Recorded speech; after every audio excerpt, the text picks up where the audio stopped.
Welcome to Pasadena, California for CCL Baseball on the Foresters Radio Network. Today, the Sturs will finish a game that was suspended on June 10th, along with playing another full 9-inning game against the Arroyo Seco Saints. I'm Hunter Shoemaker alongside Nate Martin, and we welcome you to Jackie Robinson Field right across the street from the Rose Bowl. Well, Nate, this game was suspended, and through 7 innings, the Saints led the Foresters 12-8. And the Saints scored 11 unanswered runs, and we'll see how the Foresters will respond in the final 2 innings of this postponed game. Yeah, it was a game that dragged on for nearly 4 hours up until the 7th inning. We were scheduled to start at 6:05, but it got postponed to around 6:20 because there was trouble with the second base bag, and then you get into the game, and everything's normal. We got the first home run of the Foresters season with Caleb Hoover's shot into deep right center.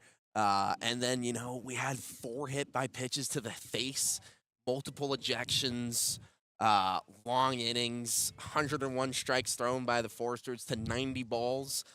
So long pitch counts as well. And that's why we still have 2 innings to play here today with a full 9 to play after this game. So the 2 managers are currently at the plate talking with the umpiring crew. So for the Foresters, when they started this game, Maddox Mandino was in the leadoff spot. Grant Madrid Murray was the catcher. Brady Dallimore was the DH. 3 players that are no longer with this team. So we'll see some substitutions for the final 2 innings. And so I guess that means the last at-bat of Dallimore, Murray, and Mandino Summer was all technically in this game because it's still not officially over. So for Zane Becker will take over in the leadoff spot will be in Mandino's spot. Caden Miller will slide into the number 8 hole, and Cole Chamberlain will slide into the DH spot. And we'll get into the defense in a moment, but what do you think it's like for the players now having to just go into a game already trailing 4 runs, 2 innings to play? Kind of an odd thing. Yeah, it's definitely an odd thing, but I would say it's business as usual. And, it definitely you feel the pressure, but the Stars team loves pressure. They nearly came back from a 4-run deficit last night against the California Tigers. They've had multiple comebacks as well in the last couple weeks. You think back to that game against Conejo, the game against the Blues where they trailed by 3 runs and came back. So this team, I don't think that lead is an obstacle to them. I think they're ready to overcome it. Going all the way back to last month when we were taking the bus back from Conejo, from Arroyo Seco, Bill Pintard gave his talk and then eventually said, "You guys are going to win this game, huh? You're allowed to, play Mafia. We're allowed to get dinner if you guys win this game." And the belief is there. All these guys are ready, and I'm excited to see how these couple innings play out. And the 2 managers still talking at the plate with our 3-man umpiring crew. And you look on the side, the defensive side, Easton Toomis will be slated to finish these last 2 innings, assuming it will be finished in 2 innings. And then A.J. Crodell will start the full 9-inning game. But Toomis in this ball game, going back all the way to June 10th, he will technically be the 5th man out of the bullpen. Yeah, because the guy who came in and got, 2 massive outs to end that 7th inning was Darren Orlando. Is his first appearance of the summer. He came in and got 2 strikeouts in a row to end the inning. And what was, a very lengthy inning to begin with. And it was, a performance that really fired up his teammates. It was one that Bill Pintard celebrated, said it was a really gutsy and bulldog-like performance, and one that I think really brought some energy to the dugout. It's going to be they're going to have to find that energy again as we head into the top of the 8th. Both managers now heading back to their respective dugouts after the on-field meeting. It's going to be more of like a sprint for the Foresters to end out this game again, trailing 8-12. The Foresters actually went up 3 runs early in this ball game, and here come the Saints out of the third base dugout. Looks like they will go and take the field. But Santa Barbara were bleeding runs in the middle portion of this ball game. One thing we will talk about later on as the two games will progress, the lighting situation here. The players talked about it, and not the best lights, and sometimes just hard to see the ball. I mean, this stadium is over 100 years old. It's been used since the early 1900s for spring training by MLB teams. And I don't know how old these lights are, but it's definitely not like, the setup we see in Orange County, for example, at Great Park, where they're all brand new and shining bright, or, Sinsheimer Park, where teams have been able to play under the dark there for a while and not have any trouble. Foresters really weren't happy with the lights. They don't have to worry about that here. We got around temperatures in the 90s, not a cloud in the sky, and the sun shining bright. So the Saints now take the field. Daniel Tovar will be on the hill, and he was actually the last pitcher in this game for the Arroyo Seco Saints. He took over in the 7th inning, gave up a leadoff single to Easton Ruley, then retired the next 3. But scheduled to start off this 8th inning will be Sawyer Farr, Easton Mumaw, Brenton Clark, the same men who started this games in their 2, 3, and 4 spots in this lineup. Yeah, and, really, for all the changes that have occurred between, this game on June 10th and where we are right now in early July, pretty consistent. Bill Pintard really has likened Easton Mumaw to that 3-hole spot. Brenton Clark has moved a little bit up in the order since Mandino was gone, but when Mannix Mandino was still here, he was still hitting 4th. And the one real difference, Sawyer Farr now kind of more towards that 5-6 spot, hitting 2nd today, but I think that's too much of a difference, all things considered, because Farr is one of those guys that's played almost every game for the Stars, and this part of the order is where we've really seen the most consistency for Santa Barbara. So Sawyer Farr, the switch hitter, will hit from the left side against the right-hander Daniel Tovar, who's currently warming up on the hill. Sawyer, going back to this last game, went 0 for 4, struck out 3 times, and a foul out to third base, but Farr will lead off this game. And again, the other changes will go through the lineup as a whole. Top spot in the order will now be Zane Becker. Sawyer Farr leading off this inning will bat 2nd, batting 3rd, Easton Mumaw, batting 4th, Brenton Clark, batting 5th will be Terrence Kill, and the 6th spot will be Caleb Hoover. Easton Ruley will bat 7th. Caden Miller will slide into the 8-hole. The number 9 hitter will be Cole Chamberlain as a DH. Easton Toomis will be the pitcher for the final 2 innings. So here we go. Sawyer Farr will stand in from the left side, and Daniel Tovar, who was playing in this game on June 10th, comes set and fires up the first pitch as a fastball away at the knees, and 8th inning underway. It is a 12-8 ball game. Foresters trail by 4 runs, 1-0 the count. Tovar working from the first base side of the hill, comes set from the belt, winds up a 1-0 pitch to Sawyer Farr, and on the outside edge again, another fastball from Tovar. This time locates 1-1. Yeah, I think, the hard thing and what might make it difficult to lock in is the temperatures. This is easily the hottest game the Stars have played in so far. Next pitch will be a slider, finds the inside portion of the strike zone for Sawyer Farr. So it's now 1-2 for the leadoff man starting off the 8th inning. And yes, the temperature is much warmer. The ball's going to fly on anything lifted into the outfield. Yeah, and we saw that in batting practice. Caleb Hoover was mashing them over, the netting. There's a 1-2 pitch on the ground, left side over to the shortstop. Jax Ryan, a little bit of a fumble, hucks it over to first, and the throw was not in time. A fumble by the shortstop that's going to go down as an E6, and Jax Ryan was not playing in this game. He was one of the substitutions defensively for Arroyo Seco, and it's a leadoff error. Sawyer Farr is aboard to start the 8th inning. Yeah, with that heat, harder to concentrate, and saw that right there. Just a routine play that Jax Ryan, the shortstop from Arizona State, wasn't able to field cleanly. So that's going to bring up Easton Mumaw to hit from the left side against the right-hander Daniel Tovar. Man on, nobody out. Here's the pitch. Fastball on the outside corner, strike 1. This is when that really hot start to the season, and he's been carrying it over, still hitting in the mid-300s, and it's been the staple of that 3-hole spot in the lineup. Well, we see Sawyer Farr take off. Nobody out. There goes Sawyer. 0-1 pitch is lifted in the left field, falling quickly, and it's going to fall for a base hit. Sawyer Farr to second base had an early jump, and Easton Mumaw, a flare single which falls in shallow left field, and just like that, the Foresters, runners at first and at second. It is a 12-8 ball game, and the Foresters threatening to start off the 8th inning. If you go back to this last game, jog back in your memory books, it was one where it felt like Arroyo Seco was riding so much momentum. The dugout was getting loud, yes. And a little disrespectful almost. And now new slate really, and Santa Barbara is grabbing at the swing of the game early. Batters now Brenton Clark. Here comes the first pitch. Fastball is away at the knees. Ball 1. You go back to the game on June 10th. Brenton, RBI single, 2 walks, a run scored, and reached on error. That was when Clark, in the early goings of the season, made an early impression of Bill Pintard and has continued it throughout this season. It's first and second, nobody out, 4-run deficit for Santa Barbara. Here's the 1-0 pitch. A fly ball into shallow left field. Going back is Jax Ryan, but the left fielder again, and Snyder will slide over, make the squeeze. The runners will hold. Brenton Clark will be retired.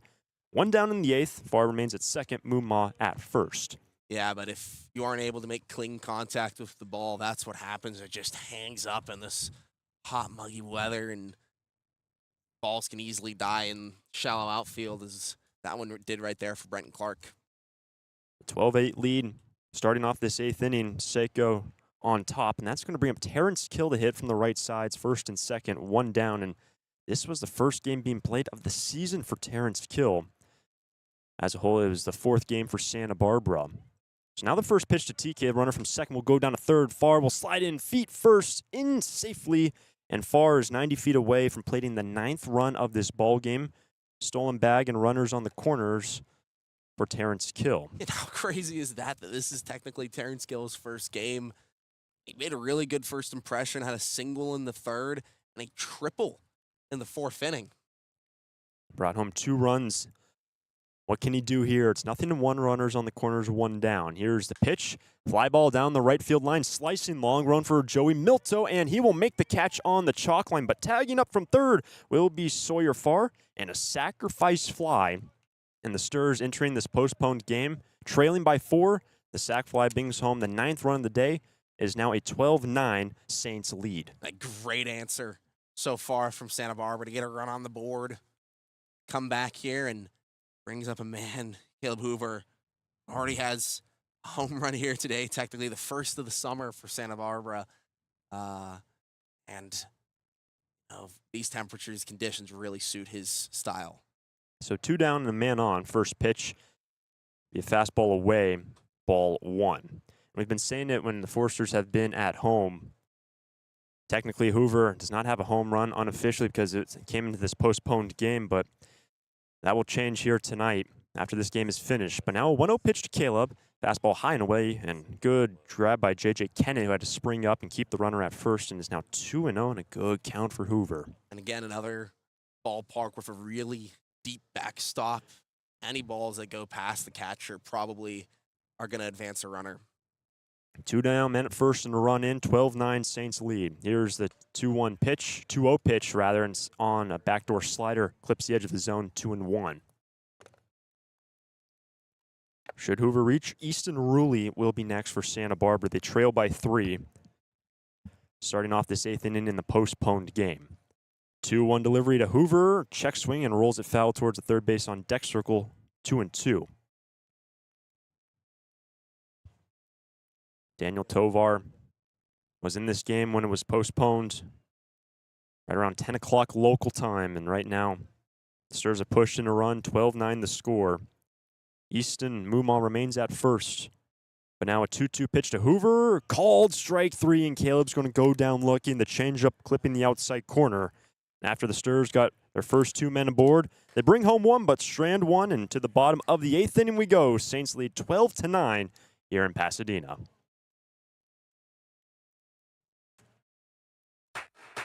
Lee & Sons Plumbing and Heating is proud to join the Foresters family of sponsors this season. I, Conan, a third-generation owner, was proud to coach for the Foresters for several seasons. Just like the Foresters are champs on the field, Lee & Sons are champs off it. We're experts in every type of plumbing and heating service and repair, from leaks and clogs to heaters and faucets. Strike out your plumbing problems by calling us at 805-965-9586. Lee & Sons, the champions of plumbing and heating. 805-965-9586. Stir it up. Need a new copier for your office? Coastal Copy is the original copier dealer in the Tri-Counties and your authorized Kyocera dealer, offering complete sales, service, and supplies on a full line of Kyocera Task Alpha digital MFPs. And thanks to the latest in Kyocera mobile and cloud technology, we offer Kyocera's mobile print app, which allows you to access documents through your smartphone or tablet. Call us today to schedule your free assessment and quote. You'll see a difference. Call 1-800-995-8835. Bottom of the 8th inning from Jackie Robinson Field, right across the street from the Rose Bowl in this game that was postponed. Completing it here this afternoon, 12-9, the Saints lead as Easton Toomis will take over the pitching duties. And the defense behind him, Easton Mumon will be at third, Sawyer Farr at short, Easton Rulli at second, Caleb Hoover is at first. The infield the exact same as this game started back on June 10th. The catcher will now be Zane Becker after it started to be Grant Madrid Murray. Now in left field is Caden Miller. Terrence Kill will be in center, and out in right field will be Brenton Clark.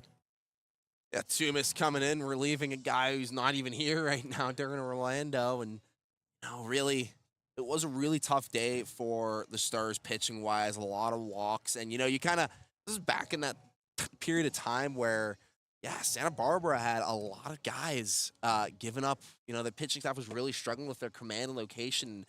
We're giving out a lot of free bases, but since then, the Stars have done a great job of settling in, becoming more of a strikeout staff. Really limiting the walks. They've done a great job of that over the course of the season, and hoping to pick that up here in the bottom of the 8th against Arroyo Seco. It'll be 8-9-1 scheduled, and there were 4 changes in the lineups for the Arroyo Seco Saints. The 1, 2, 6, and 9 spots all have new players. Lane Hayworth to bat 9th, who we'll see batting second in this inning. Keon Moseni, top spot in the order. Jax Ryan bat second, and the DH in the 6th hole will be now Cody Turner. But here comes Levi Medella to bat from the left side against the right-hander Easton Toomis. Here comes the first pitch. Fastball is lined into left field. Caden Miller just has to adjust a couple steps back. He's going to make the play, so 1 pitch from Easton Toomis, 1 away as Medella is retired. Really had to stretch out to make that one. That grab and, just got to it in time. Good job by Zane Becker out and left. Seen there a couple times now. Caden Miller. Next batter will be Lane Hayworth, squared around to bunt. Going to take a fastball high. So it is a 1-0 count. The other defensive changes, Zane Becker's behind the dish now. Caden Miller out in the left. Terrence Kill now in the center field. And here comes a 1-0, squaring around to bunt. Sliders missing inside, so 2-0 count for Lane Hayworth, taking over in the spot for Noah Williams, who had a very productive day back on June 10th, 2 for 2, 3 runs scored after he was also hit by a pitch. But with 1 away, the base is clear. Here comes a 2-0 offering. Fastball's lined and straight over the head of Easton Rulli. Made a diving, sprawling effort jumping up to try to rob the man of a base hit. Ranging to his right. That was at second base where Rulli is, but it will be a base hit in the right center, and Lane Hayworth is aboard. Really well-struck baseball. You can just tell how much the heat's affecting the baseball and how quickly it comes off the bat, because that was just a bullet off the wood of Hayworth to bring up Keon Moseni, one of the other new guys. We'll also bat from the left side against Easton Toomis. It is a 12-9 Saints lead, bottom of the 8th. Here comes the pitch. Swing and a miss, late on the fastball, strike 1. Moseni, it's college ball at the University of Central Arkansas. Originally from Canada. Man on, 1 down, bottom of the 8th. The Stars did pick up 1 run top half of this inning. Here comes an 0-1 pitch. Fastball tried to be dragged down from Zane Becker, but will miss high, 1-1. Remember, in the full 9-inning game will be played here. A.J. Crodell will get the start for Santa Barbara. But right now, finishing up the postponed games from June 10th. Lights turned off at 10 o'clock local time due to a city ordinance. So 1 on, 1 out, and a check over to the man at first base. Toomis slings it over to Caleb Hoover, but the man is back in safely. Hayworth, really speedy guy. He's got 10 stolen bases this summer. Really want to keep him held up there at first if you can. There he goes. 1-1 pitch, swing and a miss on a slider for strike 2, but it is a stolen bag for Lane Hayworth. He is now in the scoring position.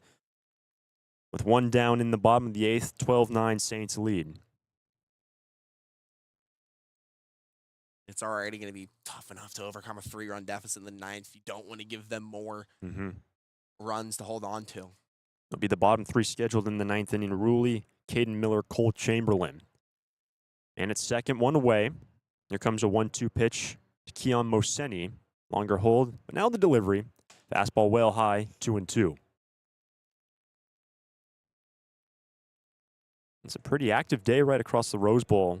We have a festival going on right next to the Rose Bowl. I think it's just a bunch of food trucks, all for the foodies here in LA to enjoy. So it's 2-2. Tumas look to second. With one down, the 2-2 pitch is a swing and a miss on a nasty slider. 2 down in the 8th inning. Really good pitch from Easton. The big second out. But with that heat, pitches are also going to have a lot more movement. The off speed, just a dirty vertical drop away from the batter to bring up another new guy, Jax Ryan. 12-9, the Saints lead, bottom of the 8th. Man at second after the 1-out knock by Hayworth, but now 2 down in the inning. Ryan bats from the right side. Here comes the pitch. It's going to be a fastball clipping the inside edge, strike 1. Jax Ryan takes over for Trotter Enright, who had 3 walks and a base hit. Batting at the number 2 spot now in this continuation game. The Stars just picked up a run. It's now a 3-run deficit as we look to the 9th. Runner at second, inches off. But Tumas will step off, and no one holding on to the runner. Doesn't have to throw back. It remains 0-1 to Jax Ryan. Yeah, Hayworth's really teasing Tumas right there. That was a massive lead, and he's doing it again. And the infield has no part of it, holding on to him. Looking for a ground ball to get out of this inning. Tumas fires home an 0-1 pitch. Slider, check swing. Did he go around? Yes, he did. Couldn't lay off that big slider, strike 2.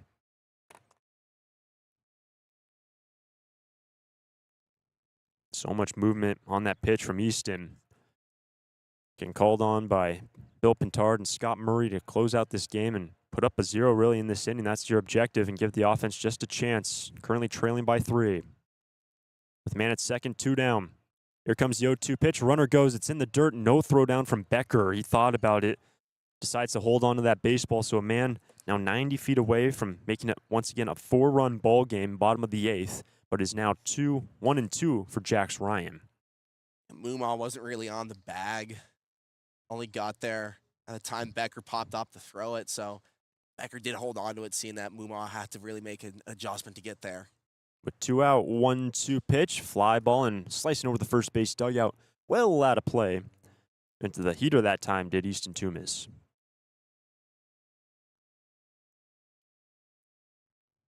Just in general, as you said, a really active day. You hear music in the background. A lot of people enjoying their Independence Day weekend still. A lot of activity right near the Rose Bowl. With 2 out, man at third, 1-2 pitch is going to miss inside. Looked like the changeup from Easton, 2-2. He thought he had called strike 3, but instead it's 2-2. It was a well-located pitch, Hunter. I am surprised he didn't get that call. Tumas from the middle of the hill, 2-2 pitch is in there, called strike 3, and Tumas does his job, works around a 1-out single, and through 8 innings in this continuation game, the Stars are trailing by 3 runs, heading to the 9th. Easton Ruley, Caden Miller, and Cole Chamberlain scheduled in the next. It's out of here. It's tough to tell whether that's another Foresters home run or one of the many flights going out of the Santa Barbara airport. With 22 daily departures and 11 direct destinations, including Chicago, Dallas, Las Vegas, San Diego, and Seattle, there's no need to drive and fly when you can take off local at the Santa Barbara airport. Prepare for a departure from the usual travel experience. Choose SBA and depart differently.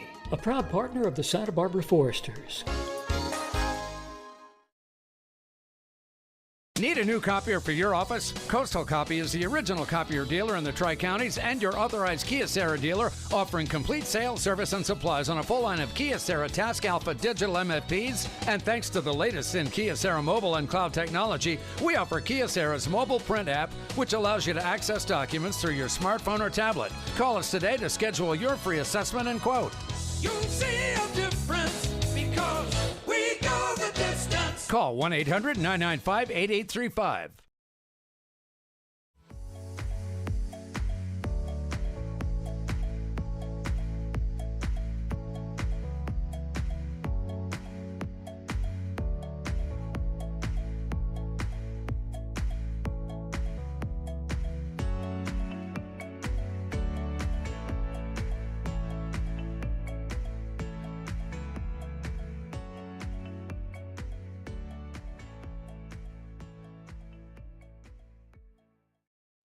On to the 9th inning from Jackie Robinson Field, right across the street from the Rose Bowl in Pasadena, California. 12-9, Arroyo Seco as Easton Ruley, Caden Miller, Cole Chamberlain will be scheduled 7, 8, 9 in this game that postponed on June 10th, and the Sturs got one in the 8th, but trailed by 3 in the last. Yeah, and still Tovar on the bump here. He'll be going now for what will be a save for him.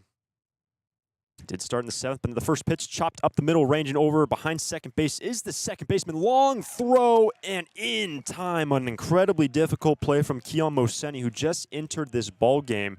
Did not start this game on June 10th. Was fielding that ball behind second base and a off-balance throw to first in time to retire Ruley. Yeah, the difficulty of that cannot be understated. He covered a lot of ground and had a massive rotation of his body, a lobbed throw that just got there in time. It's hard to beat out Ruley on the throw to first, but Moseni did. So now one down. Here's Caden Miller. Takes a strike on a check swing from Daniel Tovar. Caden batting from the left side. But the base is clear, one away, and a 12-9 Saints lead in the top of the 9th inning. Tovar comes set. Here's the 0-1 pitch. Fastball swing and a miss. And Miller, who had a really nice day yesterday in the non-league game against the California Tigers, picked up a home run. Quickly falls behind 0-2 with the Sturs down to their final 2 outs, trailing by 3 in this game. Here's the 0-2 pitch, chopped right side and outside of first base. No balls, 2 strikes. Miller, his first time facing Arroyo Seco, coming in. We only joined the team last week, and he's playing a game that's technically from a month ago. It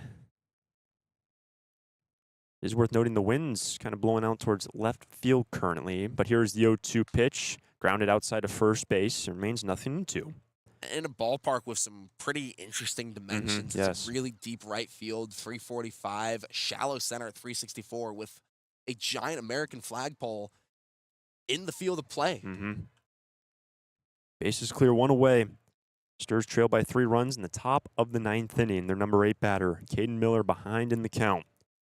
Daniel Tovar, 0-2 pitch, is going to miss down on a changeup, 1-2. Miller slid into the catcher's spot initially for Grant Madrid Murray, no longer with the team, and Grant went 1 for 3 with a walk and a run scored in this game. But now the 1-2 pitch to Miller, high fastball and away, 2-2.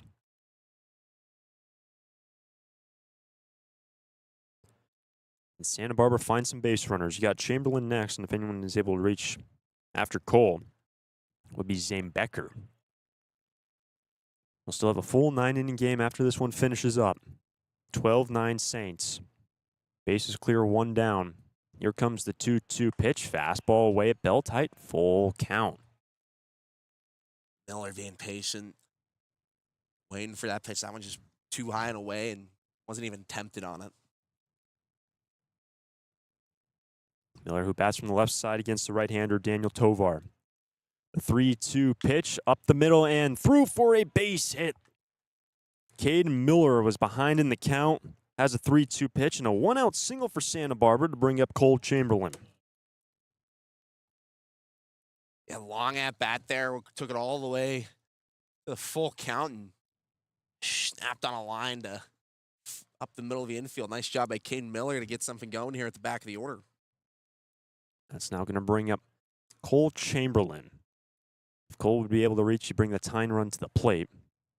3-run deficit, top of the 9th inning, 1 on, 1 out. Here comes the first pitch now to Chamberlain. Fastball is in the left center field, long run for the center fielder, but it will fall into the gap and going to the wall. Chamberlain is thinking 2. Caden Miller's going first, and he's coming all the way around, and no play at the plate, but now caught between second and third is the runner, but he's going to be coming around on an errant throw. Coming all the way around to score is Cole Chamberlain. It's going to be a Little League home run, and just like that, Santa Barbara has made it a 1-run game. Yeah, let's just break this down real quick. Gap shot by Caden Miller, well struck ball, and I really think, the center fielder for the Saints, Hayworth, kind of misjudged it a little bit, and he missed the ball, and it went all the way to the wall. Miller with his speed went all the way from first to home. I think no matter what, he was going to be going home on that play. That was a well-struck ball. Makes sense by Shuck would send him, but it was a bad throw over. They kind of sent it to the cutoff man, and it was a bad throw over to second from there, and it just got away from him all the way to the first base dugout because the first baseman was out of position for the Saints, and Will Chamberlain responds and goes all the way home. We got a one-run game here. So 12-11 the score. Likely go down as a two-base error either on the center fielder or the shortstop. But it is now Zane Becker in a one-run game, top of the ninth. 1-0 the count. Here's the next pitch. Slider away to the right-handed batter, so 2-0. And Chamberlain likely just would have been a double, that gap shot in the left center, and able to easily score Caden Miller. But then the miscue from either the center fielder or the shortstop, cutting on the miscue at the cutoff man, allowed Chamberlain to come all the way home, and that ball was really rolling from the first base dugout. Now a 2-0 pitch is flared up over the first base dugout back for strike one. So it is now 2-1, bases clear, 1 out in a one-run game in the ninth. Just like that, this is a whole new meaning. At the top of the order here, Sawyer Farr on deck. Next pitch is going to be located at a fastball, so it's now 2-2 for Becker. Farr awaits on deck. Becker's done a really good job of getting on base. Season had a couple of nice plays last night against the Tigers. Tovar trying to work around that error. 2-2 pitch to Becker is chopped left side in the hole. Ranging over is the third baseman. Tough play, and the throw will be on target. Really nice play from the third baseman. Had to range back into the hole on the left side. Will retire Becker on a 5-3 ground out. 2 down in the ninth. Yeah, really tough play, actually, for the third baseman, Jacob Freer. Kind of had to lean back to scoop that one. Get it over to first in time. A sigh of relief for the Saints dugout, I would say. And Santa Barbara down to their final out. Granted, the tying run is at the plate. 12-11 the score. 2 down in the inning. First pitch, swing and a miss as far as late on the fastball. He bats from the left side.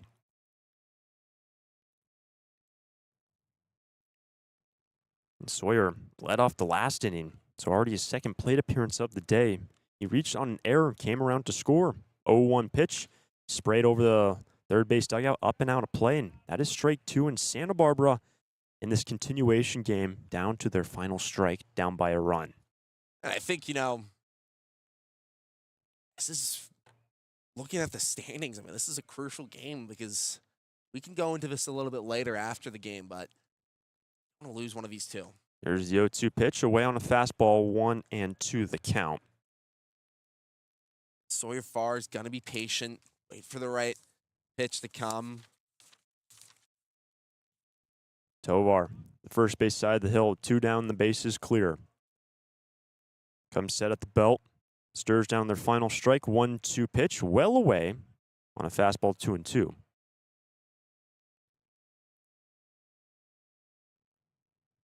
But you have to tip your cap to Caden Miller and Colt Chamberlain with 1 out. Both of them collecting hits. Chamberlain good for 2 bases, comes around to score a Little League home run with an error in the outfield. But it is now 2-2. Here comes the pitch, swing and a miss, and there is the ball game. The Sturs are able to push in 3 runs, but come up a run short. The final in this game that was postponed, 12-11. A run in the 8th and 2 in the 9th for Santa Barbara. Just come up a fraction short.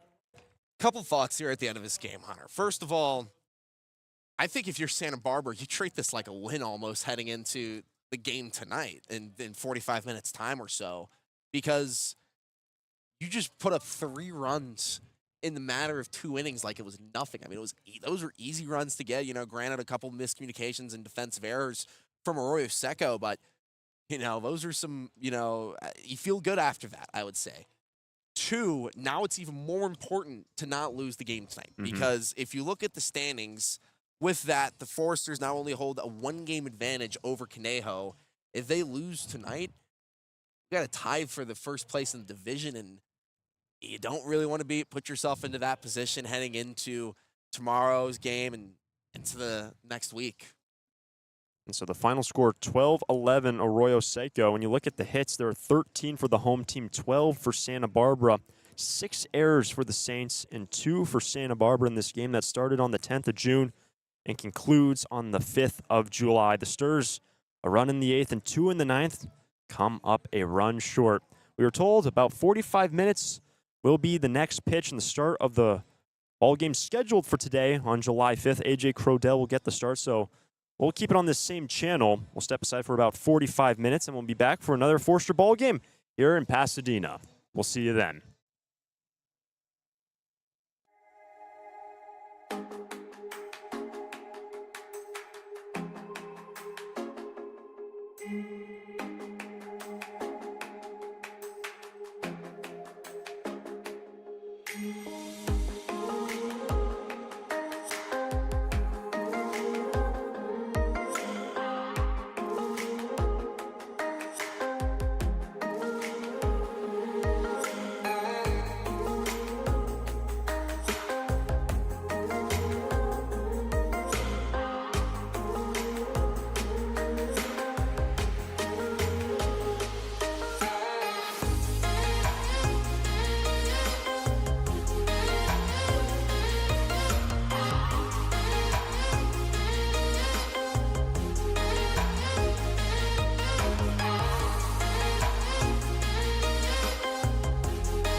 We welcome you back to Jackie Robinson Field in Pasadena, California, right across the street from the Rose Bowl, the regular scheduled game between the Santa Barbara Foresters and the Arroyo Seco Saints.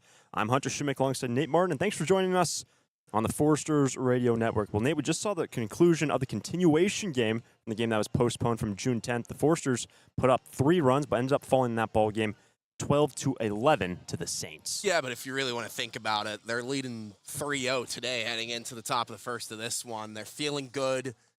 Got a couple of runs on the board. The ball was traveling really well. They were finding gaps and getting extra base hits, and they're looking to carry that over into today's official contest now that we're actually getting underway, the one that was supposed to be beginning today. And yeah, I think it should be a really, solid game. These two teams, in a history with them, they don't really like each other. We know the Saints dugout can get a little chirpy. There were rejections last time, hit by pitches galore. So it should be a really exciting game today. In the lineup for Santa Barbara, Terrence Kill will lead off in center field. To bat second, the right fielder Brenton Clark. Batting third and at third base, Easton Mumma. In the 4 spot, the DH Cole Chamberlain. Batting fifth and at first, Caden Miller. Sawyer Farr will bat sixth and at short. The 7-hole hitter will be the catcher, Zane Becker. Batting eighth, and left field will be Makani Nabarro. The 9th spot will be the second baseman, Easton Ruley, and A.J. Crodell will get the start today for Santa Barbara. But the starter for the Arroyo Seco Saints will be Jordan Townley. Just his 3rd appearance in his first start of the season. He's only pitched in 2 1/3 innings. And he's been perfect in those 2 1/3 innings, yet to allow a base runner. He's got a few strikeouts as well. So see if we can translate those solid relief appearances into a good start this afternoon. So here comes the first pitch to Terrence Kill. Swinging, he taps it towards the third base dugout for strike 1. Till will bat from the right side, as is the right-hander who plays for Cal State, Sam Marcos. Starting pitcher for Arroyo, schooled down in the San Diego region. DK entering today, hitting .325, the leadoff spot. Here comes an 0-1 pitch. It's a big breaking ball located on the inner half for strike 2. Yeah, and despite only working out of the pen so far this summer at Cal State San Marcos, he was mainly a starter for the Cougars. 12 starts, 13 appearances, 4-6 record, a 5.6 ERA with 48 strikeouts. Now the 0-2 pitch to Kill is a slider, and he ropes it outside of third base and into the Arroyo Seco Saints bullpen. Remains nothing in 2. Yeah, Kill coming out aggressive, swung at the first pitch. We don't really see that a lot from him. Jordan Townley will come set from the first base side of the hill. Very nice day here in Pasadena. The leadoff man, Terrence Kill, sees the 0-2 pitch. Swing and a miss on the high fastball, and TK will be retired. 1 down in the opening inning. The last couple days, Kill has been hitting that leadoff spot, and he reached on a single 2 days in a row. His first at-bat of a game now strikes out Townley. Coming out early with aggressive pitches. And Townley has 3 strikeouts entering today's outings now through 2 2/3, 4 Ks on the day. That's going to now bring up Brenton Clark, 1 away, bases clear. Here comes the pitch. Fastball will miss away, ball 1. Really nice day from Pasadena. It's a little bit warmer compared to what the Foresters are used to playing so far this season when the team showed up. But the shadows will be getting longer, and it'll start to cool off here just past 6 o'clock local time. Here comes the 1-0 pitch and the fastball on the outside edge. 1-1 for Brenton Clark. Clark, technically his second at-bat of a day, was the first man. Came around in the bottom of the 8th a couple hours ago and flew out. He's going to see a big breaking ball on the 1-1 pitch for strike 2 on the outside corner. And we've already seen Townley go to that curveball. It's a big and much slower than his fastball. Really slow. It's a big, sweeping ball with some late drop that is tough to judge as a batter. Base is clear, 1 down. Here comes a 1-2 pitch. Fastball high and away, not competitive, 2-2.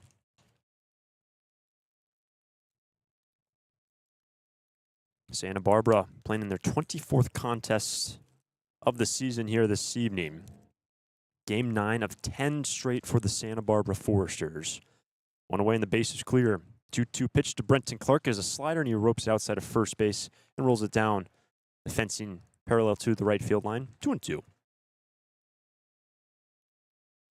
And the stretch will finally come to a close tomorrow for Santa Barbara on Sunday when they will play the Saints back at home, and then 2 big days off on Tuesday and Monday. Yeah, it's just been an absolute roller coaster of a stretch so far. Winning streaks, losing streaks. Downley ready. 2-2 pitch to Clark. Fastball high and away. Ball 3. Stars technically have lost their last 3 straight. You know, you lost to the Riptide on Wednesday. Lost yesterday to the Tigers. Been a tough stretch. You lost to the Barons and technically lost to the Saints just now. So it's really 4 straight, actually. Now the payoff pitch to Brenton Clark and bounces in shallow of the plate, and Clark is aboard. Doing what he does, a 1-out walk. Clark is aboard in the opening inning. The first base runner Townley has allowed all summer long. That's going to give way to Easton Muma, just underway in the opening inning. 1 on, 1 out. And Santa Barbara, now with the loss to the game that was finished right around 5:15 local time, 15-7, their CCL record. Clark's now at first. First pitch to Easton is a fastball. Check swing, just missed away. Ball 1. Good job laying off that one. Muma was ready to swing through, but saw was leaving the zone at the last minute and did a great job holding that back.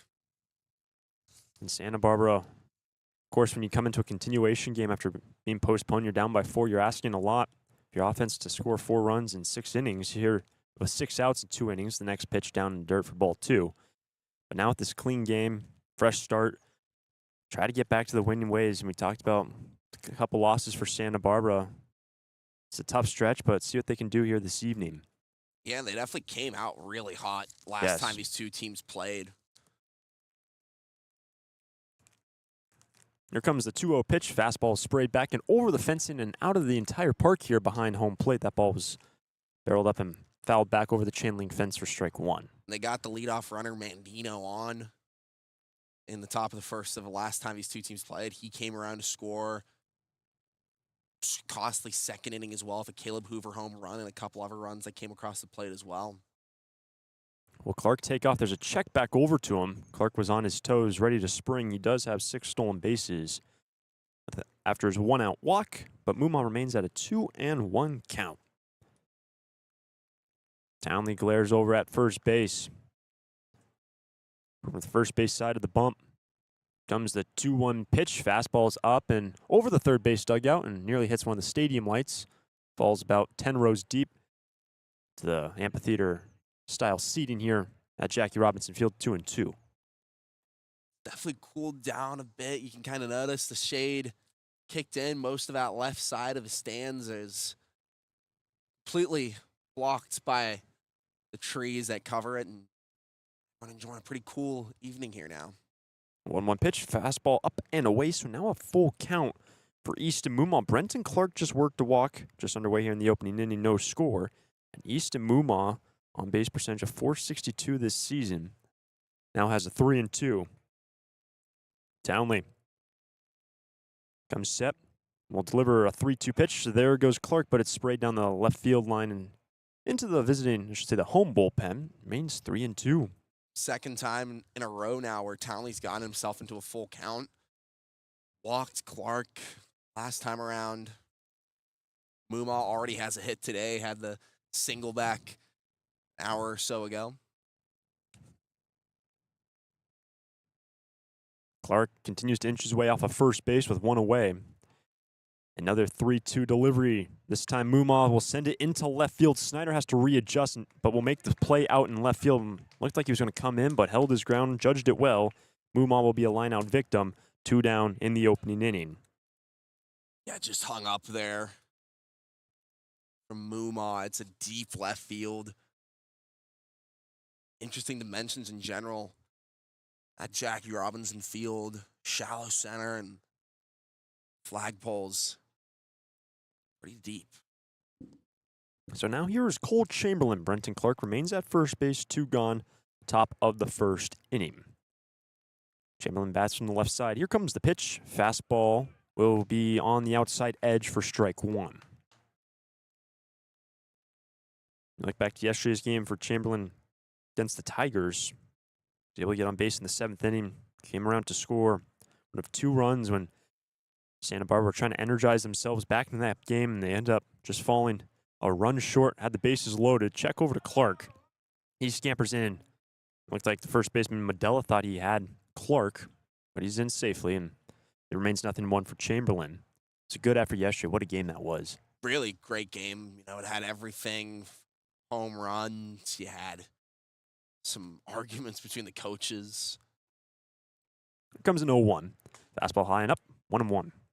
And, you know, really, I think one of the biggest things that stands out to me about that last game was, you know, the energy that the Foresters and particularly the bullpen, the pitching staff had. They were really being vocal, but today their house pretty far away from the field, kind of in a little pocket down the right field line, closer to the actual public park than they are to the field. Here comes a 1-1 pitch, and it's a slider, which just sent back towards the first base dugout, right on top of it for strike 2 for Cole Chamberlain. Yeah, you can honestly say, like, you can't even see the game from the bullpen. It's in such a far corner. All the guys down there, and it will be A.J. Crodell to get the start in his first action in this ball game in the bottom half of the inning. It's no score currently, and Cole Chamberlain's behind in the count. Clark is at first with 2 out. Jordan Townley delivers a 1-2 pitch. Fastball will miss high and away. 2-2. Good take by Cole. Great take by Cole Chamberlain. Still one of the standout guys in terms of his OPS, right around 858. Really solid power on that blue bat. Yeah, the barrel's all blue, and then some more natural look down to the handle today. The lumber that Chamberlain is swinging. Here comes the 2-2. The runner's going to take off to second base. It's going to be close, but they got him caught stealing. Brenton Clark took off and erased on the base pass. And Jordan Townley will see Chamberlain to start the next inning, and through a half inning, no score from Jackie Robinson Field, and out to the bump is the starter, A.J. Crodell for Santa Barbara. During this time of record market highs and gradual economic recovery, it's essential you have someone you can trust.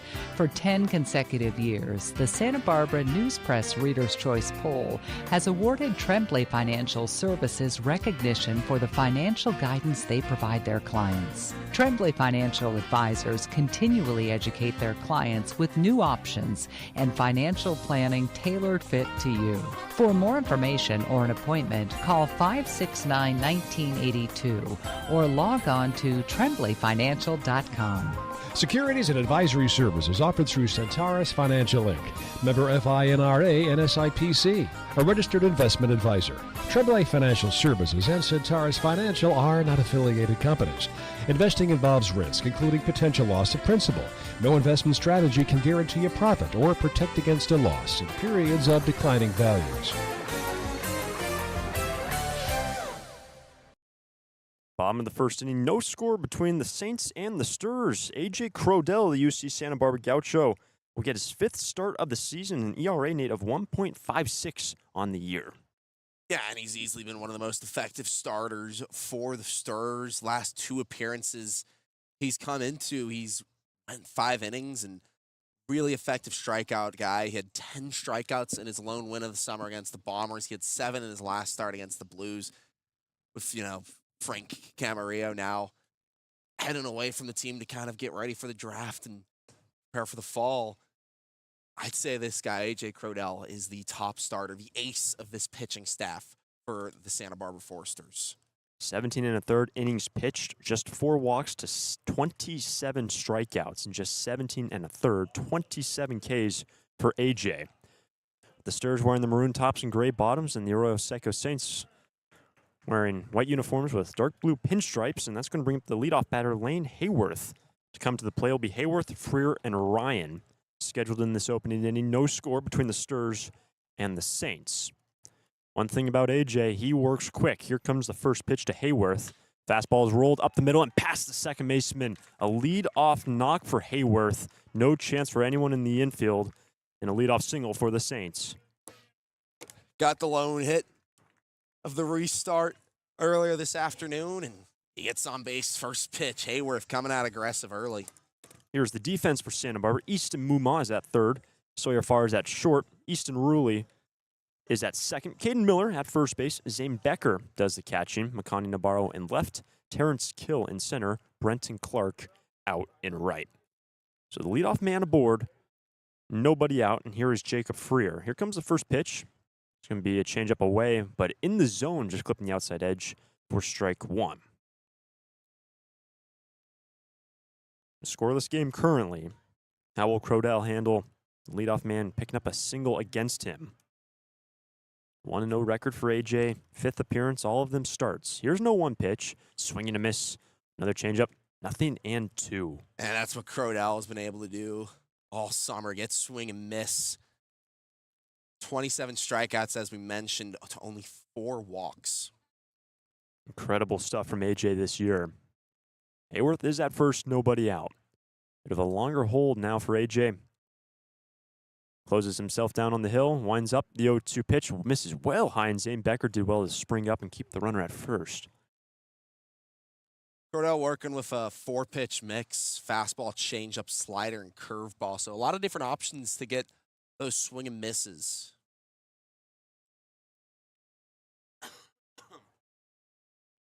With Freer hitting from the left side.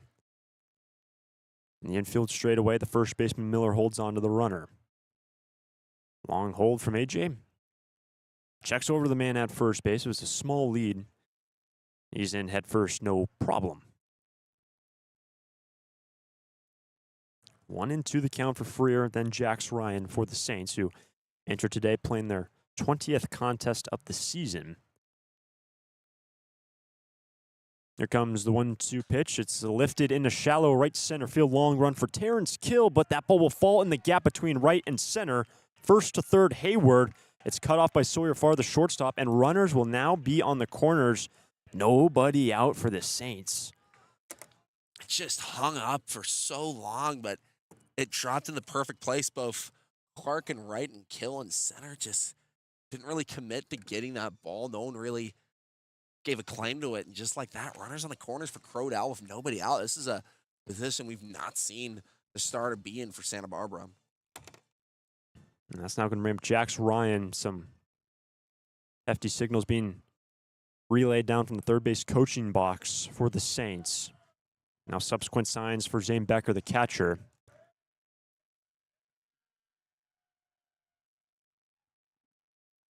First and third.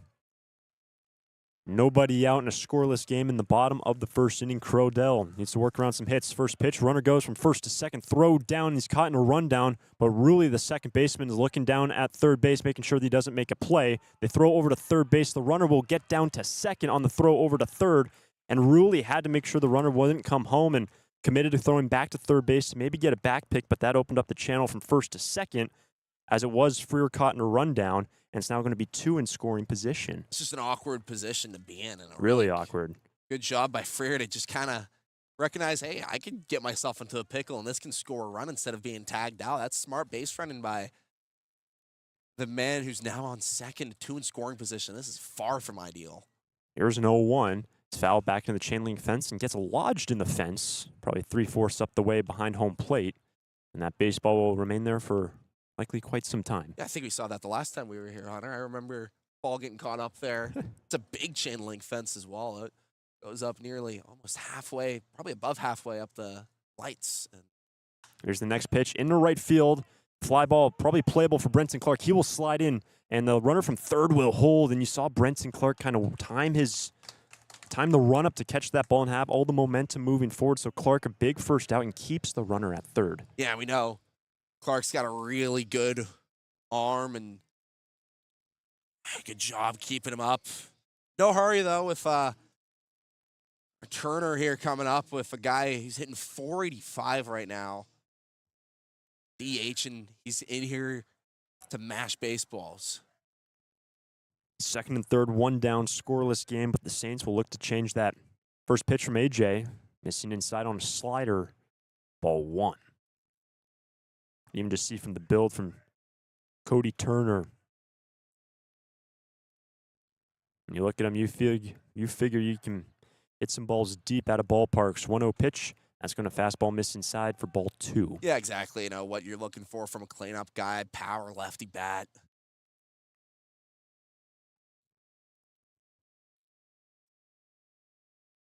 Second and third, only a single out. Here comes a 2-0 pitch. Changeup will miss away for ball 3 and Crodell. A 3-0 count now to Cody Turner. Joey Milto stands on deck with first base open. First 2 men collected hits. Now a 3-0 pitch is going to be down, ball 4. 2 hits and now a 1-out walk by Cody Turner to load up the bases. It's a scoreless game in the bottom of the first to bring up Joey Milto, and Crodell's going to have to work some magic. Which he's been able to do a lot this summer. But again, not ideal, but not the end of the world, because now you got a double play ball. I can end the inning with just a grounder. The middle infielders far at short, Ruley at second. We have seen Terrence Kill the last couple games. Second base, but Ruley's been there quite a lot as well for Bill Pintard. So the batter is now Milto. First pitch is going to be down on a slider. 1-0 with the bases loaded, just 1 out. Scoreless in the bottom of the first. Another lefty batter in the form of Milto. All right-handers available today. We did see Jaden Barfield, lone lefty man on the bullpen toss yesterday. Next pitch, down, ball 2. If you look at, the Saints as a whole, their strength is definitely their offense. I mean, as a team, their OPS is just under 800. Milto, the man on, OPS just below 900, so he's got some really solid pop to him. Bases loaded with the 2-0 pitch. Fastball is away, ball 3. And AJ a little frustrated with himself. Takes a second behind, now re-engages. Nowhere to put him, needs to fire a strike with just 1 down. Bases filled with Saints. 3-0 pitch is going to clip the upper corner. Milto thought he had an RBI and a walk, but it was strike 1. Yeah, I was ready to drop the lumber, but got a light strike call from the ump. Becker did a good job framing that high heat. A really good work from Becker behind the plate. He's catching today for AJ. Close stance on the hill now for Crodell. 3-1 pitch. Slider. I think it might have clipped Yeah, him. I thought it was going to be a strike call, but they're saying it hit the batter, so Milto would have been ball 4. Regardless, it's going to plate a run. Lane Hayworth will score from third base. RBI hit by pitch to keep the bases loaded. Just 1 down, and it's going to be now a mound visit for Bill Pintard out to talk with the entire infield, minus the 2 middle infielders. Yeah, I mean, tough start for Crodell. We haven't really seen him really have to deal with this all summer long. He's, as I said, one of the best starters in the CCL, really. Really good strikeout stuff, limits his walks. He only had 4 walks throughout the entire summer up until this point, and now he's given up 2 free bases in a row, a couple of knocks. This is not a position he's used to being in. Bill Pintard will retreat back to the first base dugout, so it's now a 1-0 ball game. Saints on top. Remember, they just claimed a game that was finished after the postponement from June 10th. If you're joining us late, claimed that game 12-11. Saints victory, even though Santa Barbara entered the 8th inning trailing by 4. Valiant effort putting up 3, and the Saints jump out to the early 1-0 lead. Still the bases loaded. Just 1 now, and the batter's now J.J. Kennett to hit from the right side. Crodell looks for a ground ball. The corner's pinched in. First pitch is a slider down. Ball 1. Kennett, main catcher for this Saints team. 69 average, which is in the bottom half of where the team stands. That tells you all you need to know about this offense. Next 1-0 pitch. Fastball located on the corner, 1-1. Plays his college ball at Baylor, where he transferred from Dallas Baptist. Crodell just fired a strike with his fastball. Corners playing in, middle infielders double play depth. The 1-1 pitch, fastball just missing away. Could have gone either way, but it is ball 2. Now, Crodell, those walks were both the lefties. Is now back to facing a righty where he probably feels a little bit more comfortable with his off-speed stuff, both the slider and the curveball. Kind of move away from the right-hand side. Here's a 2-1. And it's that slider for a strike, high in the zone, 2-2. Looking for a big second out. 1 run is scored. It is 1-0. Saints in the bottom of the first. Bases remain loaded. 1 down. AJ now set at the belt. 2-2 pitch is lifted back and into the screen. Means 2 balls, 2 strikes. Now here comes Scott. Oh, no, he's picking up a baseball. It looked like he was coming out of the first base dugout, just picking up a baseball that was fouled back. Doing his due diligence. Those balls don't pick up themselves. Now the 2-2 pitch is down the right field line, slicing into a little grass field right near the Santa Barbara bullpen. Well out of play. Means 2-2, and good battle here between Kennett. So now going to see the 7th pitch of this plate appearance.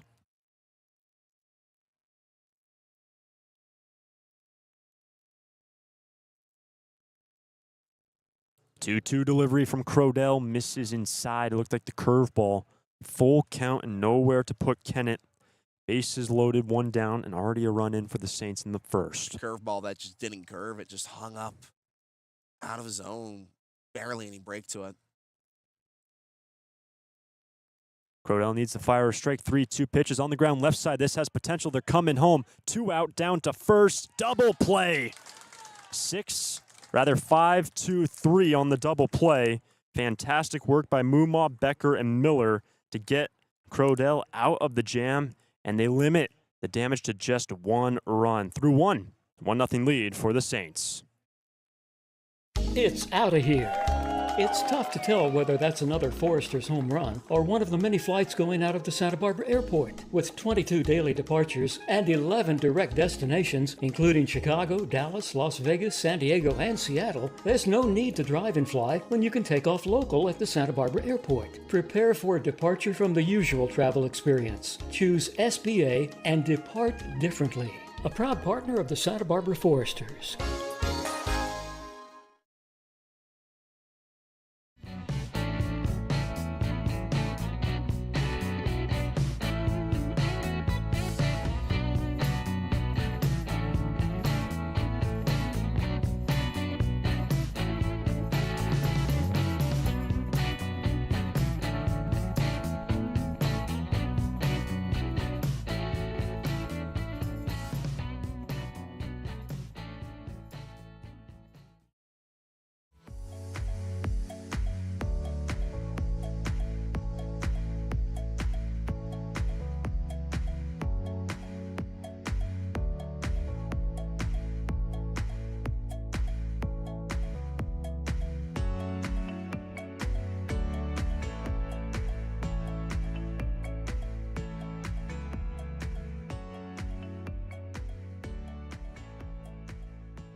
Into the second inning, Jackie Robinson Field.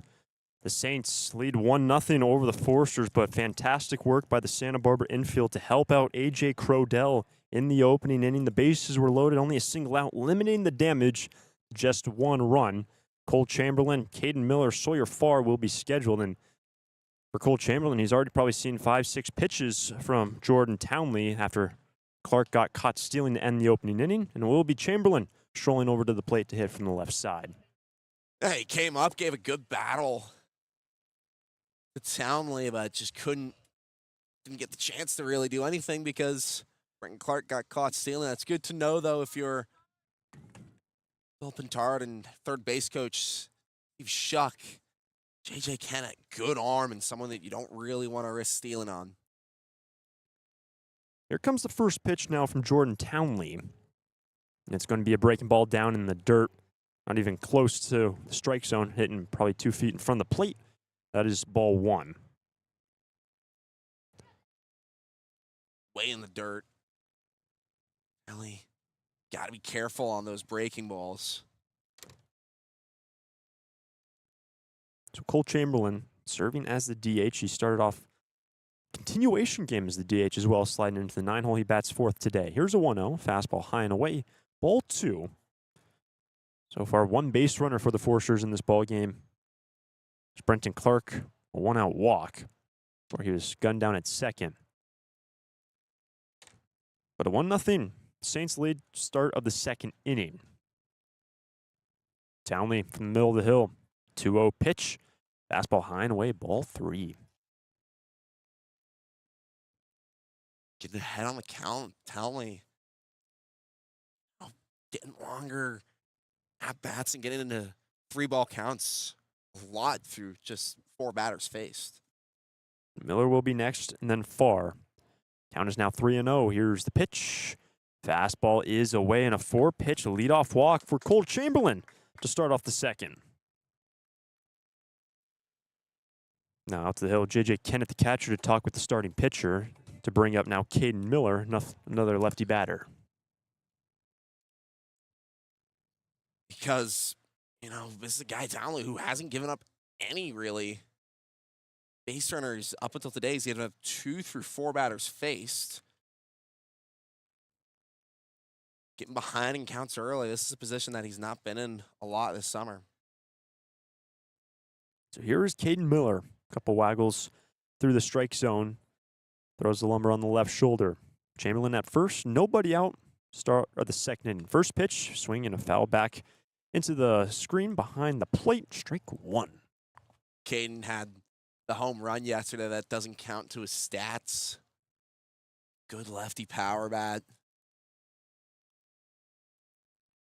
Exactly what you're looking for from your first baseman. Man at first, and the starting pitcher's going to check over to Chamberlain, sliding in head first. Notably, Chamberlain, nothing on the hands. No Ovens mitt. Just his bare hands as he slowly inches off of first base. Townley's really been checking in a lot on the runner so far. Nobody out. Top of the 2nd, Saints by a run.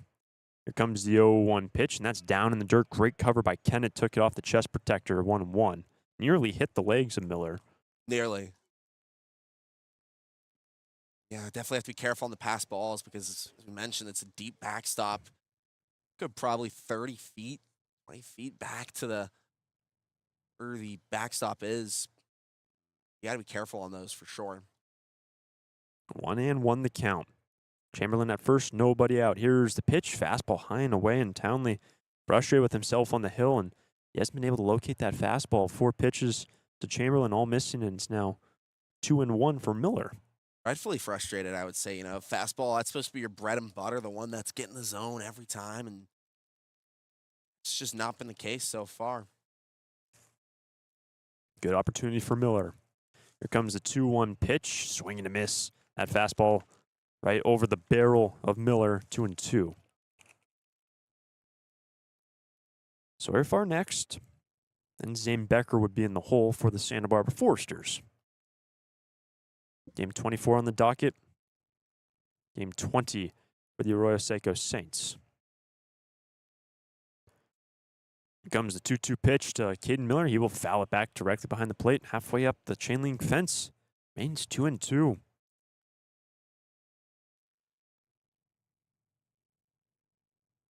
Even though for Miller, since that was a non-league game against the Tigers, that home run, even though it won't go down officially in your stat sheet, great to see even just to feel that off the barrel and a deep shot in the right.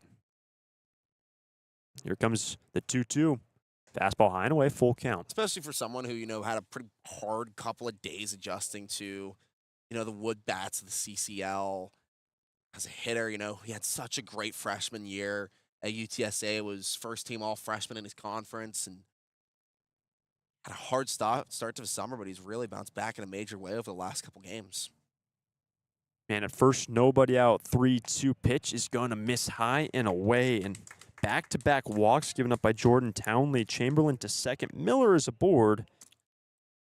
And what an opportunity for the Santa Barbara Foresters. Get themselves right back in this game. The Saints just put up a run in the bottom of the first. First and second, nobody out for Sawyer Farr. And, Farr's going to be really patient here in this at-bat. Seen 2 walks in a row. Townley clearly having a hard time finding the zone here. This counts. Sawyer will hit from the left side, the switch hitter against the righty starter. First pitch, squaring around to bunt. It's a pretty good bunt, dribble down the third base line. The catcher's going to first and will retire Sawyer. But the sacrifice is complete. It was a big reach from Medella at first. More kind of having to reach towards the plate where that ball was thrown by the catcher, Kennett. But Sawyer does his job. It's now second and third, 1 down in the second. Really laid down, really well laid bunt. Just moved a couple of feet, and it did its job, and it nearly got Sawyer Farr on as well with his speed.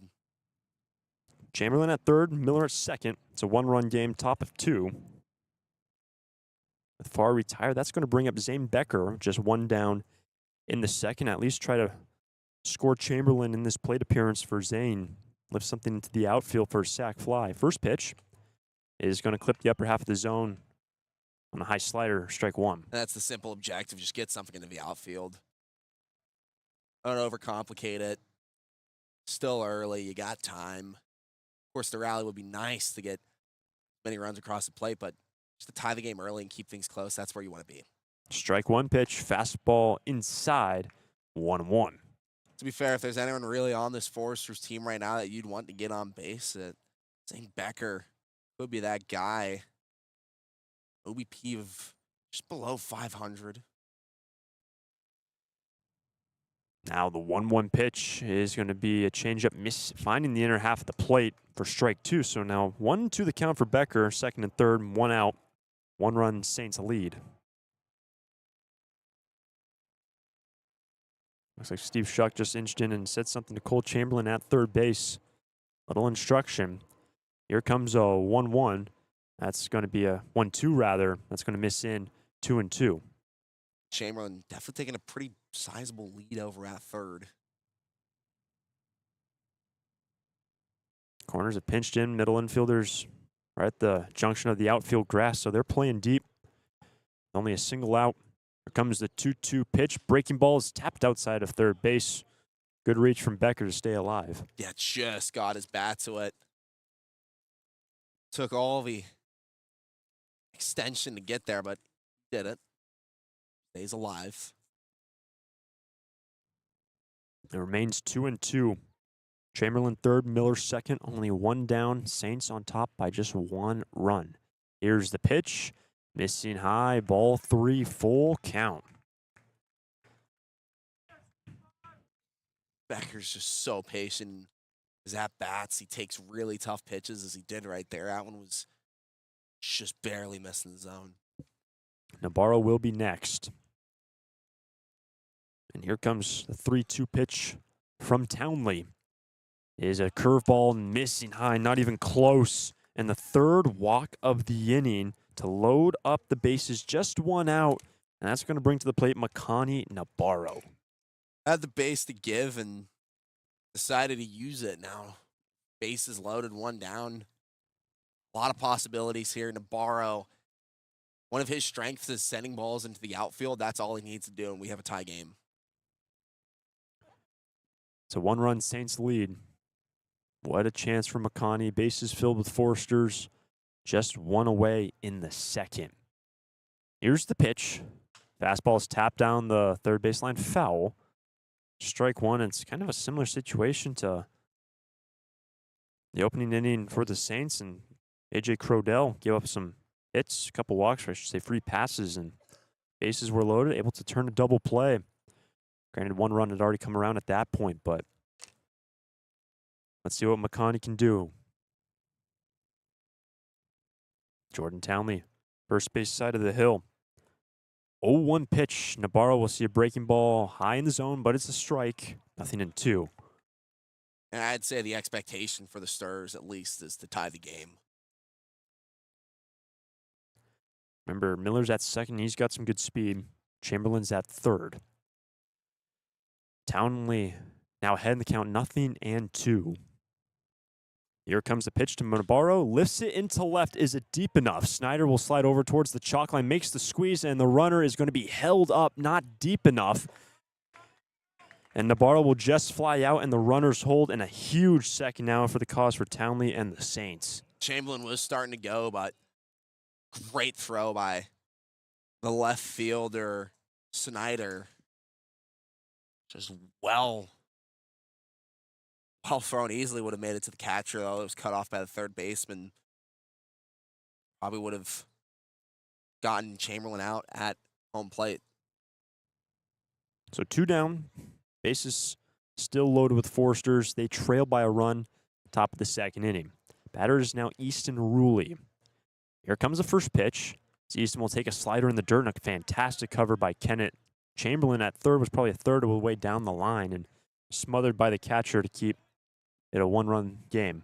He saw the ball in the dirt, and then he saw that it just got away from him almost. He had to extend out to get it, and Chamberlain was ready to take off.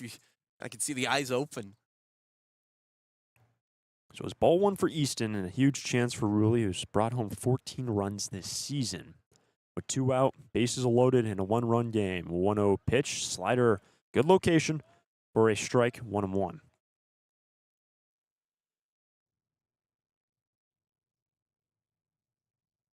Ruley stands back in with the shadows from the oak trees from behind where we're sitting, the chain link fence, all creeping out towards center field. The sun is setting pretty much directly behind the plate.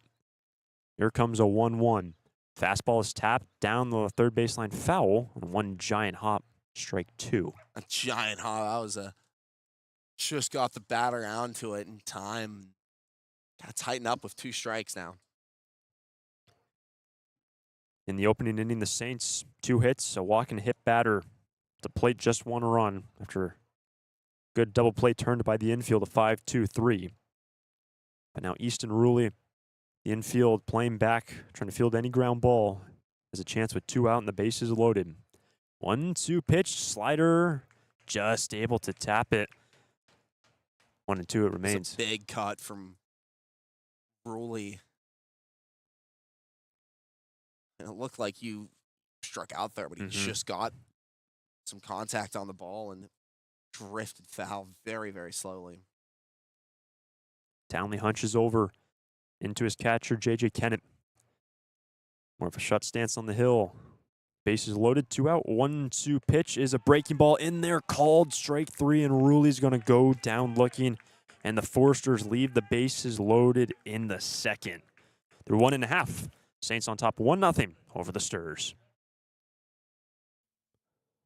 Santa Barbara Airport has 5 airlines: American, Alaska, Delta Air, Southwest, and United, with 12 direct destinations from Santa Barbara to Atlanta, Dallas, Denver, Las Vegas, Oakland, Los Angeles, Salt Lake City, Portland, San Francisco, Phoenix, Seattle, and Sacramento. With 23 daily departures from Santa Barbara, SBA's newest daily service on Delta Airlines to Atlanta and Salt Lake City can ensure that you can get anywhere in the world in just one stop. SBA is proud to join over 200 airports around the world in the Hidden Disabilities Sunflower Program. Passengers with a disability can opt into the program, and in doing so, trained staff at SBA will be there to provide additional level of customer service. You can learn more at www.flysba.com. Once again, you can learn more and book your flights today from Santa Barbara at www.flysba.com. When it comes to your office equipment needs, call Coastal Copy. We're the largest independent office equipment dealership in the Tri-Counties, and as your locally owned authorized Savin dealer, Coastal Copy offers complete sales, service, and supplies on a full line of Savin digital copiers and MFPs, Savin color printers, digital duplicators, Savin wide format systems, digital presses, document management solutions, and more. That's Coastal Copy. You'll see a difference because we go the distance. Call 1-800-995-8835. Bottom of 2, and the Saints lead 1-0 over the Santa Barbara Foresters. A.J. Crodell remains on the hill. He'll face the bottom 3. Snyder, Medella, Oseni scheduled to get their first look at the starter. First pitch, it's going to be a slider located high in the zone. 4 strike, 0-1. Let's see how A.J. settles in after 4 base runners in the opening inning. A really tough inning that he did get out of, to be fair. He can do some weak contact over to third and double play to end the inning, but easily could have been so much more, you have to say. Next pitch missing inside on a changeup, so it's 1-1 to the right-handed batter again, and Snyder. Snyder's the left fielder today for the Saints. Here comes the 1-1 breaking ball lifted in a shallow center. Terrence Kill really doesn't have to move. A couple paces back, makes the play. One down in the bottom of the second. And that's nice to just have an easy out like that. As you said, Terrence Kill looked like he was going to start moving, but it just hung up and didn't have to really move a muscle. That's going to bring up the number 8 batter, Levi Medella. 1-0 Saints lead, bottom of the second. Able hit from the left side, and a good amount of lefties in this lineup. We really, every broadcast need to talk about for the Foresters. Here's the first pitch, missing away, ball 1, but the Saints have their fair share. Yeah, that's given some problems to Crodell so far. Quicker tempo now. 1-0 pitch is located on a slider, 1-1. We saw more of a slower tempo from AJ, and he's looking to rev it up here, and batter takes a moment. You do have to think, he does prefer to work quickly. Here's the 1-1. Fastball is down the left field line, slicing and into the bullpen for the Saints. Strike 2. Definitely slowed things down in that first inning and gave up a lot of base runners. I don't think it's a coincidence now. He's already gotten one out when he starts to work quicker. Batter just stepped in the box. Here comes the 1-2 delivery. Swinging just foul off the end of the bat to the backstop behind the plate. 1-2. Base is clear, 1 down. Saints lead by a run, bottom of the second. Here comes the 1-2 pitch to Medella. Swing and a miss on the slider. 2 down in the second. And this is the AJ Crodell that we've started to know for the Foresters, working quick and getting strikeouts. 2 down very quickly after a tough first inning. And he did say, Nate, the great defense, you give up all those base runners, but just a 1-run inning. That's huge for Santa Barbara. Here comes the first pitch to the next batter already. It's up the middle, and it's through for a base hit off the bat of Keon Moseni, the number 9 batter. Just sees one pitch, a fastball straight up the gut, a 2-out knock for the number 9 batter to continue the second inning. Nearly identical to the first hit of the game for the Saints, send up the middle on a line. And just like that, the top of the order back around. Both Hayworth and Freer got on. Hayworth some good speed as well. First pitch, squaring around to bunt, is going to take a strike on a slider from AJ. 0-1. Hayward plated the first run, the only run of this ball game, after that single up the middle. So a man on, 2 down. Saints lead 1-0. 0-1 pitch from AJ. He's going to be in there for strike 2, just clipping the inside edge. Finding the zone.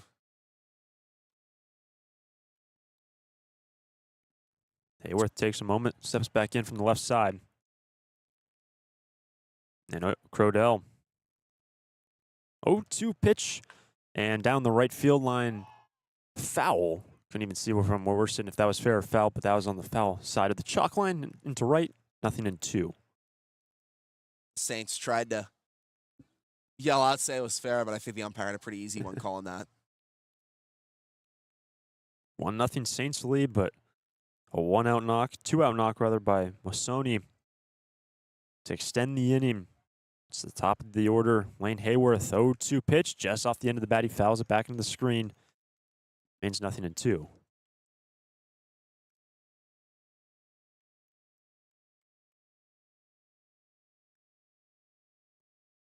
Hayworth is able to reach Jacob Freer.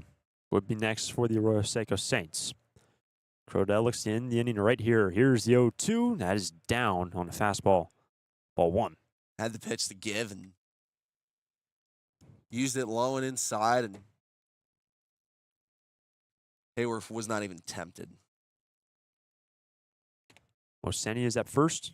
AJ's going to check back over to him. He's back in standing at first base. The runner over there is Caden Miller. Saw Caden get put into the outfield for just 1 inning in the bottom of the 8th, and the game was finished up after the postponement.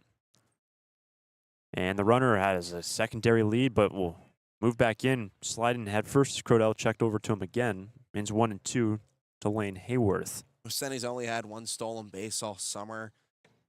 Taking a massive lead over there at first, I will say. Here comes the 1-2 pitch to the batter, and just missing away. on the fastball. Looked like it might have clipped the corner, but it's ball 2 to even the count. Very close call, and saw strikeout looking to end the top of this frame on a similar spot of a plate, but home plate ump didn't give the call. And the next pitch, swing and a miss on the slider. And 2-out knock by Moseni. He is left stranded. Hayward goes down swinging on a nice slider from Crodell. And through 2, Saints on top 1-0 over the Foresters. Lee & Sons Plumbing and Heating is proud to join the Foresters family of sponsors this season. I, Conan, a third-generation owner, was proud to coach for the Foresters for several seasons. Just like the Foresters are champs on the field, Lee & Sons are champs off it. We're experts in every type of plumbing and heating service and repair, from leaks and clogs to heaters and faucets. Strike out your plumbing problems by calling us at 805-965-9586. Lee & Sons, the champions of plumbing and heating. 805-965-9586. Stir it up.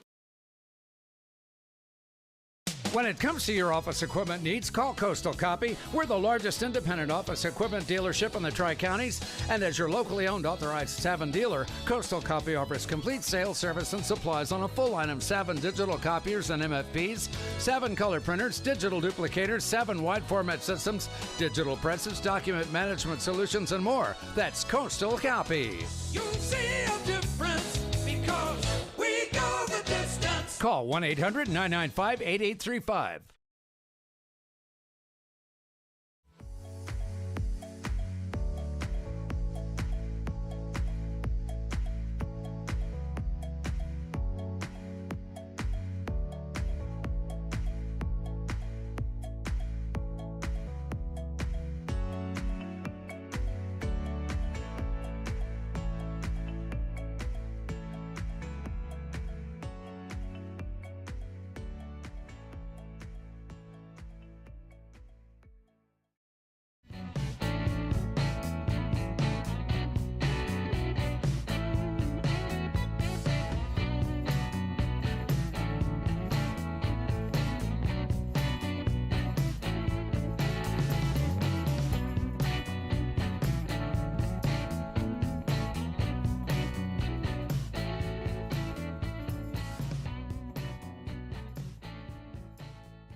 On to the third inning.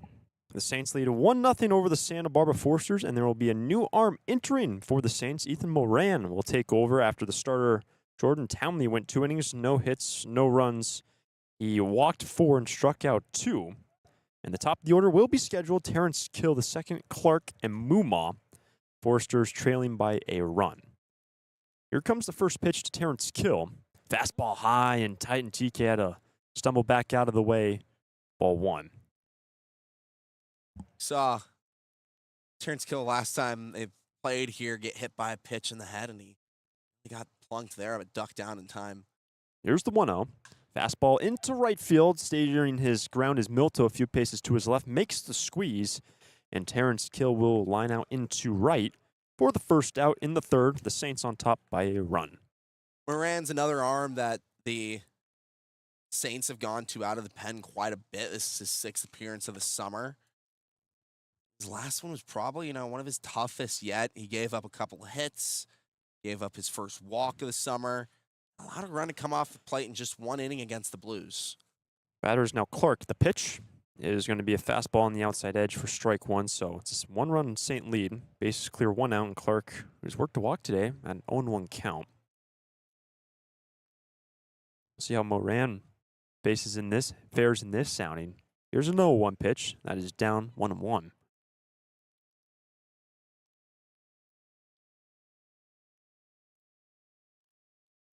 Santa Barbara, game 9 of 10 straight for the Santa Barbara Foresters. This stretch will come to a close tomorrow against the Saints at Santa Barbara High School. Here comes a 1-1. Fastball not competitive, high and away, ball 2.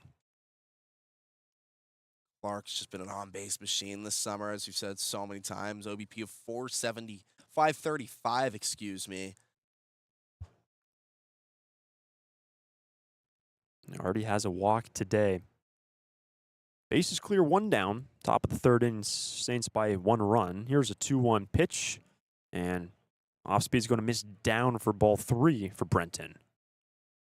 He's got second highest OPS as well. Absolutely elite this summer. The Foresters have had some base runners. Here comes a 3-0 pitch to Brenton. Fastball high and away, and 2 walks now for Brenton, both of which come in with 1 out in the inning. Couple times now where Saints pitching staff's given up a 4-pitch walk. A really, really tough start to the day, and struggling with our locations here. It's the last thing you really want to see if you're Saints pitching staff. That is the 5th walk given up by Arroyo Seco pitching today. But here comes the first pitch now to Mumaw. It's going to be a fastball away at the knees. Ball 1. Easton had a line out to left first time up. Santa Barbara trailed by a run top of the 3rd inning. Clark inches off of first base. He was caught stealing in the opening inning. Here's a 1-0. That's going to be missing high and away on a changeup away to the left-handed hitter. 2-0. Umah's getting ahead here. Don't want to give this guy a pitch to hit because he mashes baseballs. Clark continuing to creep his way away from first. 2-0 pitch is going to be missing inside for ball 3. And just like that, Ethan Moran, first batter he faced, retires, walks Clark, and falls behind 3-0 to Easton Mumaw. Doesn't get much easier with Cole Chamberlain on deck. Here comes a 3-0 pitch to Easton, and the fastball on the outside corner, 3-1.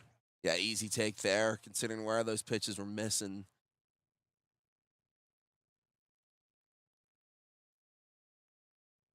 Clark got first, 1 away. Foresters trail by a run top of the 3rd. Here comes a 3-1 pitch to Easton Mumaw. The delivery is going to miss away. Ball 4 and back-to-back walks given up by Ethan Moran. First and second, only 1 out in the 3rd for Santa Barbara. And that's coming over to have a word. We talked a lot about, how the Foresters have had a big stretch of baseball, but if you look at the Saints as well, they've, this is a Saturday game. Usually teams have the days off on Monday, and then you play Tuesday through Sunday, and it's no different for the Saints. Excuse me, they had the day off yesterday, but up until then they played 4 straight. This is not ideal to have to. Already made 1 pitching change. Had a hard time locating here as well from your new arm, Moran, and just puts a lot more pressure on you. The entire infield will converge on a coach's visit to the mound. And you talk about the last schedule for the Saints, Nate. Well, July 1st to 3rd, 3-game series at Slow. They got swept. One of them, the game 1 of that series, 1-run affair, then lost 1-4 and 5-9 in the scoreline. So they're a bit of a tough stretch themselves. Yeah, and these two teams are looking to rebound their seasons. Not rebound their seasons, just find some form. Really, we said the Foresters have lost a few in a row. Obviously, the Saints have 2 now, and it's not really where you're looking to be at this point in the season. You're in that stretch, heading back over to the All-Star break, and then finally that week and a half kind of grind until the playoffs. For the non-Foresters team, for the Foresters, it's about that prep for Omaha. It's important you get back on track. Visit on the Hill is complete. Ethan Moran will now re-engage. He will face Cole Chamberlain. It is first and second. Clark is at second. Mumaw at first. Both runners worked walks with 1 down. Top of the 3rd inning. Saints lead 1-0. Here comes the first pitch to Cole. It's going to be a fastball away for ball 1. Chamberlain already has a walk. Led off the second. He's left stranded at 3rd.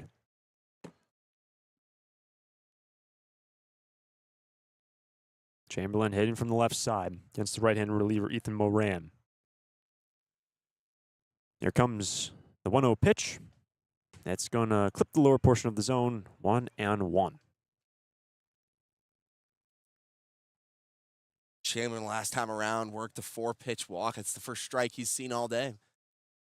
And the shadows getting much longer here. Sun setting behind home plate. And Has to be noted, the lights, the Foresters players complained about a lot, just turned on here 4 minutes past 7. here comes a 1-1 to Cole Chamberlain's first and second, only a single out. Check back to the man at second. It was Brenton Clark, a little shimmy and shaking off the second base as the shortstop Freer retreated back to the bag, trying to make a play on him, induced a throw from the pitcher. It's 1-1 still. Had to kind of extend out to make that grab. Fortunate that didn't go past him. Moran. 1-1 pitch to Chamberlain. He's going to be missing high and wide. Ball 2. Jordan Townley, the starter, went 2 innings, didn't allow a hit, no runs, but he walked 4. Already been 6 walks given up through 2 1/3 by Saints pitching.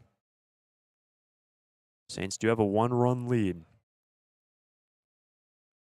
Cole Chamberlain from the left side will now see the 2-1 pitch. Swing and a miss. Late on the fastball, 2-2.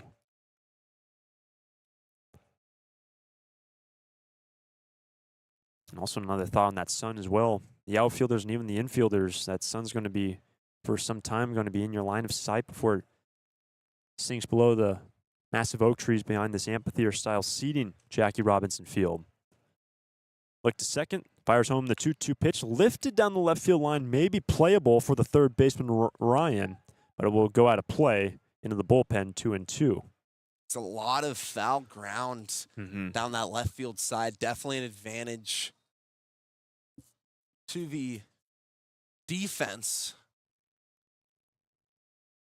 Good 20 feet between the foul line and the bullpen divider. This inning started with Terrence Kill lining out into right for the next 2 working walks. Here comes a 2-2 pitch to Chamberlain. Deep breath from the reliever. The delivery lifted down the left field line. Going back is Ryan, the third baseman. He drifts into foul ground, continuing to make a play back, and he will make the squeeze for the second out in the inning. And foul ground probably a third of the way down the left field line, played by the third baseman for the second out in the third. There's that advantage coming in right there. It just hung up and managed to get there in time, get the grab.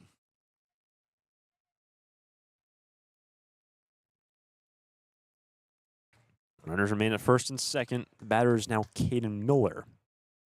He'll also hit from the left side as Ethan Moran takes a moment behind the hill, climbs his way back on top and re-engages.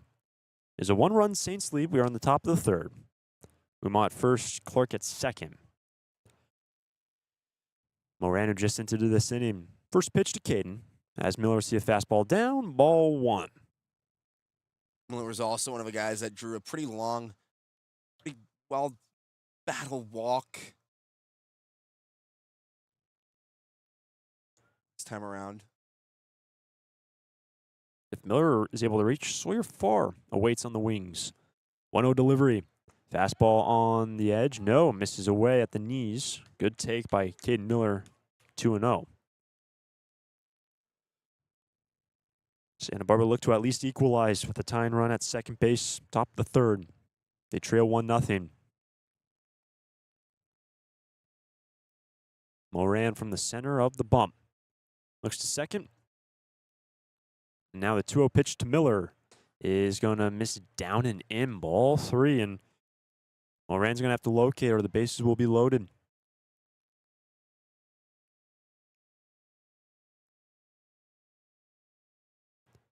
Far next. He's been able to drive in a lot of runs this season. Moran comes set. 3-0 pitch is going to clip the inside edge on a fastball. Gets himself back in the count. Strike 1. Just found the zone. I was kind of on the corner. It's got to be careful on those locations. Clark at second. Mumma at first. 2 down. Here comes a 3-1 delivery. Sprayed back into the fence behind the plate. Count is now full. here in the top of the third. Miller taking a couple steps away to gather himself ahead of his 3-2. And it's going to be party time on the bases. Clark at second. Mumma at first. 2 down. And a 1-run ball game top of the third. Santa Barbara in their 24th game. 9th straight game. Moran fell behind 3-0. 3-2 pitch with the runners going. It's going to be ball 4, missing away at the knees, and Caden Miller is aboard for the second time. He's already got a walk, make it 2, and the bases walked full by Santa Barbara, and that is the 7th walk given up today by Saints pitching to bring up Sawyer Farr. Second inning in a row with bases loaded. This time, though, Sawyer Farr, one of the team leaders in RBIs, coming to the plate. The switch hitter will hit from the left side. Clark representing the tying run at third. Go-ahead run, Mumma at second. Miller is at first. Saints, as it stands in the top of the third, lead 1-0. Here comes pitch number 1, Sawyer. Fastball is peppered over the entire complex. Now to play. Strike 1. Coming out aggressive. Farr nearly reached on a very close sacrifice bunt that pretty bang over at first to get him out. Was retired 2-3. Slow dribbler down the third baseline. Can Santa Barbara at least tie it? Take the lead with 2 down. Townley comes set. 0-1 pitch. Misses well high, and saving a run was J.J. Kennett. That ball just barely stayed in the web, and he had to spring up. Barely stayed in the web, and even with him springing up, that was a really high fastball from Moran, who's really taking his time to gather himself here. That was a bad miss on the 0-1. You saw him wiping down his right hand, his throwing hand on his right pant leg. It is still pretty warm, especially pitcher's mound is pretty much still in sun. Some jagged shadows extending onto the surface. But with 2 out, the 1-1 is away. 2-1. Sawyer Farr, another one of those guys who's really good job of getting on a .432 on base percentage. He's got a good count. It's 2-1 with the bases loaded. 2 down. Here's the pitch.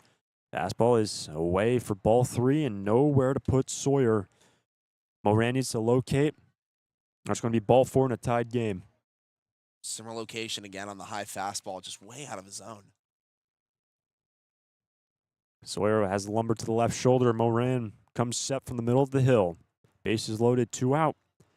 3-1 pitch is away. Ball 4, and we have ourselves a tied ball game. 4th walk of the inning for the Sturs. Brenton Clark plates the tying run, and a 2-out walk for Sawyer Farr, make it now 16 runs batted in this season. And the bases remain loaded now for Zane Becker. Saints pitching staff cannot buy a ball in the zone. That's now their 8th walk of the game through it's just the 3rd inning, Hunter. Just like out another mound visit. This time just between the catcher, Kennett, trying to settle his arm in. There's a lot of arms kind of up and stretching in that Saints bullpen. Do they go to a lefty against this lefty-heavy Foresters lineup? I could see that being the next arm out. 1 righty and 1 lefty currently tossed in the left field bullpen. Pretty lengthy conversation between the battery is now complete as Kennett will retreat behind the plate. So the Sturs have just tied it with an RBI walk by Sawyer Farr. 1-1 our score, top of the 3rd. 4th walk of the inning given up by Ethan Moran, who started off this inning clean. Batter is now Zane Becker. Just the question is, with 1 run in, how many is it going to be in this inning? Here comes the pitch to Zane.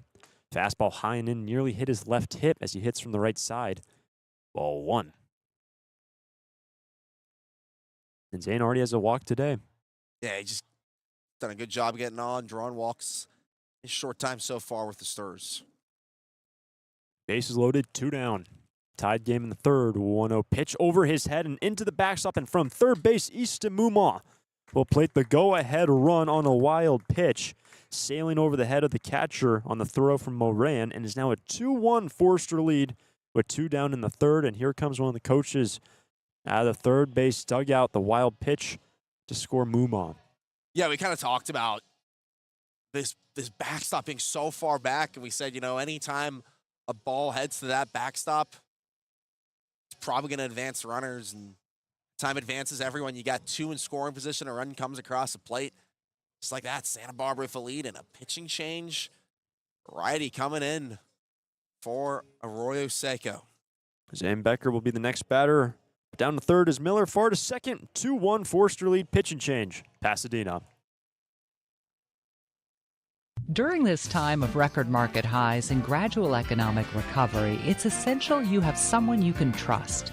For 10 consecutive years, the Santa Barbara News Press Reader's Choice Poll has awarded Tremblay Financial Services recognition for the financial guidance they provide their clients. Tremblay Financial Advisors continually educate their clients with new options and financial planning tailored fit to you.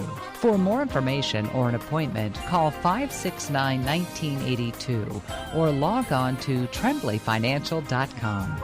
Securities and advisory services offered through Centaurus Financial Inc., member FINRA and SIPC, a registered investment advisor. Tremblay Financial Services and Centaurus Financial are not affiliated companies. Investing involves risk, including potential loss of principal. No investment strategy can guarantee a profit or protect against a loss in periods of declining values.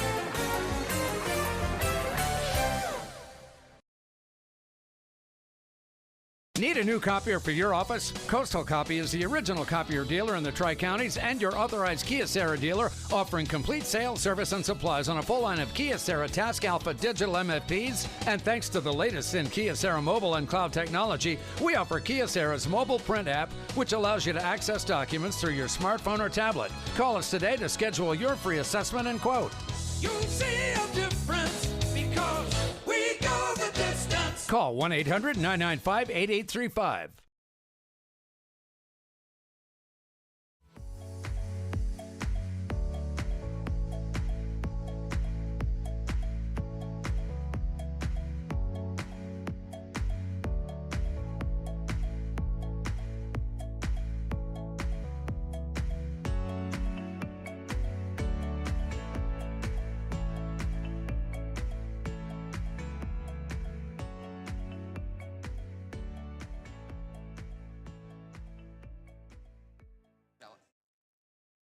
The Arroyo Seco Saints have made a pitching change. Garrett McGuigan will now take over. Ethan Moran will only record 2 outs. Nady walked 4. 2 runs have come in to score, and in the top of the third inning, Santa Barbara have a 2-1 lead over the Arroyo Seco Saints. Eerily similar to that second inning, except you got another additional walk to score the run, and then a wild pitch that gave the Foresters a lead. McGuigan coming in here. 5.78 ERA, gave up, only lasted a third of an inning last time around, gave up a run, 2 hits and a walk. Coming in, tough situation, 2 in scoring position. He just has to get 1 out. It is second and third, 2 runs in, 2-1 lead for Santa Barbara. 2 down in this inning. The batter is Zane Becker, righty-righty matchup. Here's the pitch. Fastball high, ball 1. 1 RBI in this inning. It was a RBI walk by Sawyer Farr. The other run scored on a wild pitch. Becker does have a walk today. Here comes the next pitch. Shan's going to miss upstairs in the middle of the AB, and that was ball 4 after McGuigan took over in the middle of the AB, and Becker's aboard for the second time today via a walk. And that's how McGuigan will start off his appearance. Finish off the walk to Becker. 5th walk of the inning, and that's going to now bring up McConney Navarro to hit from the left side. Bases once again loaded. 2 down and a 2-1 Forester lead. Here comes the pitch to McConney. Fastball away, ball 1. And McGuigan still yet to find the zone. All of he's been high and away the fastballs. 9 walks already by the Saints to Santa Barbara. 1-0 pitch. Fastball knotted up. McConney's able to lay off of it. Fantastic take on the high fastball. Ball 2. Again, getting ahead on counts. So crucial to you as a batter. It just gives you better options to swing at later in. Here's a 2-0. That's away. Ball 3. there's no reason to be swinging the bat right now. 5 straight misses in a row from McGuigan. Garrett McGuigan working from the middle of the hill. Needs to fire a strike. A 3-0 is located high in the zone, dragged down by Kennett. 3-1. Really making the catcher Kennett work on framing those pitches. It's a 2-run inning for the Sturs to lead by 1. 3-1 pitch is on the ground outside of first base. Foul. Full count now from Navarro. 2 down and the base is loaded. Just went foul, but that one stayed fair and got past the first baseman. That would have been a couple runs across the plate for Santa Barbara. McConaughey's able to reach. Easton Ruley is next for the Sturs. Town is now full. Everyone's on the move. Here's the pitch. Navarro down. Ball 4. It is now a 3-1 Forester lead. Miller from third plates the 3rd run of the inning. And now 4 straight walks given up by the Saints. Navarro has his 2nd RBI of the season, and the bases remain loaded for Easton Ruley. About as easy as an RBI as you'll get.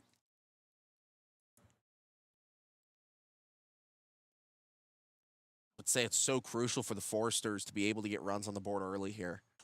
First pitch fouled back and directly behind the plate, all the way at the top of the amphitheater-style seating here at Jackie Robinson Field. So strike 1 on Easton. Because, you know, once the sun does set, you got to deal with these lights that kind of have a weird tinge to them. It's tough to see as a batter, and that's why it's so crucial to get runs on early.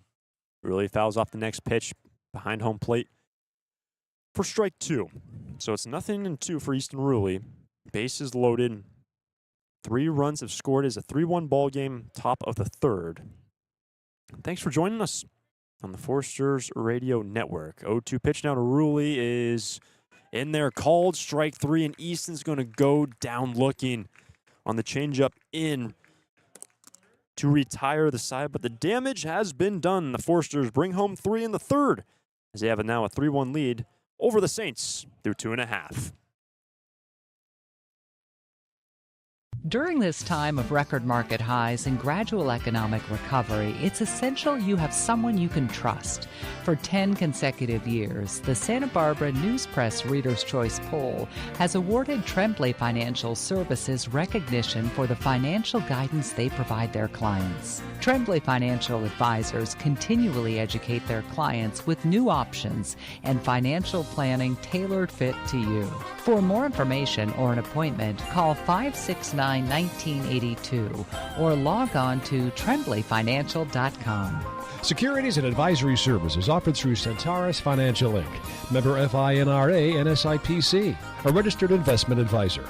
Tremblay Financial Services and Centaurus Financial are not affiliated companies. Investing involves risk, including potential loss of principal. No investment strategy can guarantee a profit or protect against a loss in periods of declining values.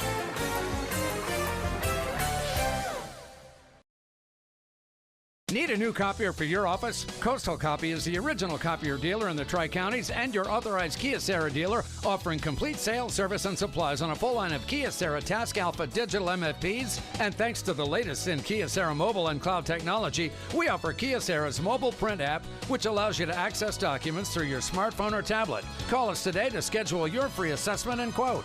You'll see a difference because we go the distance. Call 1-800-995-8835. Bottom of the 3rd inning, the Santa Barbara Foresters now lead 3-1 with 2-3-4 scheduled for the Saints. Crodell, the starter for the Sturs, remains on the bump. And here's Jacob Freer to lead off the inning, batting from the left side. First pitch is a fastball missing in from A.J. Ball 1. And it was a long wait in that first base dugout for A.J. Yeah, I mean, it was all 9 came up in that last at-bat for Santa Barbara. A lot of long at-bats as well.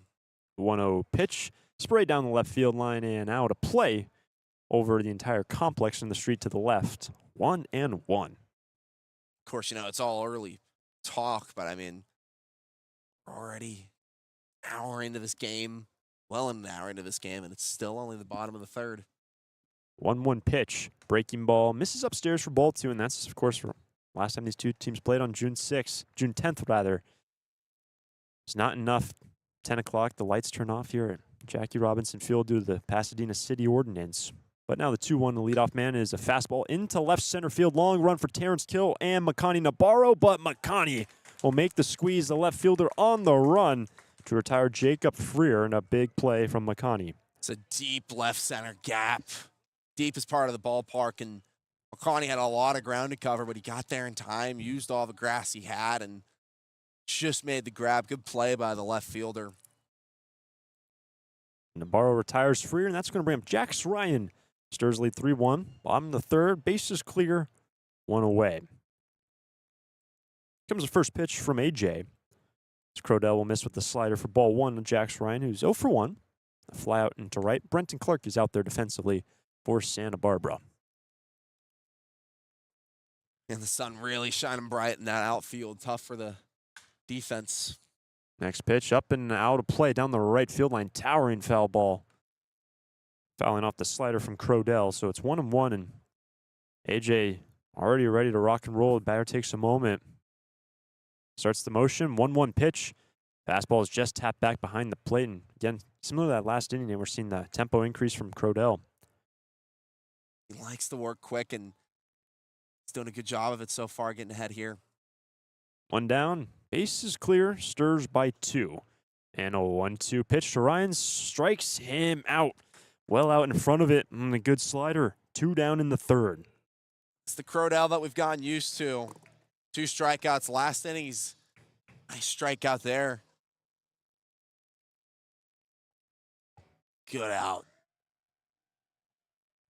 And AJ now at 30 strikeouts on the season. He entered today with 17 1/3 innings pitched. He's now through 2 2/3, and he's got 2 Ks. So here's the first pitch to the next batter. He's going to miss upstairs as Cody Turner stands in for the second time. He already has a walk. And extending his lead as the league leader in strikeouts in the CCL. Next pitch, swing and a miss. It's now 1-1 for the DH Turner. There's really not a lot of guys close to him. The next closest is Frankie Lopez of the Barons with 23. Next pitch, curveball missing high and away.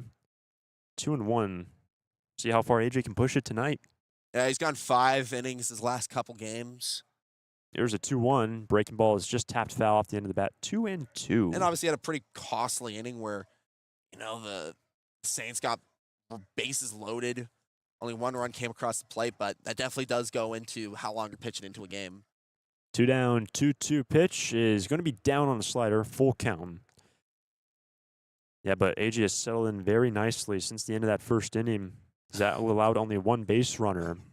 Now the 3-2 pitch is fouled back. It was another fastball. Able to tap it back is Turner. He stays alive.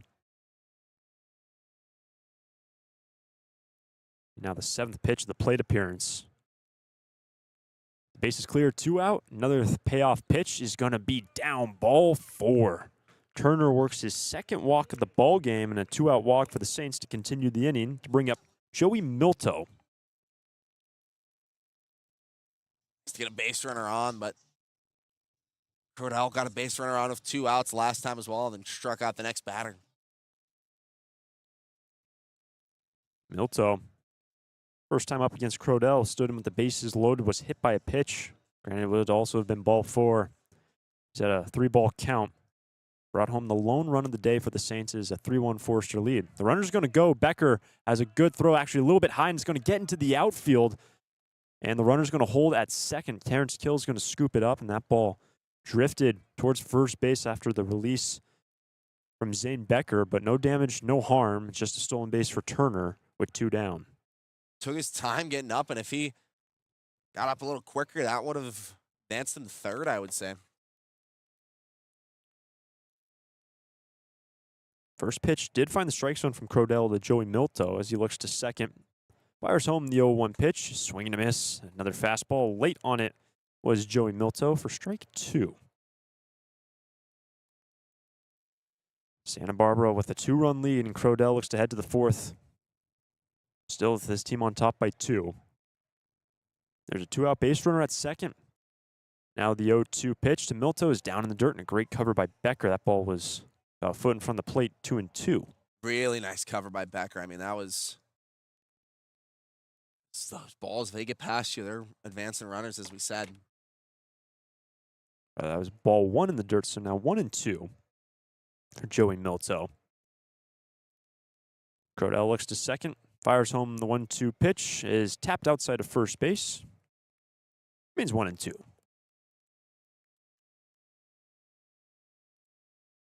At this point, most of the right field still in the shadows. Still in the sunshine. With 2/3 of the ballpark, when you look at the left field foul line out towards the right field fence in the shadows. Still some slices that cut through some of the trees into the infield. Oh, 2 down. 1-2 pitch from Crodell. Curveball missed high and away. 2-2. And good couple takes from Milto after falling behind 0-2. Yeah, really nice takes. And I was just giving him a couple different looks. Kind of tighten up here now. 2-2. Milto's reached once today. Here comes the 2-2 pitch. Into left field, falling quickly in a long run for Nabarro. He can't make the play, and it's past him. The left fielder's going to have to track after it. The runner will score easy, and Milto's thinking 3. It's scooped up by Nabarro, and sliding in head first into third base is Joey Milto. And the Saints push in their second run of the day, and the Forester lead down to 1. Yeah, there you go. Just kind of dropped into no man's land. Nabarro dove out for it, and he just couldn't make the snag. 2 out. Trouble here for the Sturs. Here's the first pitch now. J.J. Kennett slider down, and it will be an RBI triple for Joey Milto. So his second RBI of the day. Plates Cody Turner. So with 2 quick outs for Crodell, a walk, and then a triple. 3-2, the Forester lead in the bottom of the third. Here's a 1-0. It's going to find the inner edge. Strike 1. So crucial there to come back. Get back in the count there instead of falling behind 2-0. AJ winds up the 1-1 pitch. Sliders down and away. Ball 2. And at this point, Nate, in terms of pitching for Crodell's pitch count's getting up there in the third inning. Tag Andrews, Ethan O'Neill, and Steele Eves. Arms available here today. Here comes the 2-1. Tapped right side. Tough play for Easton Rulli, but it's going to get through into right field. An RBI single for J.J. Kennett.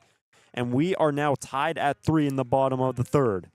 No chance for Easton Rulli. That ball was in the hole. It was a long run. I think he just got his glove to it, but just almost pushed it more in the right field from the angle he was coming at. And an easy RBI single for Kennett.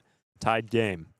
A couple really tough plays defensively in a row for the Sturs that allowed the Saints to tie this game. After 2 outs by Crodell, the next 3 have reached base to bring up Gannon Snyder. Tied game in the bottom of the third. The pitch is a fastball for a strike. We were just mentioning the names at the bullpen. Steele Eves, more the closer situation. Late game, you have to imagine Andrews or O'Neill, first man out of the pen whenever that happens. Here's no 1. Sliders down, ball and a strike. Yeah, absolutely. Oh, we saw Andrews has been really effective recently. O'Neill has missed some time. He was out sick for a bit. Now back healthy. Good to see him. Runner at first, 2 down. And Andrews, rather, A.J. Crodell will check over to man at first base. Ken's back in safely, no problem.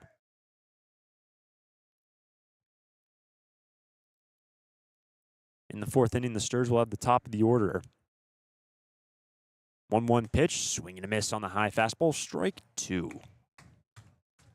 Brodo wants to get him here right now. Go to the off speed, maybe a slider low and away to induce a swing and miss. 2 down, but 2 runs in for the Saints. AJ, the 1-2 pitch.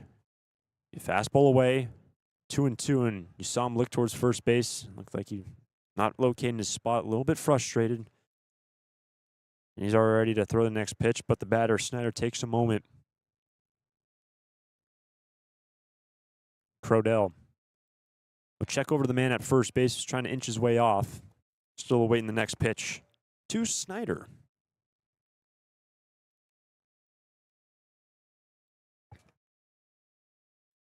And now the 2-2 delivery. Check swing. Did he go? The ball's going to get away from the catcher. Down to second base goes Kennett. He was able to lay off of it. So the count is now full for Snyder. It was real close. Yeah, really close, but he just held off, and crucially, the runner advances. Could have gone down a strike three swing, and Snyder probably would have advanced to first. It's going to go down as a pass ball to advance Kennett to second. So 2 out, man in scoring position. Big 3-2 pitch, strikes, no, just able to tap it. Foul just to the right of the plate, off the end of the bat. Gannon is able to stay alive. Just got it, barely.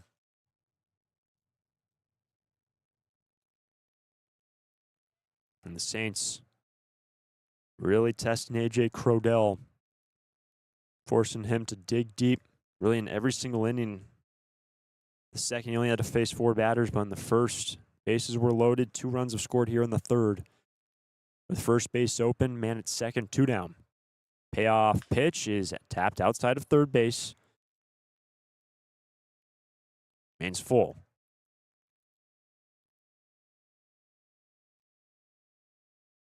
This will now be the 8th pitch of the plate appearance for Gannon Snyder. AJ looks to second. 3-2 pitch is going to miss down and in, ball 4. And after 2 outs, the first 2 batters for A.J. Crodell, the next 4 have reached base. 2 walks and 2 hits. And is now first and second to bring up the number 8 batter, Levi Madella. This is really just unfamiliar territory for A.J. Crodell. So often he's been working efficiently, getting good outs and limiting base runners. And today things are a little different. AJ is now tossed 73 pitches, and here comes the first pitch, missing inside on slider, so make it 74 for Crodell through 2 2/3. It's a tied game, bottom of the third. A 2-run scoring here for the Saints.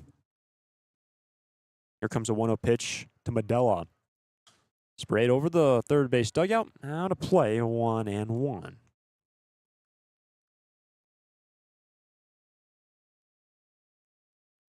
And a tempo for a game that's started a little bit past 6 o'clock local time. A lot of base runners. Here's an 0-1 on the ground, right side. Easton Ruley slides over at second, flips to far. The shortstop gets the force out at second to retire to the side. But the damage has been done by the Saints. They push in 2 runs and through 3. We are tied at 3 in Pasadena. It's out of here. It's tough to tell whether that's another Foresters home run or one of the many flights going out of the Santa Barbara airport. With 22 daily departures and 11 direct destinations, including Chicago, Dallas, Las Vegas, San Diego, and Seattle, there's no need to drive and fly when you can take off local at the Santa Barbara airport. Prepare for a departure from the usual travel experience. Choose SBA and depart differently. A proud partner of the Santa Barbara Foresters.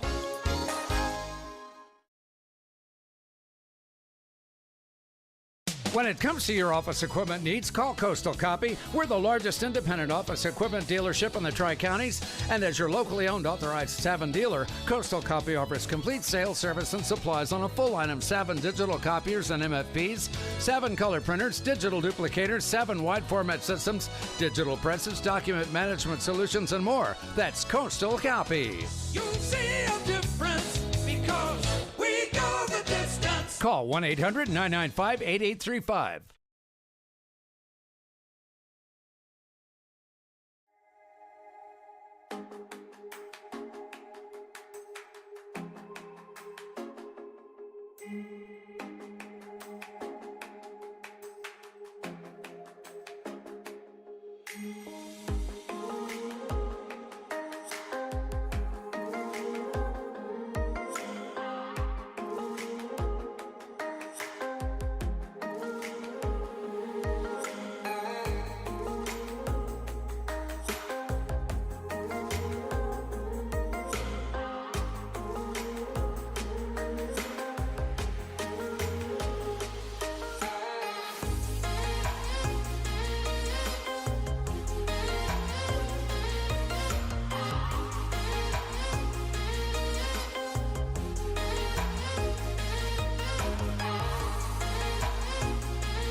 On to the fourth inning, and the Santa Barbara Foresters in a tied game with the Arroyo Seco Saints. Top of the order coming up, Kill Clark Muma with a new arm. Kid Schumard now in the game, a left-handed reliever. First pitch to TK. Fastball is fouled back, and you can already see on the velo, Nate, a little bit higher for Schumard. Yeah, pitching from a different side as well. First lefty the Stars have faced, and obviously, it's a lefty-heavy lineup, so interesting to see how the Stars can handle this. Next pitch is on the ground, right side, over to the first baseman. Medella is going to flip to the pitcher, covering the bag, makes the play. It'll go down as a 3-1 ground out. One away in the fourth. Man, those plays are always so close. Bang, bang at first whenever Terrence Kill has the grounders, and it's always a split second, a fraction between safe and out. So Brenton Clark to hit from the left side. Base is clear. One away. Tied game in the fourth. Here's the pitch. Swing and a miss. Late on the fastball. Strike one. First lefty-lefty matchup for Cade Schumard, former Brenton Clark. And he's working quick in 0-1. Slider clips the corner, and just like that, Clark in a matter of seconds down 0-2. Schumard this summer is black and white as a pitcher. He's had 3 really solid performances where he's gone multiple innings and not given up a run. Here's a 0-2. That's away, ball one. Really allow a base runner, and then he's had 2 performances where his most recent one against the Barons, he gave up 4 runs on 4 hits. Also gave up 3 runs on 5 hits to the Bombers back in early June. 1-2 pitch is in there. Called strike 3 on a slider, and Clark will go down looking. 2 down in the fourth in a tied game in Pasadena. Not often you see Brenton Clark go down looking. After 2 walks today and scored a run. Tired for the first time, and 2 quick outs for Cade Schumard, and that's going to bring up Easton Muma, another man to bat from the left side. Base is clear, 2 out. Top of the fourth in a tied game. Here's the pitch. Fastball is low, ball one.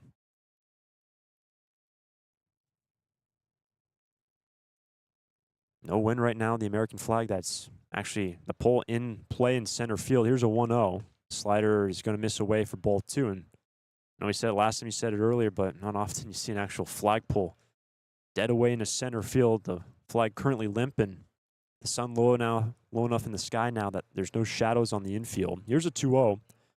That is down for ball 3 for Easton Muma.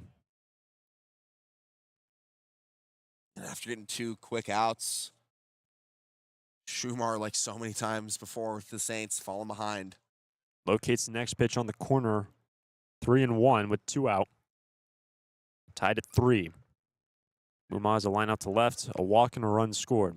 3-1 pitch is chopped left side. Freer comes over, but it's cut off by the third baseman. Hucks it over to first. And Easton Muma will be retired in the first 1-2-3 inning of this ball game, and through 3.5. It's a tied ball game between the Saints and the Foresters in Pasadena.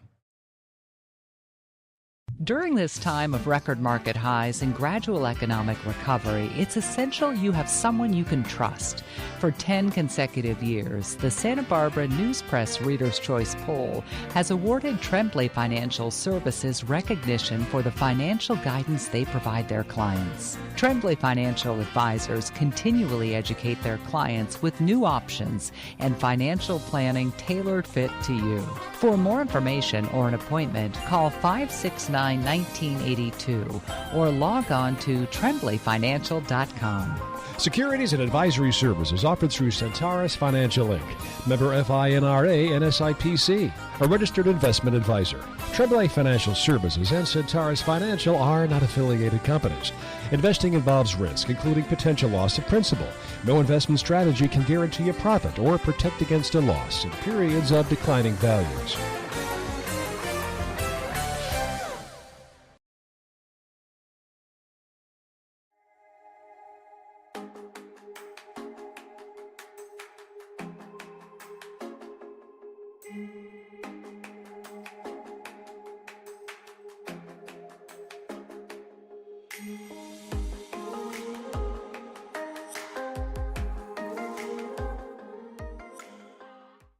Bottom of 4, and already Crodell winding up the first pitch. The batter just stood in the box. Keon Moseni took fastball down for ball 1, so Crodell remains in this game, and already the next pitch is a fastball located 1-1 as Moseni is leading off. It is 9-1-2 scheduled.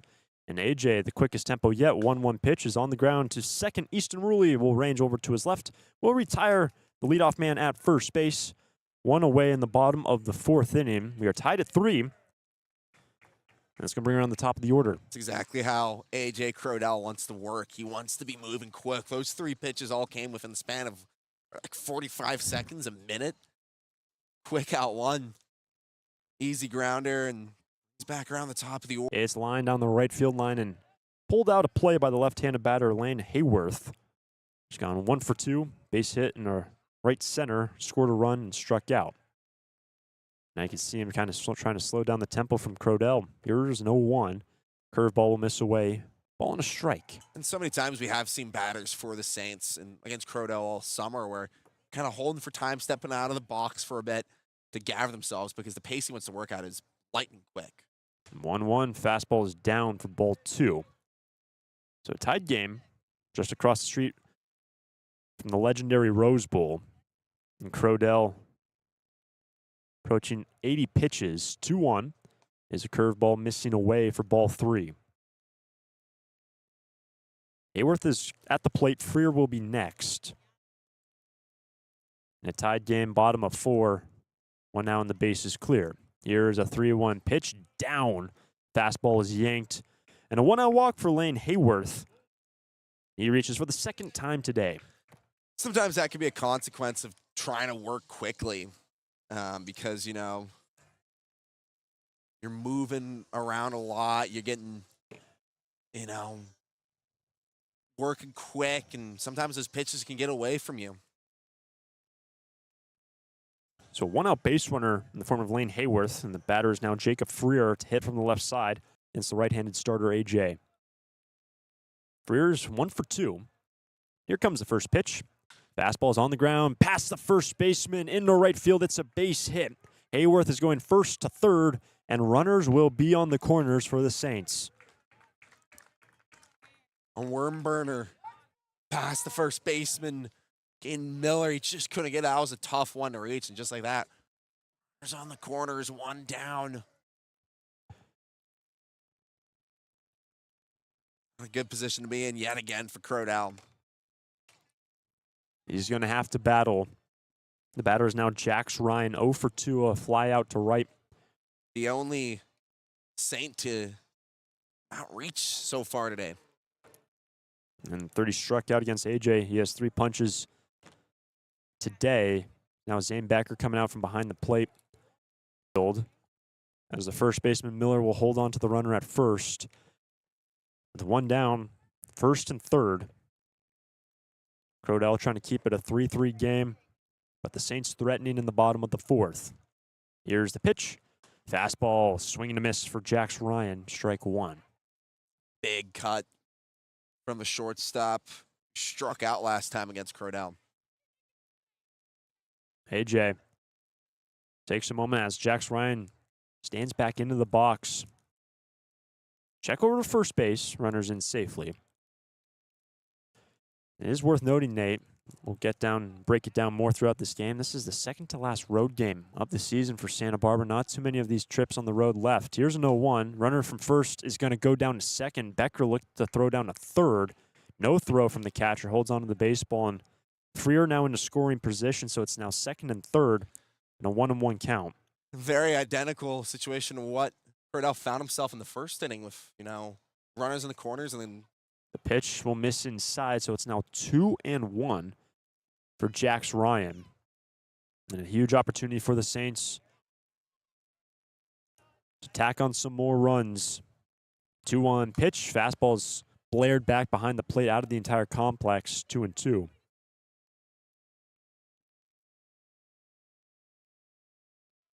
Santa Barbara, after the top of the 3rd inning, had a 3-1 lead. The Saints put up 2 runs in the last, and they're threatening 2nd and 3rd. Only a single out. 2-2 pitch, swing, and a miss. Jax Ryan will go down swinging, 2 out in the 4th. Massive strikeout, Hunter. That is huge. Brings up Turner, who's walked a couple times today. He's had the upper hand against Crodell so far.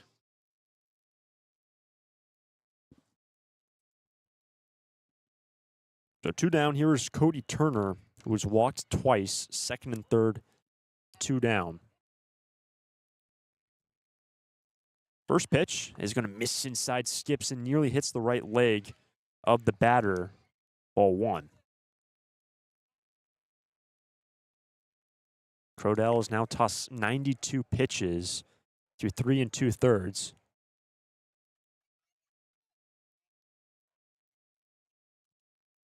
Second and third, looks to limit the damage. 1-0 pitch is just tapped off the end of the bat for strike 1.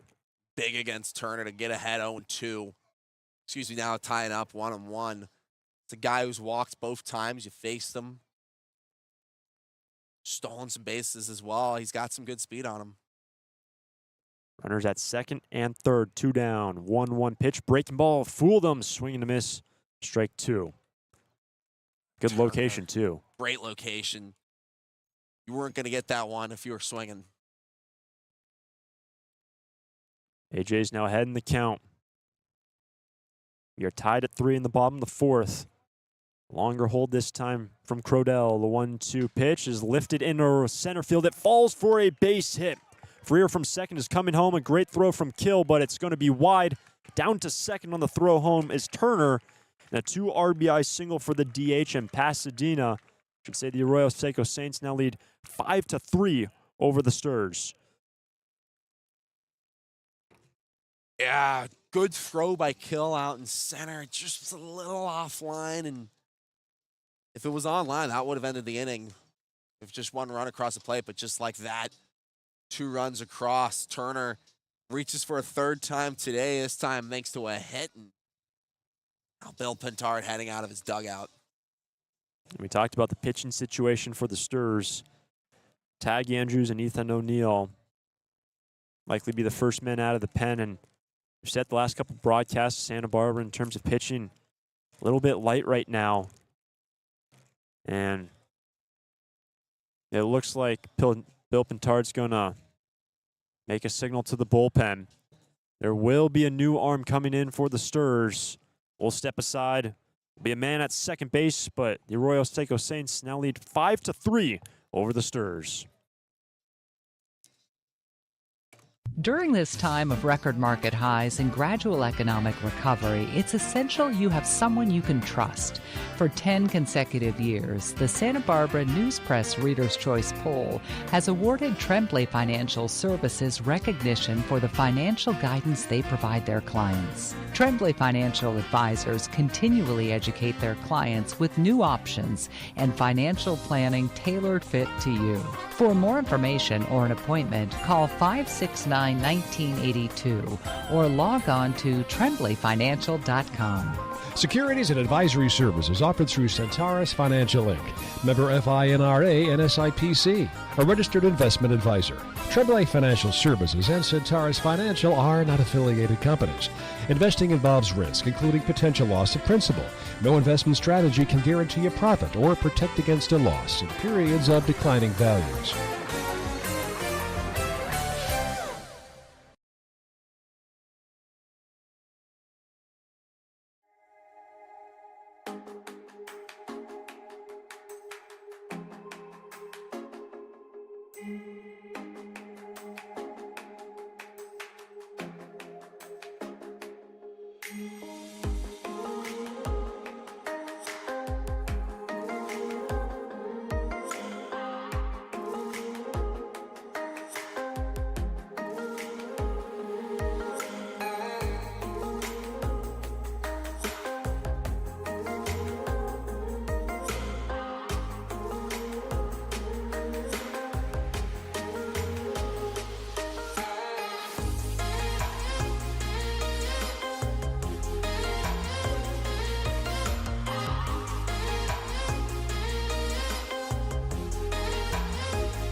Tag Andrews will take over for the Sturs on the bump. He inherits the runner at second base. It is now a 5-3 Saints lead. Here comes the first pitch to Joey Milto. It's going to skip in and down for ball one. Milto today has been hit by a pitch, an RBI triple, and actually when he was hit by a pitch, he brought home a run as well. So he's been able to bring home runs with frequency today. He has a man at second and 2 runs in. We are in the bottom of the 4th inning. 2 out. The 1-0 pitch is a fastball missing high and away, ball 2. Yeah, kind of a similar feeling to that first game between these teams where Santa Barbara got a lead early. Then as the sun kind of set, the bats of Arroyo Seco kind of came alive. And now the sun's setting here.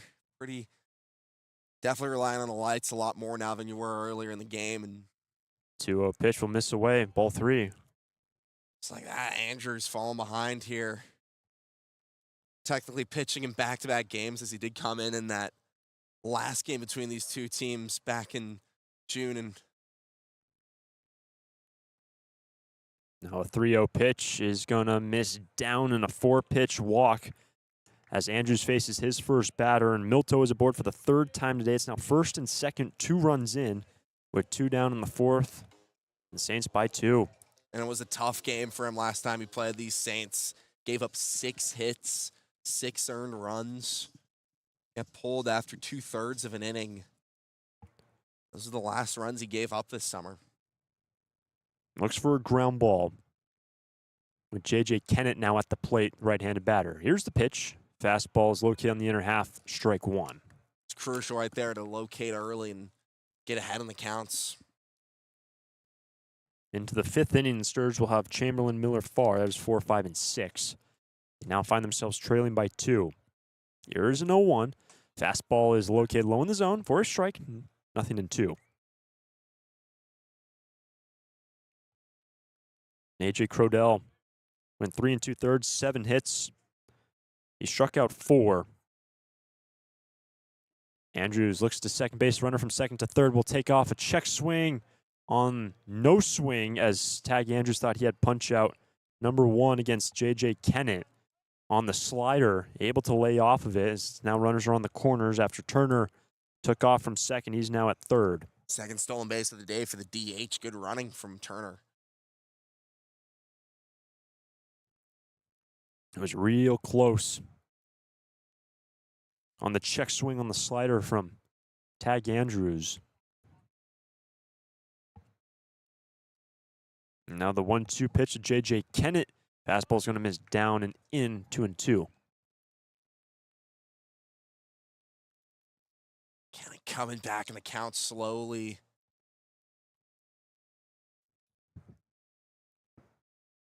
Careful here. You're Andrews. 2-2 pitch upstairs, full count. He walked the first man he faced. Runners are on the corners. And with 2 down, Milto at first is going to have a head start. Already 2 runs in this 4th inning. It is a 5-3 Saints lead. Andrews will wind up the 3-2 pitch. Check swing and fouls it back into the pull just to the right of the first base on deck circle. So Kennett stays alive. Means 3-2. Definitely something to think about here for Andrews. This is his 3rd appearance this week. Yeah, he's had a lot. He's had a lot of work thrown at him, and he's handled pretty well so far. This is a tough situation to be in right now. Another 3-2 pitch with 2 out. Check swing, but called strike 3 on the inner half.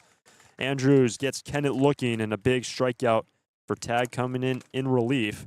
But 2 runs score for the Saints in the 4th, and through 4, 5-3 lead for Arroyo Seco.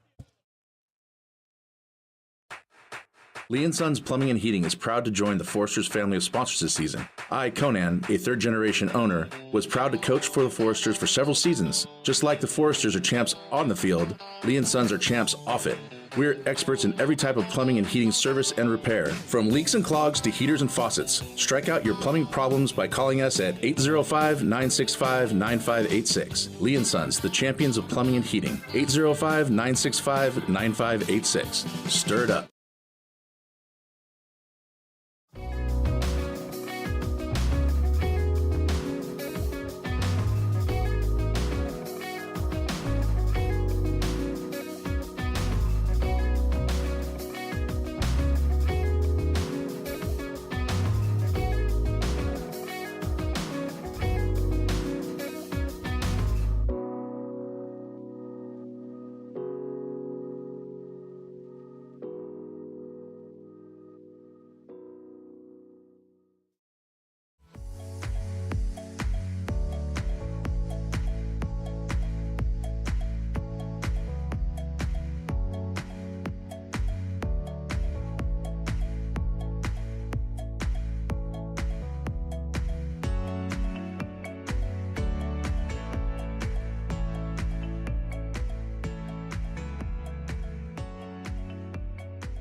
Now into the 5th inning from Jackie Robinson Field in Pasadena, California, and we are on to the 5th inning, brought to us by our friends at Finney's Craft House. Finney's has a couple locations in Santa Barbara, one on Lower State Street and one in Goleta.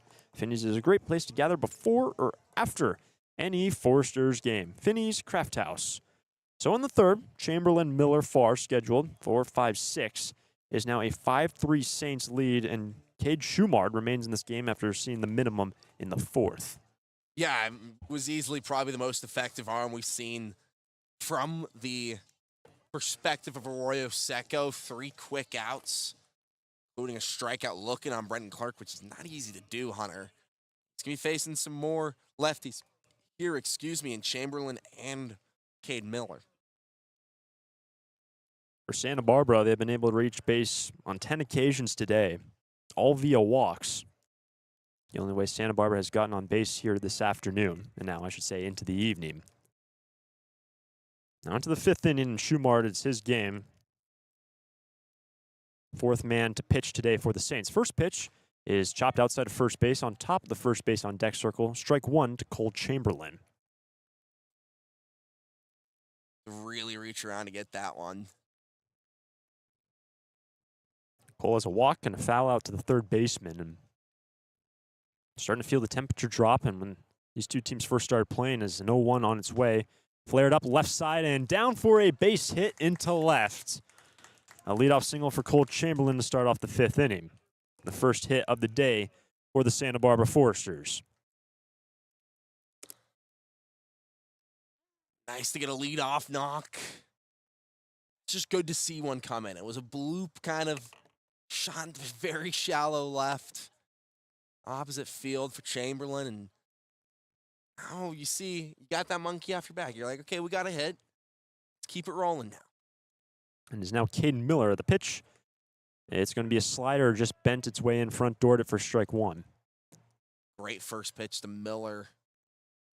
Though I'm not sure that's where he intended those slider to be against the lefty.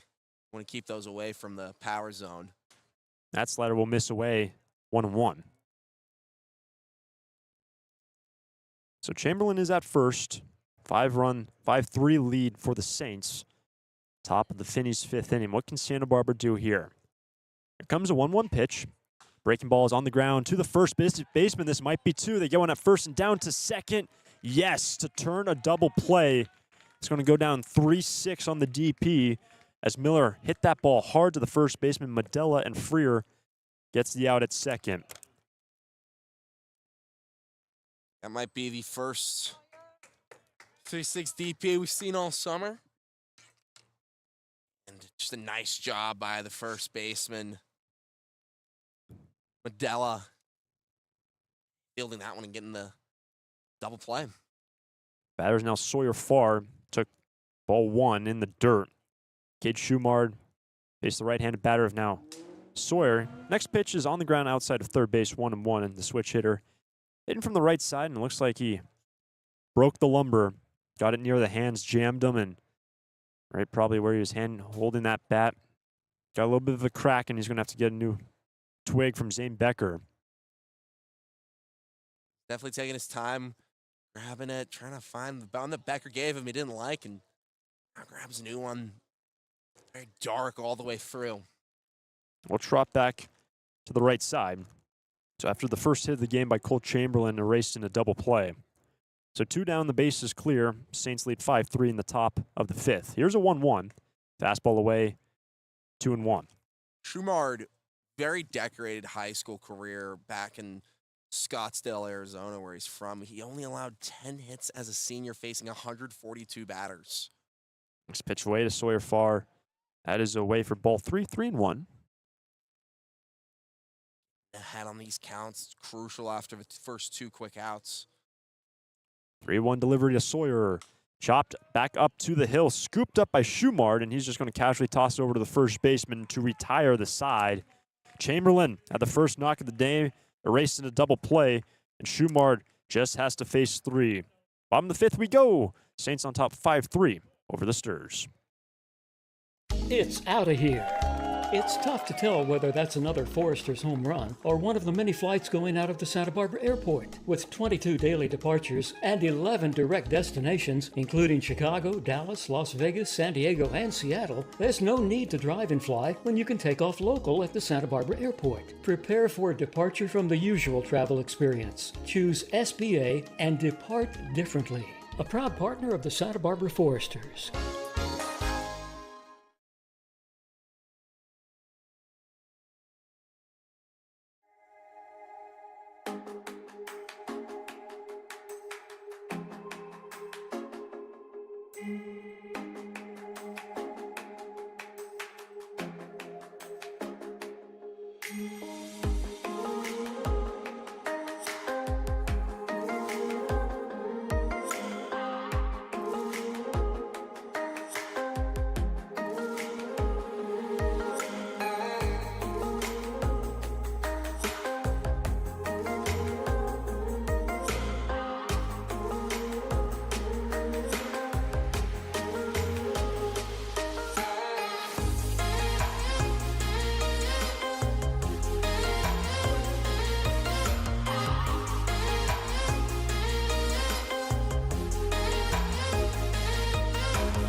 Bottom of the fifth inning, brought to us by our friends at Finney's Craft House. Great location in Santa Barbara and Goleta. Great place to gather before or after any Foresters game. Comes the first pitch to the leadoff batter from Tag Andrews. It's going to be a slider missing away to Gannon Snyder. It is Snyder, Medella, Moseni schedule. Bottom three, 5-3 Arroyo Seco on top of the Sturs. Here's a 1-0. And the slider will be located this time 1-1 from Tag Andrews, who entered in relief in the last inning. And it's going to start off with this fresh inning, bottom of the fifth. Yeah, he's got a clean slate. Had a couple runners on when he came on last time up. Here's a 1-1, down and in, ball two. Again, working quick, just like Crodell was. That didn't really have much success for AJ. The off man is at a 2-1 count. Here comes the pitch. Fastball missed down. Check swing. They appeal down to the first base umpire. No swing. It was real close. But it was ball three for Gannon Snyder, who has gone 0 for 1 with a walk. Both the first base coach and the ump at first gave the signal at the same time. There's a 3-1 into right field. Pretty hard hit. Brenton Clark was going to make the squeeze out in front of the warning track in right center to retire the leadoff man. Again, if that ball was hit during the 8th inning of the first game, that might have had a little bit more carry and could have maybe gone over that right field wall. Yeah, the sun's well and truly set here. Jackie Robinson, the field. Really relying on the lights now. Ball that just died out in deepest part of right field. Here's the first pitch to Medella. A heater on the edge from Tag Andrews, 0-1. 5-3 Saints lead. Bottom of the fifth inning. Medella had that strikeout second. His first time facing Andrews now. Swing and a miss on the second pitch on a changeup from Tag for strike two. He is K'd and then reached on a fielder's choice. And 0-2 pitch. That is down. Fastball yanked by Andrews. Ball one.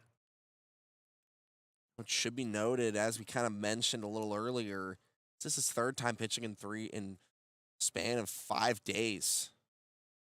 1-2 delivery from Andrews. Swing and a miss on the fastball low and away. 2 quick outs from Andrews in the fifth. Looking fresh. Good strikeout there. Second out of the inning. So the base is clear. 5-3 Saints lead. It's going to bring up Moseni. First pitch.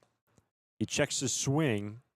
Kind of chopped at it. No swing on the appeal down to our third base umpire as Keelan Moseni bats from the left side. Here comes a 1-0 pitch. Fastball is down 2-0. I would say there's probably a little bit more Foresters fans than there are Saints, and Foresters faithful letting them hear it. With 2 down, the base is clear. 2-0 pitch. Fastball well away for ball 3. Top of the order is on deck in the form of Lane Hayworth. Crucial to get this out here, Hunter. You got to come back and account with a strike here. Can Andrews locate? 3-0 pitch is down in the dirt. Ball 4 on 4 pitches, and Moseni is aboard for the second time today. A 2-out walk in the 5th to turn over the lineup for Lane Hayworth. Saints just put up 2 runs. I should say on back-to-back innings. They played at the first run in the opening inning. Sturs put up 3 runs in the 3rd. Saints 2 runs in that 3rd inning, 2 in the last in the 4th.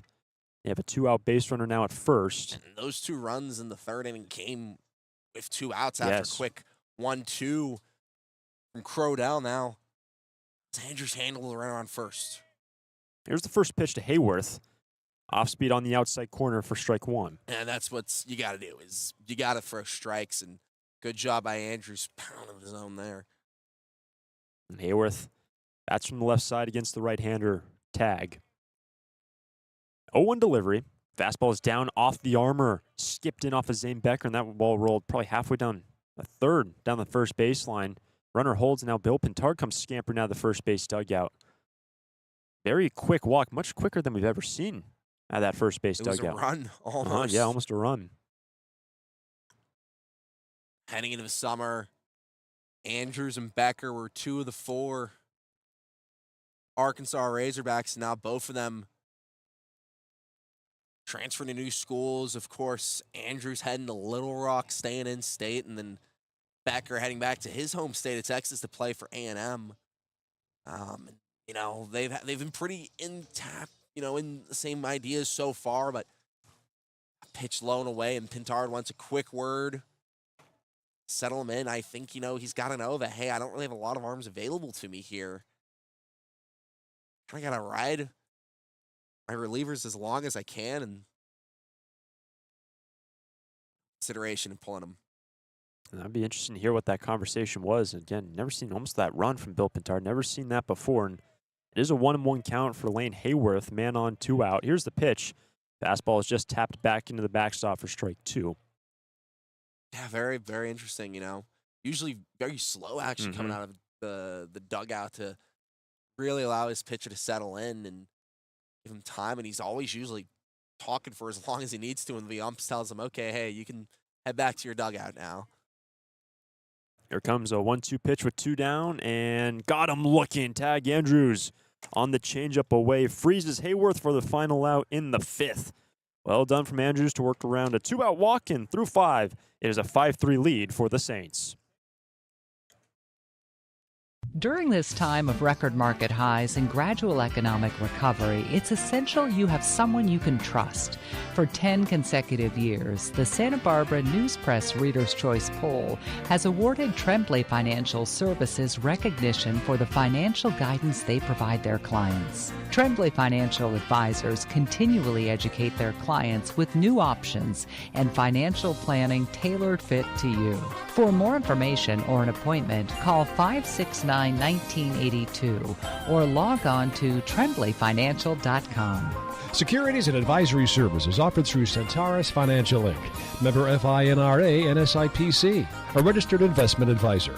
Tremblay Financial Services and Centaurus Financial are not affiliated companies. Investing involves risk, including potential loss of principal. No investment strategy can guarantee a profit or protect against a loss in periods of declining values.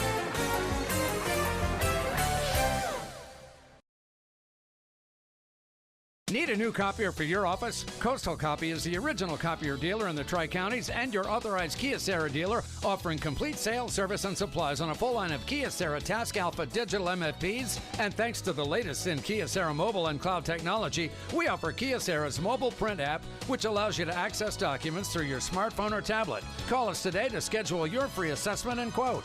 You'll see a difference because we go the distance. Call 1-800-995-8835. Into the 6th inning, right across the street from the Rose Bowl, Jackie Robinson Field. Santa Barbara trailing by 2 runs. It is a 5-3 lead for the Arroyo Seco Saints as Zane Becker, Makani Navarro, Easton Rulli will be scheduled for Santa Barbara. That is the bottom 3. And Cade Schumard remains on the hill, the lefty who has been giving the Sturs trouble since he's come into this ball game. Here comes the first pitch. It is going to be a fastball, just missing it, nearly hit the left hip of Zane, but it is ball 1.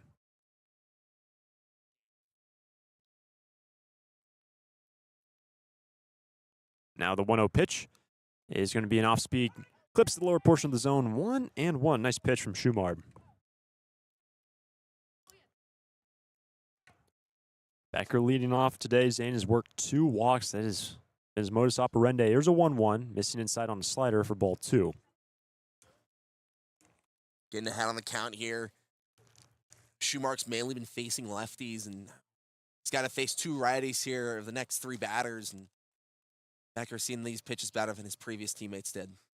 Next pitch misses inside ball 3. Another slider from Cade Schumard. So 3-1 the count. Can Zane Becker do it again? 2 walks. And here comes a 3-1 pitch. Ball 4, fastball jacked right in front of the plate. And a leadoff walk for Santa Barbara. Walk number 11 on the day given up by Saints pitching. They really struggled with those first 3 pitchers. Townley had 4 walks. Moran had 4 walks. McGuigan had 2. And it's the first for Schumark as he enters his 3rd inning. So definitely settled a little bit. The command's gotten better, but not ideal to give up a 5-pitch walk on the first batter you face of a new slate. Here's Navarro, first pitch over his head and in and out of the glove of the catcher. Will roll towards the first base on deck circle, and down to second goes Zane Becker. So a free base for the Sturs. The tying run at the plate, top of the 6th. It's 1-0 count now for Navarro with the Saints leading 5-3.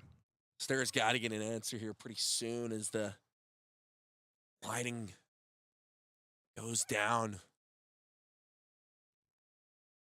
Here comes a 1-0 pitch. Navarro will take it behind his back, and what a play from J.J. Kennett. Did I even see that correctly? That was behind his back, and Kennett had to sprawl out and grab it? Yeah, I think it might have been, and looked like a wide receiver, almost on a football team, just stretching out to make a diving grab. I mean, like that was more like a goalie in soccer. That's the best comparison I can give you. It was like he was saving a penalty kick right at him. The corner and job, and just like that.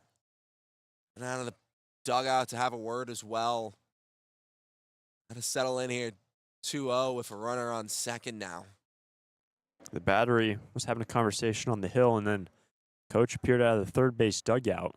Conversation now ensuing on the bump here at Jackie Robinson Field, and it's starting to get to that portion of the night. Still a lot of ambient light available in the surroundings, but when you look at these lights, and the players have talked about it in the past, and we've alluded to it on the broadcast as well, it's got a funny haze, a hue where it's almost tough to see the ball, and it's starting to become that time of night where you still have enough ambient light, but your eyes kind of have to adjust. You blink a couple times to just see things clearly. The advantage definitely to the pitcher now throughout the rest of this game, and of course the Saints are used to playing in these lights. Here comes a 2-0 pitch now to Navarro. It's located on fastball 2-1. Yeah, and that was something that the Foresters batters were pretty upset about, and Bill Pintard was talking about it as well. That game, yeah, it's just those lights just don't look like they're all the way on. Here's a 2-1 right side, charging over. It's the first baseman, but over and it's covering first base, but the pitcher will get over there. The first baseman was going in the hole. It was fielded by Moseni, the second baseman, and a long run for Cade Schumard to cover first base. And it'll go down as a 4-1 ground out. Becker does advance to third base, and that's the first out in the 6th inning in this 5-3 game. Yeah, crucially, you got a runner now 90 feet away from scoring.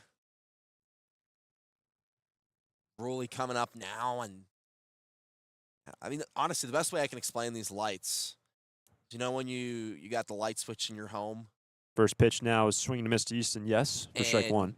It's got the different settings. It's like the newer modern ones right. Where you can turn it all the way up, just press the regular button, or you can kind of press the arrow, dim it down. That's what this is like. These lights are pretty dim. 0-1 pitch, swing and miss, and quickly Ruley's down 0-2. That's a good way to explain it with Becker now at third, 5-3 game, top of the 6th, and 1 out. Just not super sharp is the lighting. It's like a reading light almost. Now the 0-2 pitch, fastball is lifted back and about 10 rows deep in the amphitheater-style seating behind first base. It is 0-2.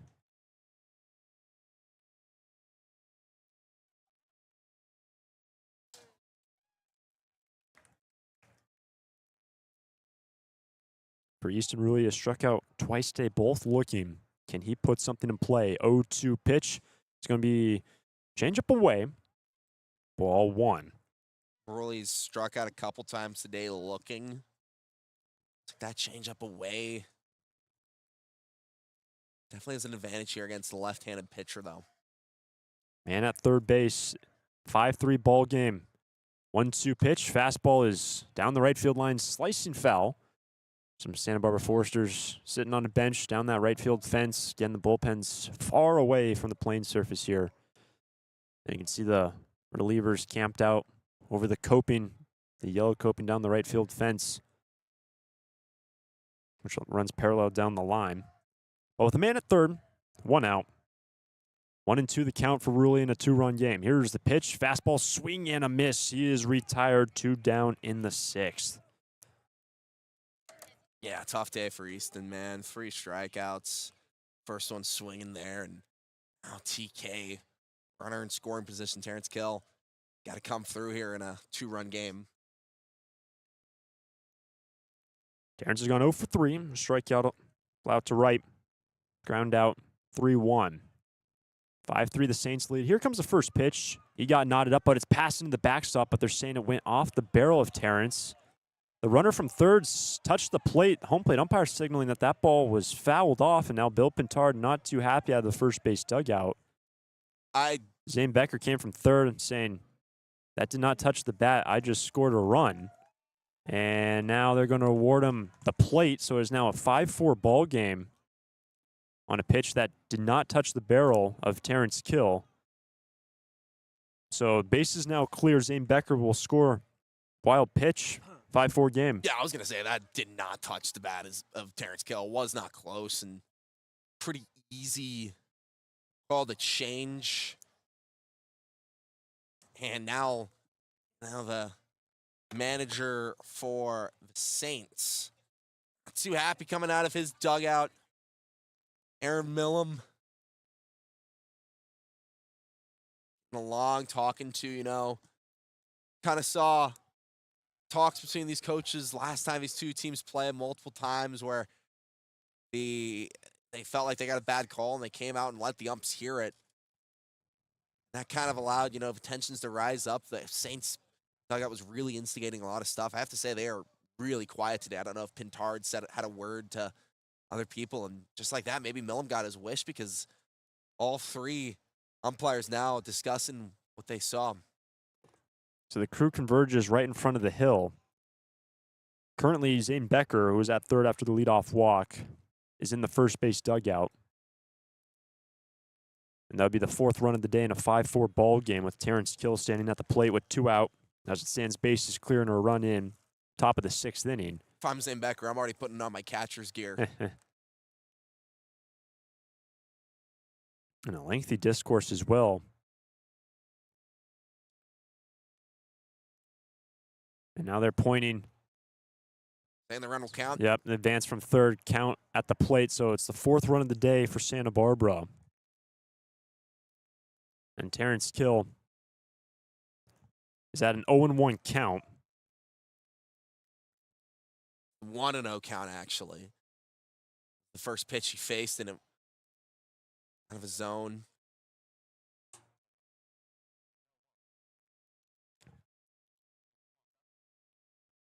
But the count is 0-1. There's some update on the scoreboard, so it's now 0-1. Next pitch popped up and behind and over the first base dugout, all the way up to the top seats of the amphitheater.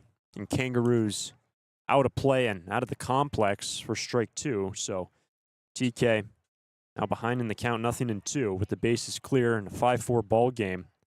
Top of the 6th inning, 0-2 pitch from Schumard, misses upstairs, ball 1. Crucially, the runs come across the plate already. Be tough to get something going here. After Kill gets on, it'll be Clark, Mumaw, and Chamberlain, 3 lefties in a row, plus Miller. There's a 1-2 pitch. Change up is away. Good take from Terrence Kill. You have to think 2-2. Schumark, who has gotten all 4 of those lefties out, besides Chamberlain, he would have easy time with them. 2-2 pitch will miss inside, full count. Brenton Clark stands on deck in a 5-4 ball game. This inning started with a leadoff walk pitch. Kid Schumard, the 3-2 delivery is down and away and scampers all the way back into the backstop. Not competitive. And the second walk of the inning given up by the left-handed reliever to continue the inning with 2 down for Brenton Clark coming to the plate. And that walk came across the score of the run. The first batter he faced in Becker, and Kill's got some speed, man. Won't be surprised to see him take off at some point during this at-bat. 8 stolen bases on the year in 10 attempts. And Clark 0 for 1, 2 walks today. Did strike out looking, but the first pitch is going to miss away in this lefty-lefty matchup. Ball 1. This is the second time facing Schumark. It's for revenge after the strikeout looking, as you said. There goes Kill. 1-0 pitch is tapped over to second base. Moseni will charge in, flip over to first base to record the 3rd out of the inning. 2 walks, and Santa Barbara are able to play a run through 5.5. 5-4 lead for the Saints over the Sturs. During this time of record market highs and gradual economic recovery, it's essential you have someone you can trust. For 10 consecutive years, the Santa Barbara News Press Reader's Choice Poll has awarded Tremblay Financial Services recognition for the financial guidance they provide their clients. Tremblay Financial Advisors continually educate their clients with new options and financial planning tailored fit to you. For more information or an appointment, call 569-1982 or log on to tremblayfinancial.com. Securities and advisory services offered through Centaurus Financial Inc., member FINRA and SIPC, a registered investment advisor. Tremblay Financial Services and Centaurus Financial are not affiliated companies. Investing involves risk, including potential loss of principal. No investment strategy can guarantee a profit or protect against a loss in periods of declining values. Bottom of the 6th inning from Pasadena. Jackie Robb, Jacob Freer, Jax Ryan, Cody Turner will be scheduled with Tag Andrews remaining in this ball game. Bottom of the 6th inning, 1-run affair. 5-4 lead for the Saints, and Andrews entered in this ball game in the middle of the 4th inning. Good work in the 5th. Did have a 2-out walk, but struck out 2. And he'll face really the heart of this order for the Saints, trying to keep it a 1-run deficit for the Sturs. Yeah, he's been, pretty solid last inning. He's already got 3 strikeouts today. Walks, though, if he can limit those in the 6th inning. Here comes the first pitch to Jacob Freer. Fastball is lifted in a shallow left. Coming in is Nabarro, but going back is the shortstop far, and it will be Sawyer to make the play out in short left. And 1 pitch from Andrews, 1 down in the bottom of the 6th inning. Good start for Tag to get that out right there. Weak contact, as easy as it gets for Sawyer Farr. That's going to bring up Jax Ryan, 0 for 3. Fly out to right. It's Cade twice. On the way in, the base is clear. The first pitch swinging. Fouls it back in the glove for strike 1. Yeah, I know this is not the day you want to see from your 3-hole hitter. This is supposed to be your best bat in the lineup, and he struck out twice. Pretty disappointing from Jax. 0-1 is on the inside corner for strike 2, and quickly Tag Andrews is ahead. Bottom of the 6th inning, 5-4 lead for the Saints. Here comes an 0-2, and Andrews taking a page out of Crodell's book, going quick, and it missed down on a slider for ball 1. So it's his first time facing Ryan. Crodell got him to strike out both times. Here's a 1-2 pitch high and in near the helmet. Having to dive out of the way it was in. It's now 2-2.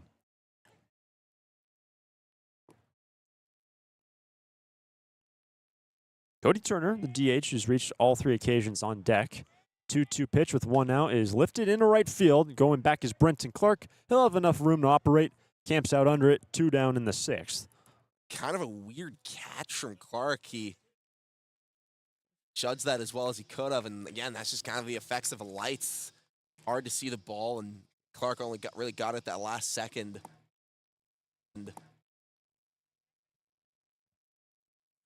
So with 2 down, bases is clear. Home half of the 6th. Becker, the catcher, will out to have a word with Tag Andrews. Put his shoulder on him, put his arm around his shoulder for a second, then the two now conversing. Batters Cody Turner, has not been retired yet today. Really, Turner and Joey Milto, the 4-5 hitters, have reached base on all 3 occasions, and you need to take care of business right now against the DH and get your bats back out there in the 7th. Yeah, and Turner just had a really nice base hit, scored a couple of runs in that 5th inning, gave him the lead. Here comes the first pitch to the DH. Fastball is down, tried to be dragged up by Becker. That's ball 1. Let me tell you how intimidating it is to face Turner here. He's got long-haired, giant beard, and he walks out to a wrestler's song. I mean, it's intense. Here's a 1-0. It's away, ball 2. Some things just work for some guys, man. If I had a walk-up song, I'd want it to be chill, relax. I'm trying to be chill in the batter's box, but not Cody Turner. 2 down, 2-0 pitch. Fastball on the corner, 2-1.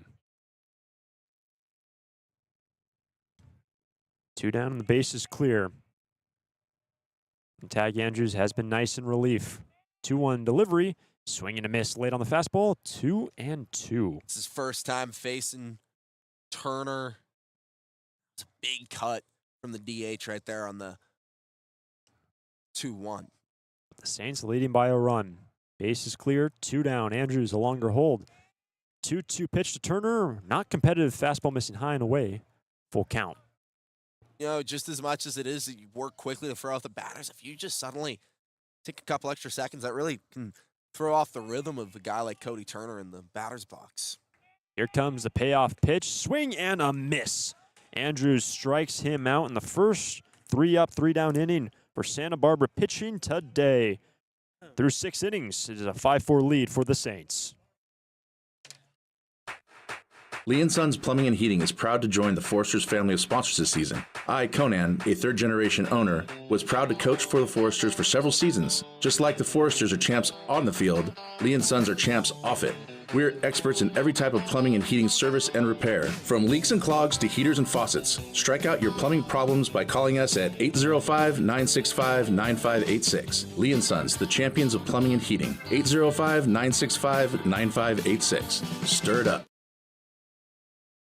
When it comes to your office equipment needs, call Coastal Copy. We're the largest independent office equipment dealership in the Tri-Counties, and as your locally owned authorized Savin dealer, Coastal Copy offers complete sales, service, and supplies on a full line of Savin digital copiers and MFPs, Savin color printers, digital duplicators, Savin wide format systems, digital presses, document management solutions, and more. That's Coastal Copy. You'll see a difference because we go the distance. Call 1-800-995-8835.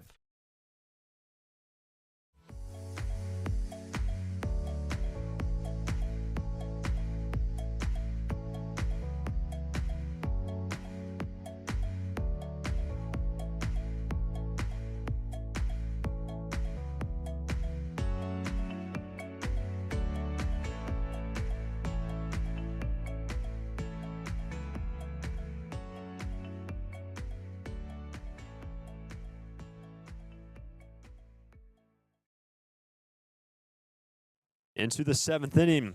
It was a 1-run ball game. Saints on top.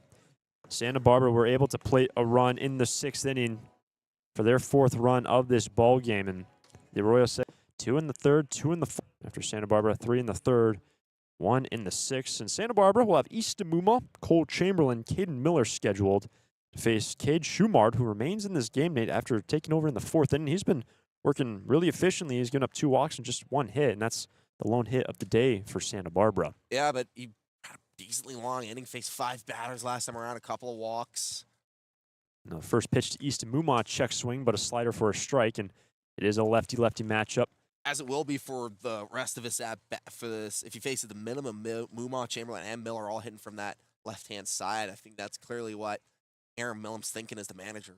There's an 0-1 missing down for ball 1, so 1-1. So 1-1 count. Mumma has a line out to left, a walk, a run scored, ground out to third. His position.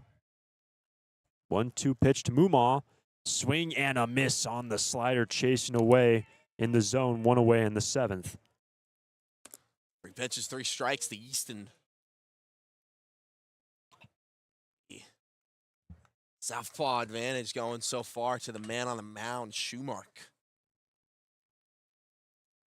So that's going to bring up the man who has the lone hit in this ball game, even though there's been only one hit in this ball game, even though there's been only one hit for Santa Barbara. Correct.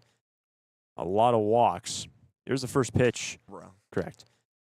A lot of walks. Here's the first pitch. It's a fastball will miss upstairs, trying to be dragged down by the catcher, J.J. Kennett. It is ball one, and Chamberlain, a walk, a foul out, a base hit, and a shallow left. Granted, that hit did come against Schumark back in the 5th. 1-0. He's going to miss away. Ball 2. Chamberlain's seeing these ones pretty well. Job. Working the count. 5-4 lead for the Saints, so a one-run ball game, top of 7. One down and the base is clear for Santa Barbara. Comes a 2-0 pitch. Chamberlain sees a fastball away, ball 3.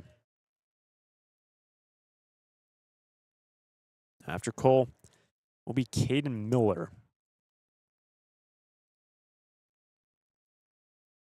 Schumar comes set. Here comes a 3-0 pitch, and that slider is going to find the strike. Chamberlain thought he had first base, started to walk away, and slow gaze up to the dimming night sky as he'll have to stand back in for a 3-1 count. Still a little bit of ambient light in the surrounding area here in Pasadena. In a one-run game, Sturs trail. Here comes a 3-1 pitch to Chamberlain. Swinging down to first base, a worm burner, and Medella will pick it up, go over to first base, do it himself to retire Cole Chamberlain. 2 down in the 7th. Medella just having a pretty solid day defensively. A couple of really nice plays. First baseman and second out for Arroyo Seco. So 2 down. Base is clear, and that's going to bring up Caden Miller, who has walked twice, scored a run, and grounded into a double play. First pitch, squares around to bunt, takes it back, sees it high. Ball 1. Trying to catch the defense off guard, and just like that, now the third baseman, Ryan, is playing a little bit more in. 1-0 pitch, check swing, but he went around on a slider. Remember, these are all lefty-lefty matchups, though there is a switch hitter standing on deck. 1-1. And Schumar has been able to be in this game since the 4th. Riding him as much as possible is the manager, Aaron Millam. Bit of yelling back and forth between the dugouts, I think, just now. Keep an eye on that. Now a 1-1 slider on the inside edge, strike 2. And it was kind of this point in the game last time these two teams and Arroyo played. Seco's dugout is definitely getting louder, and I know Bill Pintard is not too happy about that. 1-2 pitch now to Miller, and just missing away. The infield started walking away like they had called strike 3 on a fastball, clipping the corner, but just missing away. 2-2. Yeah, and you can definitely hear third base dugout much more vocal and currently. With 2 down, the base is clear. 2-2 pitch to Miller. Fouls it off over the third base dugout. Stays alive. Saints, one of the louder teams, a lot of energy in that third base dugout. 2 down, the base is clear. Saints lead by a run. 2-2 pitch to Miller is going to hit him.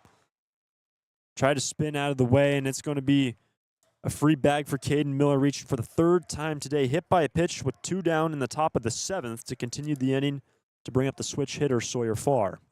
Now with that, runner on, Farr comes to the plate. The righty on deck is another righty, Becker. Farr, ground out last time he faced Schumar, but you gotta feel good situation. Today for Sawyer, he has sacrificed RBI walk and a ground out 1-3. Here's the pitch. It's going to be a fastball away, and Schumar, visibly frustrated, kind of grabbed the bill of his hat, kind of yanked it. It's ball 1.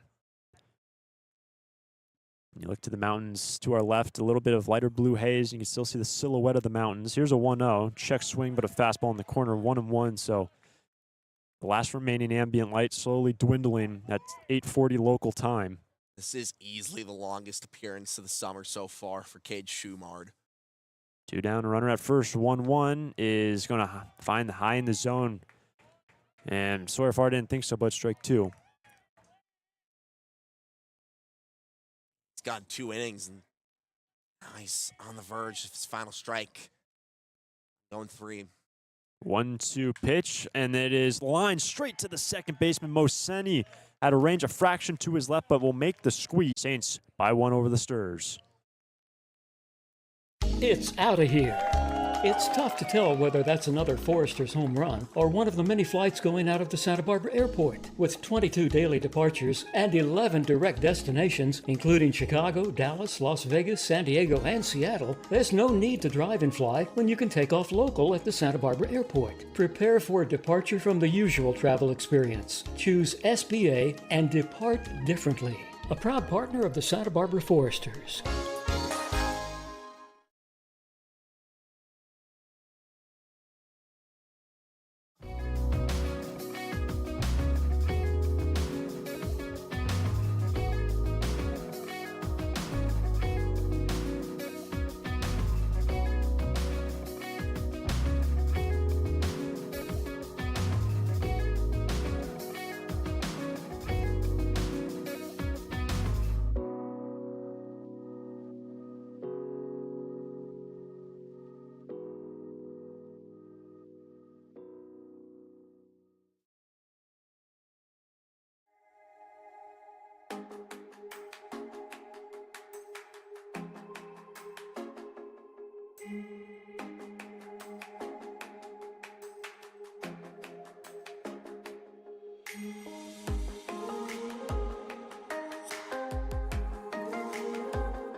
Bottom of the 7th inning, the Arroyo Seco Saints lead 5-4 over the Sturs. And a new arm coming in for Santa Barbara and Bill Pintard. Ethan O'Neill will take over after Tag Andrews a solid 2 1/3.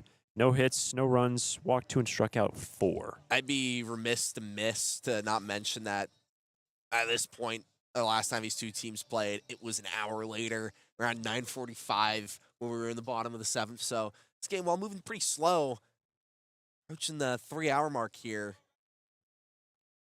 it's not moving at a snail's pace like it was back in June.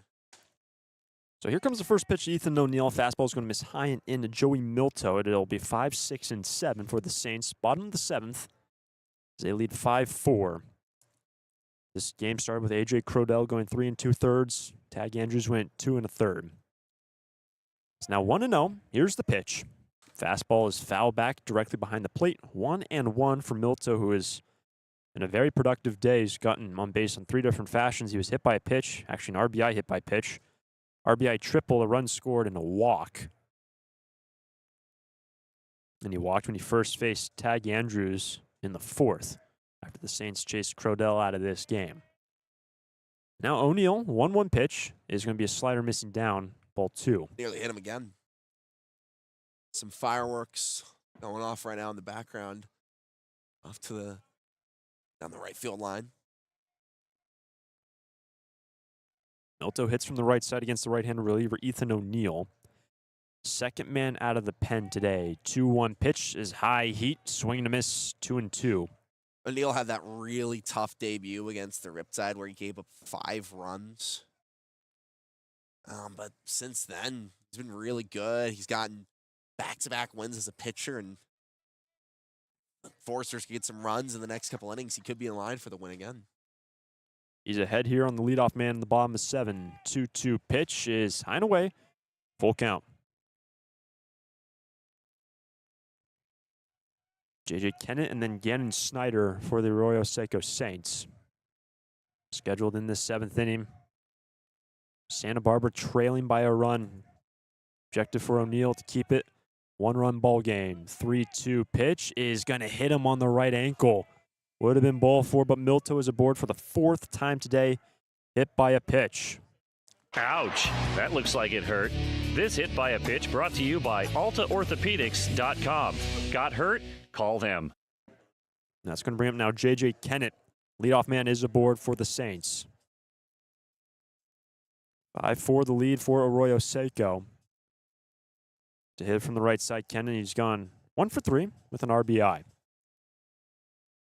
Yeah, this is really the part of the order that's been successful. Turner beforehand, now Milto's gotten on again. Kennett had that single back in the 3rd.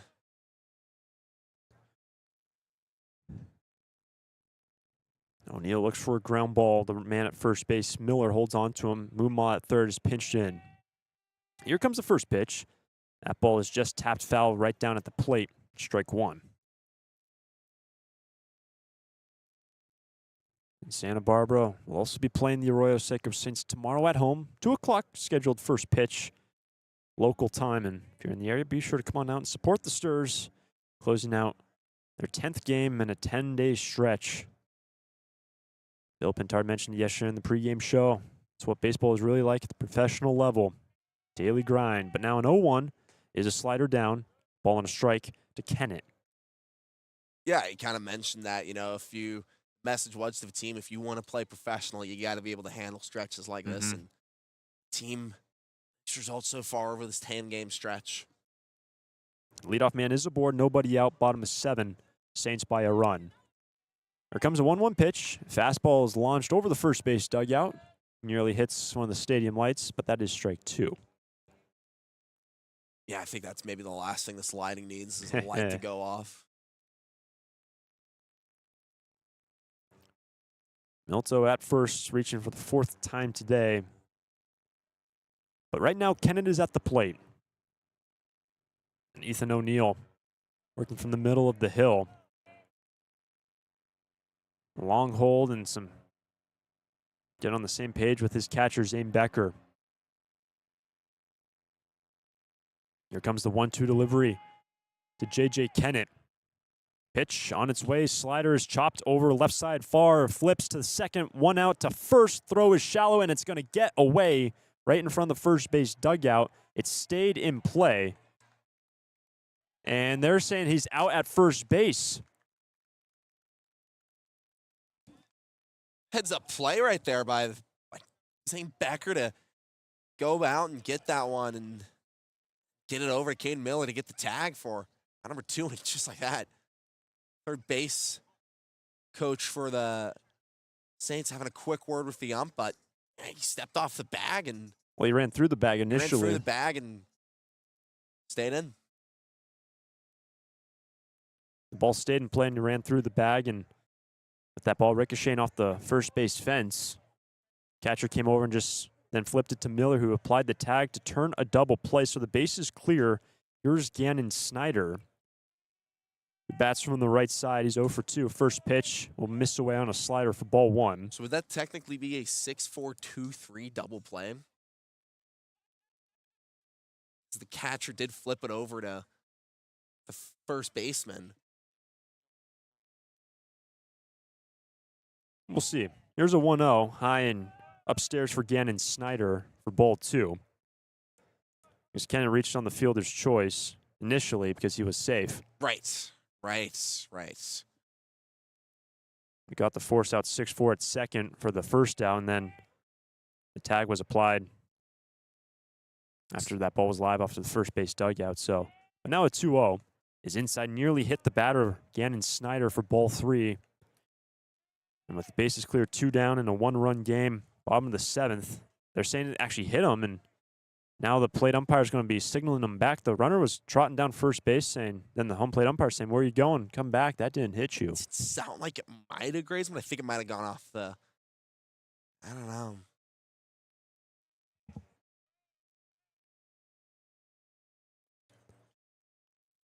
Five-4 Saints lead, bottom of the 7th. 3-0 the count for Gannon Snyder. Here comes the delivery from O'Neill, and it's high. Not even close, and that will be ball 4. Fastball got away from Ethan. So an interesting bottom of the 7th inning. A hit batter, that interesting fielder's choice, and then retired behind first base. And now Gannon Snyder, a 4-pitch walk to bring up Levi Medella. Really easy walks. Neal's really got to come back and attack here. As Bill Pintard, again, nice little jaunt out to the pitcher's mound. Have a quick word with Ethan O'Neill. It's the first walks he's allowed in nearly 2 weeks since the second game as a Star against the Blues.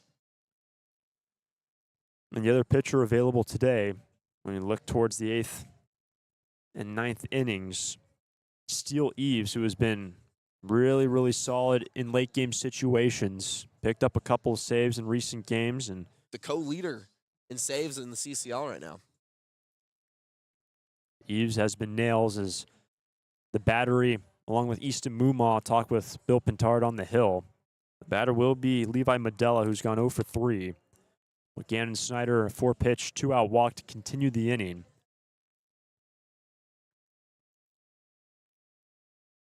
As all parties go back to their respective positions here, Jackie Robinson Field. Just a little bit of lighter blue haze behind home plate when you turn your neck and look back towards the coast. But it is a 5-4 lead for the Saints. 2-out base runner at first, bottom of the 7. The Stars dropped the continuation game, which was postponed on June 7th. Final score of 12-11 earlier today. They trail by 1 here. Here comes the first pitch, now to Medella. Fastball is fouled back directly behind the plate. 0-1. And that's going to be so massive for Ethan O'Neill to just get ahead on the count here. Come back and attack. Get yourself into a favorable position. Medella's Cade reached on a fielder's choice and struck out again back in the 5th. O'Neill from the middle of the bump. 0-1 pitch. Fastball high and away, 1-1. And even when we look back yesterday, Nate, for Santa Barbara in terms of pitching, we were told 3 right-handers were available. We did see Jaden Barfield enter for 2/3 of an inning. Don't want to call in any guy that wasn't initially supposed to pitch today, but here's a 1-1. Swing and a miss, a fastball located perfectly for strike 2. Big cut right there. And yeah, I do think, game kind of stays in this spot. I think it will kind of stay the same. Maybe this is the one inning that O'Neill pitches, then you bring in Steele Leaves in the 8th. Possibilities are endless, Hunter. Stay tuned. Man at first, 2 down. 5-4 Saints lead, bottom of 7. And Ethan O'Neill. 1-2 pitch to Medella's swing and a miss on the fastball. And O'Neill picks up strikeout number 1. Good work from the relief pitcher, and we're through 7. It's a 5-4 Saints lead. It's out of here. It's tough to tell whether that's another Foresters home run or one of the many flights going out of the Santa Barbara airport. With 22 daily departures and 11 direct destinations, including Chicago, Dallas, Las Vegas, San Diego, and Seattle, there's no need to drive and fly when you can take off local at the Santa Barbara airport. Prepare for a departure from the usual travel experience. Choose SBA and depart differently. A proud partner of the Santa Barbara Foresters.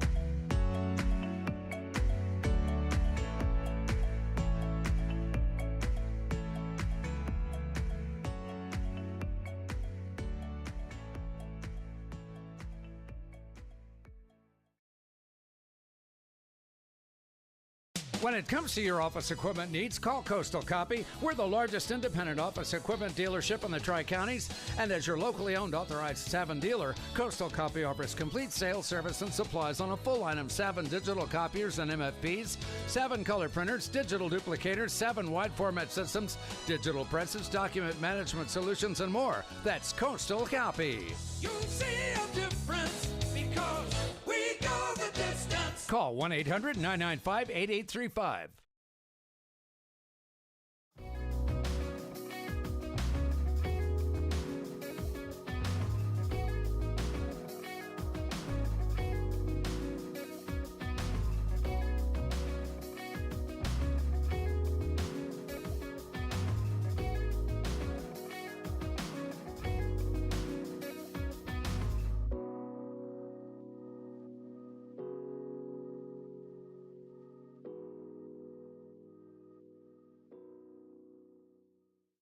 On to the 8th inning, and the Santa Barbara Foresters trail by a run to the Arroyo Seco Saints, 5-4 the score, and there will be a pitching change for Arroyo Seco. Christian Robb will take over after Cade Schumard took over in the 4th inning and went 4 strong innings, only allowing a single hit, 1 base runner, which came around to score, but Christian Robb will now take over. Yeah, mixed bag so far this season again.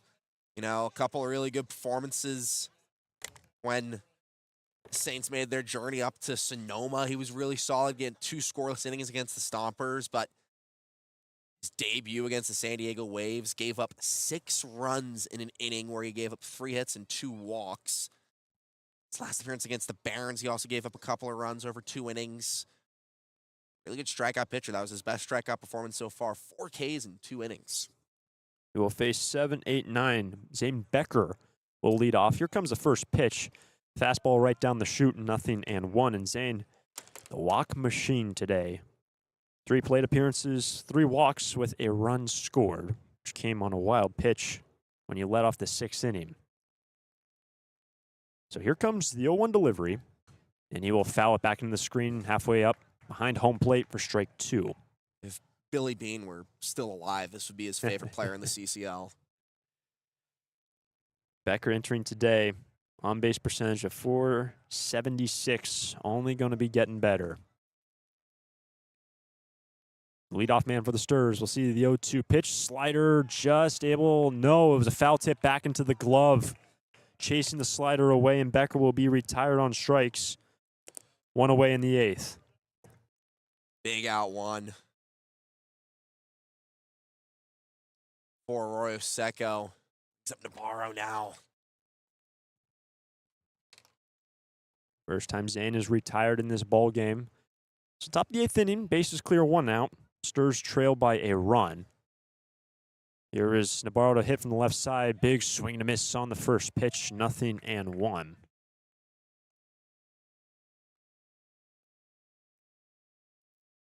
not send that big cut?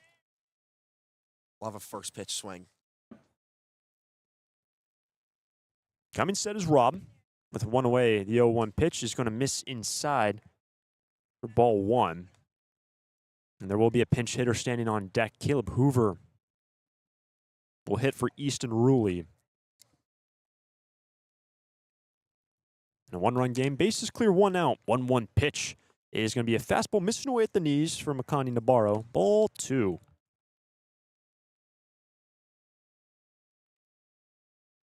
Makani. The thinking with Hoover is pinch hitter, and then you bring in Liam Keithley as a pinch runner if he gets on, and then Keithley, if not, Keithley is a defensive substitute at second. The 2-1 pitch nearly hit Navarro on the right ankle. That is ball 3, and we have seen that happen a couple times with Hoover. Whenever Caleb. he is used as a pinch hitter, oftentimes it is for someone like Easton Ruley, who's having a tough day right now. And it's really a lot of the times, you know, he comes in and they bring in Liam Keithley as a pinch runner because he's got a lot of speed.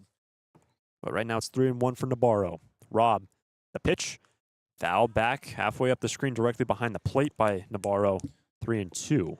Robb heading into his senior year at UT Arlington. Bounced around a lot. It's his 3rd school in 4 years after a year at Charleston Southern and 2 at Southwest Tennessee Community College. 1 down, bases clear.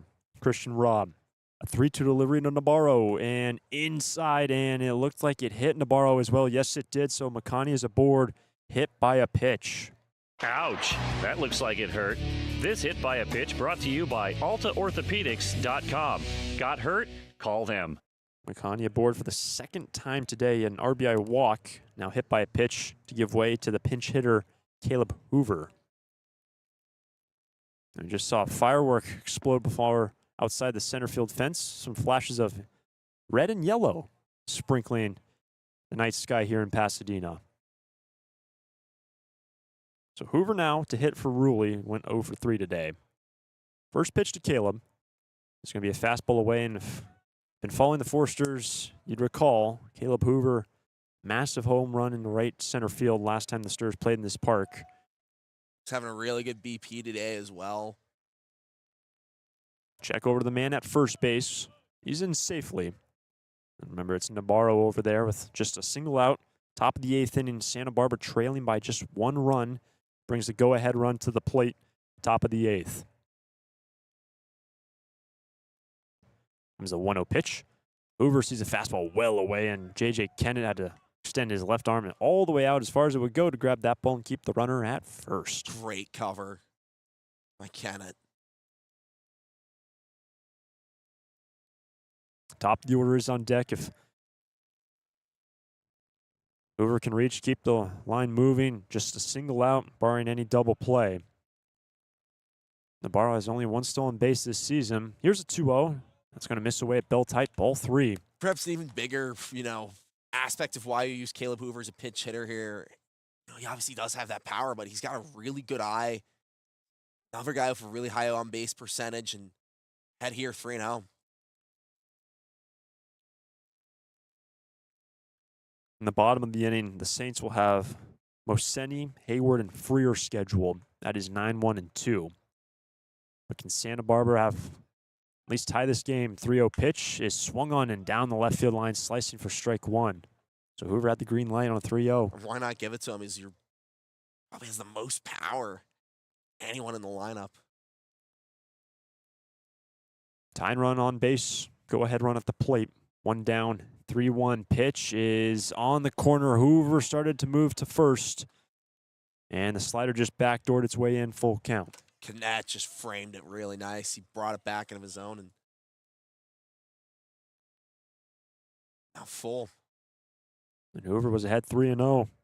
Christian Robb gets himself back in the count. 3-2 pitch, swing, and a miss, and Hoover down on strikes after getting ahead. No, did he foul it off? Couldn't see the baseball. Just got it. Corner of the ump. Oh, you got to bounce back after that. You got to get on after. So Hoover's given another chance. Just able to tap that ball foul. Now a 3-2 pitch is inside, ball 4. So Nabarro is hit by a pitch, and Hoover, successful pinch hit, able to reach base via a walk. But the go-ahead run on base, just 1 down in the 8th. Yeah, pinch runner coming in. It is Liam Keithley. Keithley to run at first. Nabarro, the tying run now in scoring position. And once again, it's bringing to the plate the man who time and time again finds himself in these situations. Terrence Kill the second will stand in. Tying run at second, go-ahead run at first. In a 1-run ball game, top of the 8th. Robb will wind up the first pitch. And that's going to hit him. And missing inside, and Terrence Kill is going to be hit by a pitch to load up the bases. Looked like the fastball, just some arm side run, leaked its way inside, and just like that, base is loaded, just 1 out in a 1-run game. There's been a couple of hit by pitches this inning. I mean, last time that happened in the game between these two where they had 2 hit by pitches in a row, I mean, I had a discussion with the home plate ump and the coach and the pitching staff, and not right now, but yeah, I mean, Kill, he's delivered so many times in late game situations. Just decided to ignore the problem altogether and suddenly hit him to load up the bases for Brent and Clark. And now you really got to be careful. A walk scores a run. And I would not be surprised to see Rob pulled here. And Clark is 0 for 2, but has worked 2 walks and plated 1 run. Brenton has been a wizard, just how he's able to get on base time and time again. And he's one of the best eyes really on this team. Some of the coaching staff was talking about they have all the analytics of different pitches and chase rates, and Clark is one of the best. Yeah, Not surprising if your on-base percentage is over 500. Not at all. And now you're back facing the pitchers that you like to face. You're facing a righty as more fireworks go off on deep center field. Clark will bat from the left side against the right-handed reliever. Rob remains in this game. Tying run at third, go-ahead run at second for the Sturs. Here's the first pitch to Brenton. It's going to miss inside, nearly hit his right knee. Ball 1. It's really in the dirt. Kennett had to cover that one. Remember, Liam Keithley is at second base, pinch running for Hoover after a pinch hit walk. Game is in the balance. Top of the 8th inning in a 1-run affair. Here comes a 1-0 pitch to Clark. Swing and a miss on the fastball low in the zone, 1-1. Big cut from Clark.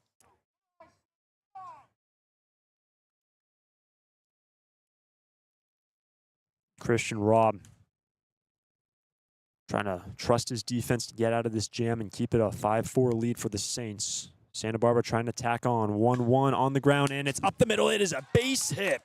Navarro is scoring from third base. Liam Keithley coming in from second base. The play at the plate. They got him on a fantastic throw from Hayworth.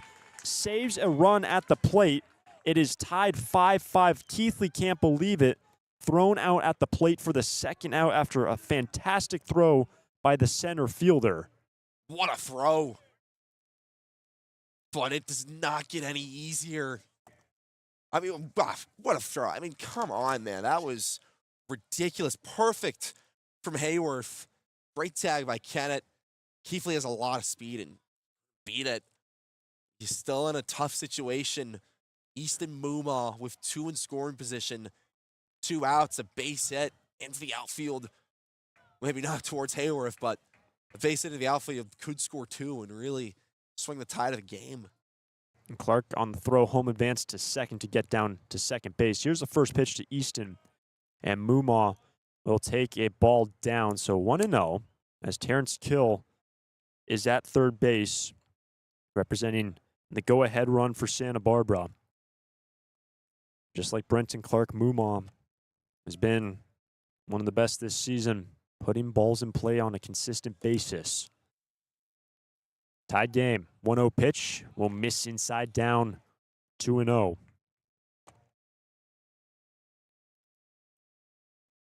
Santa Barbara led going into the bottom of the third inning, 3-1. And the Saints tied it. And Arroyo Seco have led ever since. And right now we are tied 5-5.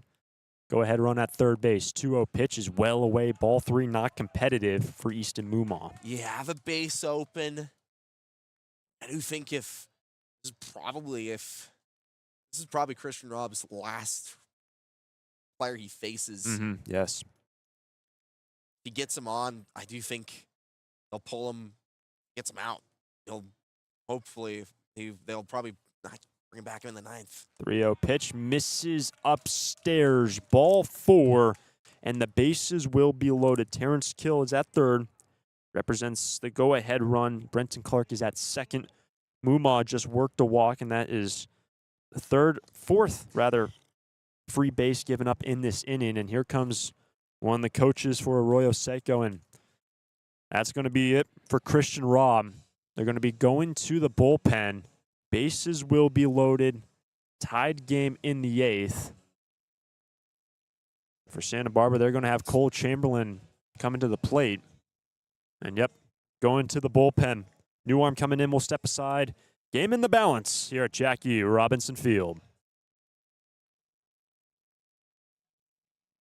During this time of record market highs and gradual economic recovery, it's essential you have someone you can trust.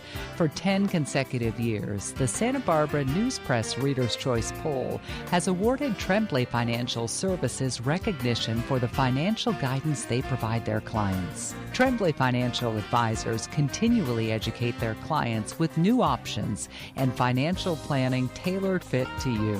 For more information or an appointment, call 569-1982 or log on to tremblayfinancial.com. Securities and advisory services offered through Centaurus Financial Inc., member FINRA and SIPC, a registered investment advisor. Tremblay Financial Services and Centaurus Financial are not affiliated companies. Investing involves risk, including potential loss of principal. No investment strategy can guarantee a profit or protect against a loss in periods of declining values.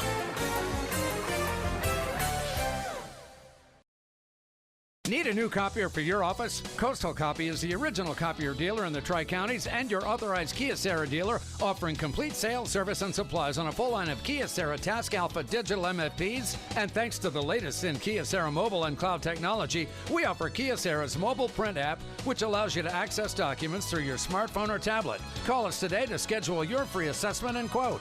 You'll see a difference because we go the distance. Call 1-800-995-8835.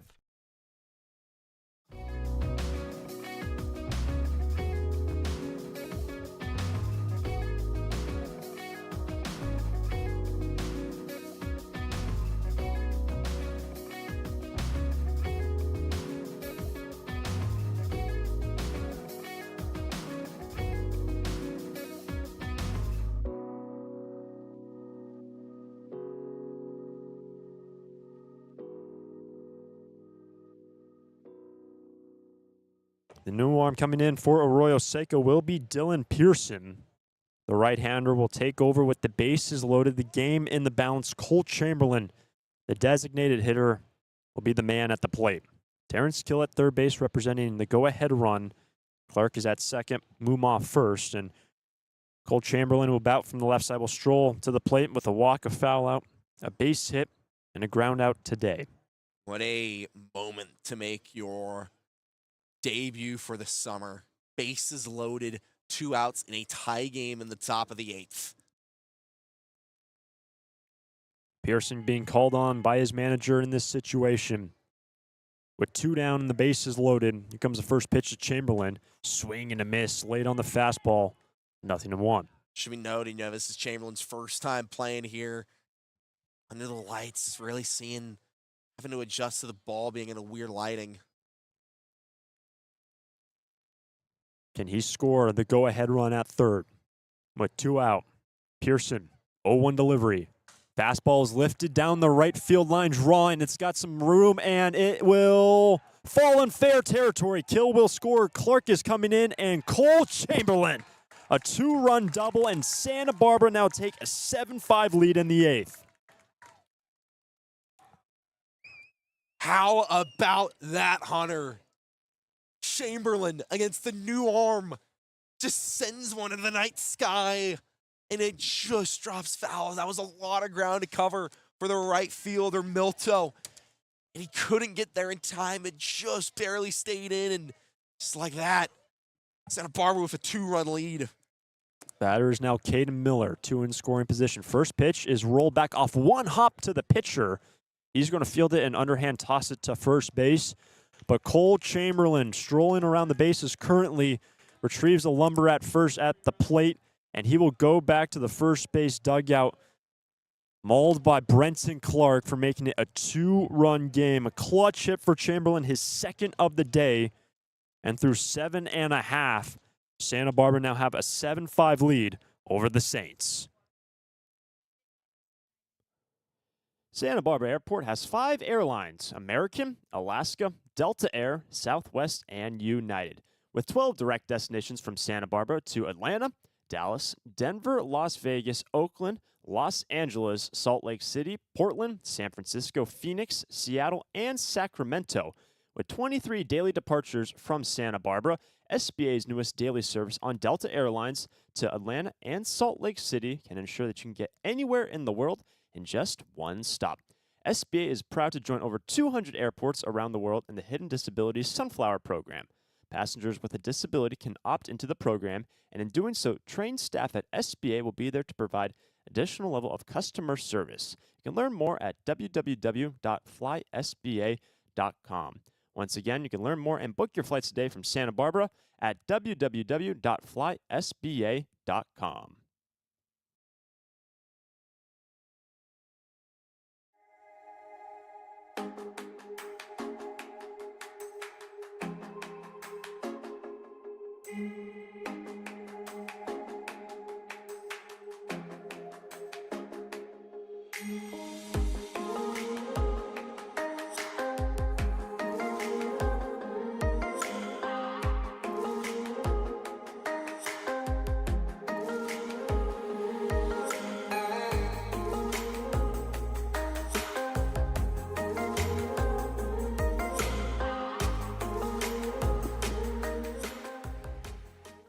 Bottom of the 8th inning in Santa Barbara, thanks to Cole Chamberlain and the offense continuing to pass the baton, have a 7-5 lead, and Steele Eves will now enter this ball game looking for 6 outs in a save situation in the 8th inning. He will face 9-1-2, 2-run lead.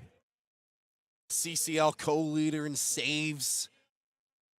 Both of his saves, he went 3 up, 3 down. Now he has to do it over the course of 2 innings. It's not going to be easy against the bats of Arroyo Seco, one of the best offensive teams in the leagues. But if there's anyone that can do it in this pitching staff, it's number 44. So Eves, the right-hander, the first pitch is a fastball foul back into the glove, and actually looks like maybe off of Zane Becker as the plate umpire. We'll give him a moment, but it is strike one on Moseni, who is gone 1 for 2. Base hit to center, ground out to second, and a walk in the 5th. Ethan O'Neill, the reliever, will only go 1. Tag Andrews was the first man out of the pen after Crodell got the start. Here comes an 0-1 pitch. It is going to be off-speed missing away, 1-1. Again, Eves, it's been really solid this summer. It's just a fastball. It's so sharp. There's the fastball. Misses away on the 1-1 pitch for ball 2. The last time Steele pitched was on the 1st of July, just a couple days back, in the 4-2 victory over the Conejo Oaks. Picked up the save after O'Neill got the win. 2-1 is a fastball missing down for ball 3. Falling behind here early. Top of the order is on deck. Eves, the 3-1 pitch. He knotted up the batter. He couldn't hold off that fastball away in the zone. Full count. And he definitely went around there on that 3-1. Full count now. More flashes from fireworks in the distance, but right now the 3-2 pitch, swing and just taps it foul outside third base. Remains full.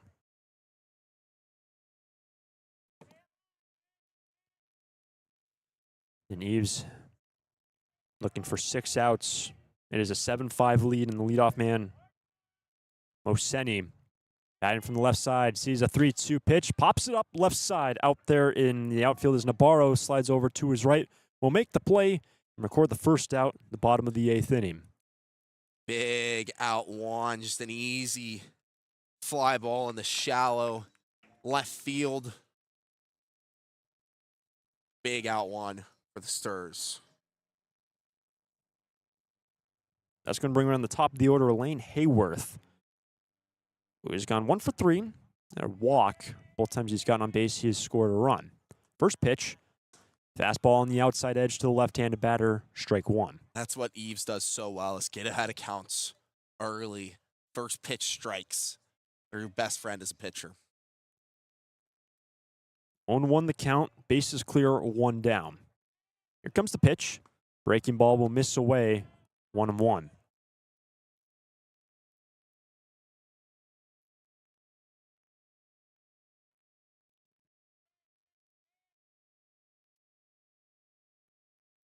One and one the count. Here comes the pitch from Eves, and a foul back behind the plate for strike 2. You don't want to get Hayworth on Got some really good speed, 12 stolen bases. Stolen base in his last game against the Foresters. Here comes a 1-2 pitch. He fouls it back directly behind the plate. Stays alive with one down. Bases clear and a 2-run Forester lead in the bottom of the 8th. With these lights, Nate, is Keithley at second base from your eyes? No, I cannot tell. No, you can't. I I can't was tell going to tell either. you the exact same thing. 1-2 pitch. But Sliders down 2-2. I would assume that it is Keithley. I mean, the taller figure at short is Sawyer Farr, and there's really nowhere else you'd play Liam Keithley besides second, and Muma's got at third base position locked down. Just checking. Here's the 2-2. A drive into center. It's going to stay in the yard, but falling quickly, moving in is Terrence Kill, the center fielder. Makes the squeeze. 2 down in the 8th, and Eves deucing these flyouts, and 2 down in the 8th. I mean, yeah, I don't blame Terrence Kill for starting to back up. That one looked like it was going to go a long way, and then it just hung up and dropped down pretty sharply, and Kill right in time. Second with some good time to spare, actually, but nice out, too. Trusting the outfield on those pop-outs. That's going to bring up Jacob Freer. Base is clear, 2 down. Bottom of the 8th, stirs by 2. Here's the pitch. Fastball, big rip and a miss for strike 1. And Eves called on for the first time, looking for 6 outs in a safe situation after Santa Barbara just put up 3 runs in the top half of this inning. Here is an 0-1. Off-speed missing away. Ball and a strike. To be fair, his first game as a star, he was called upon. Pitched the inning in 2/3, his longest appearance of the summer so far.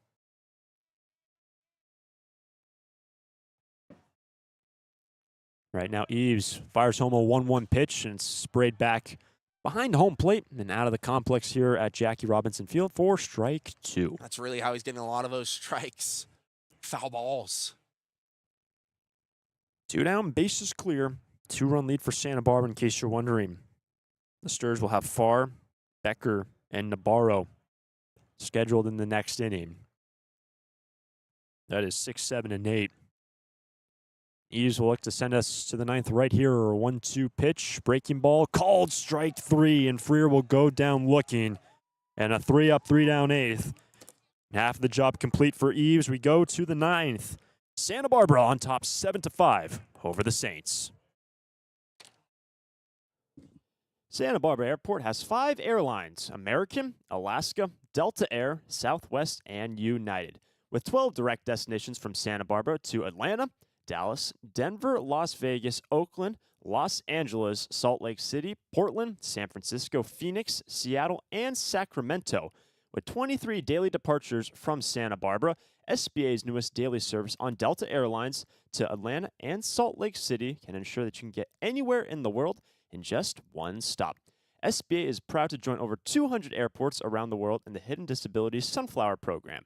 Passengers with a disability can opt into the program, and in doing so, trained staff at SBA will be there to provide additional level of customer service. You can learn more at www.flysba.com. Once again, you can learn more and book your flights today from Santa Barbara at www.flysba.com. When it comes to your office equipment needs, call Coastal Copy. We're the largest independent office equipment dealership in the Tri-Counties, and as your locally owned authorized Savin dealer, Coastal Copy offers complete sales, service, and supplies on a full line of Savin digital copiers and MFPs, Savin color printers, digital duplicators, Savin wide format systems, digital presses, document management solutions, and more. That's Coastal Copy. You'll see a difference because we go the distance. Call 1-800-995-8835. On to the 9th inning, and Santa Barbara have a 7-5 lead over the Arroyo Seco Saints. Farr, Becker, Nabarro. 6, 7, and 8 will be scheduled, with Dylan Pearson remaining in this ball game. I am shocked. I was just about to try and get a look at who's still in, and yeah, it is Dylan Pearson after giving up the lead. Definitely an interesting choice to keep him in. Farr has a sacrifice, an RBI walk, ground out back to the hill, and a line out to second. The switch hitter bats from the left side. First pitch is a laser of a fastball low in the zone for strike one. You know, here in the top of the ninth, 2-run lead, why not get some more? This is the part of the order. Got some runs in the early parts of the game where Santa Barbara got their first score. Here goes a 0-1. Another fastball. It's tapped over to first base. A two-hopper to the first baseman. The foot race is won by the first baseman, Medella. And Farr will ground out 3 unassisted, 1 down in the top of the ninth. Sturs leads 7-5. Really solid defensive day from Matt Medella. Involved in a lot of unassisted ground outs. A lot of toss backs to the pitcher as well. He's having a good one. Earned a double play as well. Now at the plate, Zane Becker. 1 down and the base is clear. Righty-righty matchup. Here's the pitch. Fastball will miss inside for ball 1. Was the first batter to face Christian Robb and excuse me. It's now 1-0. Here comes the pitch to Becker. It's another fastball inside, 2-0.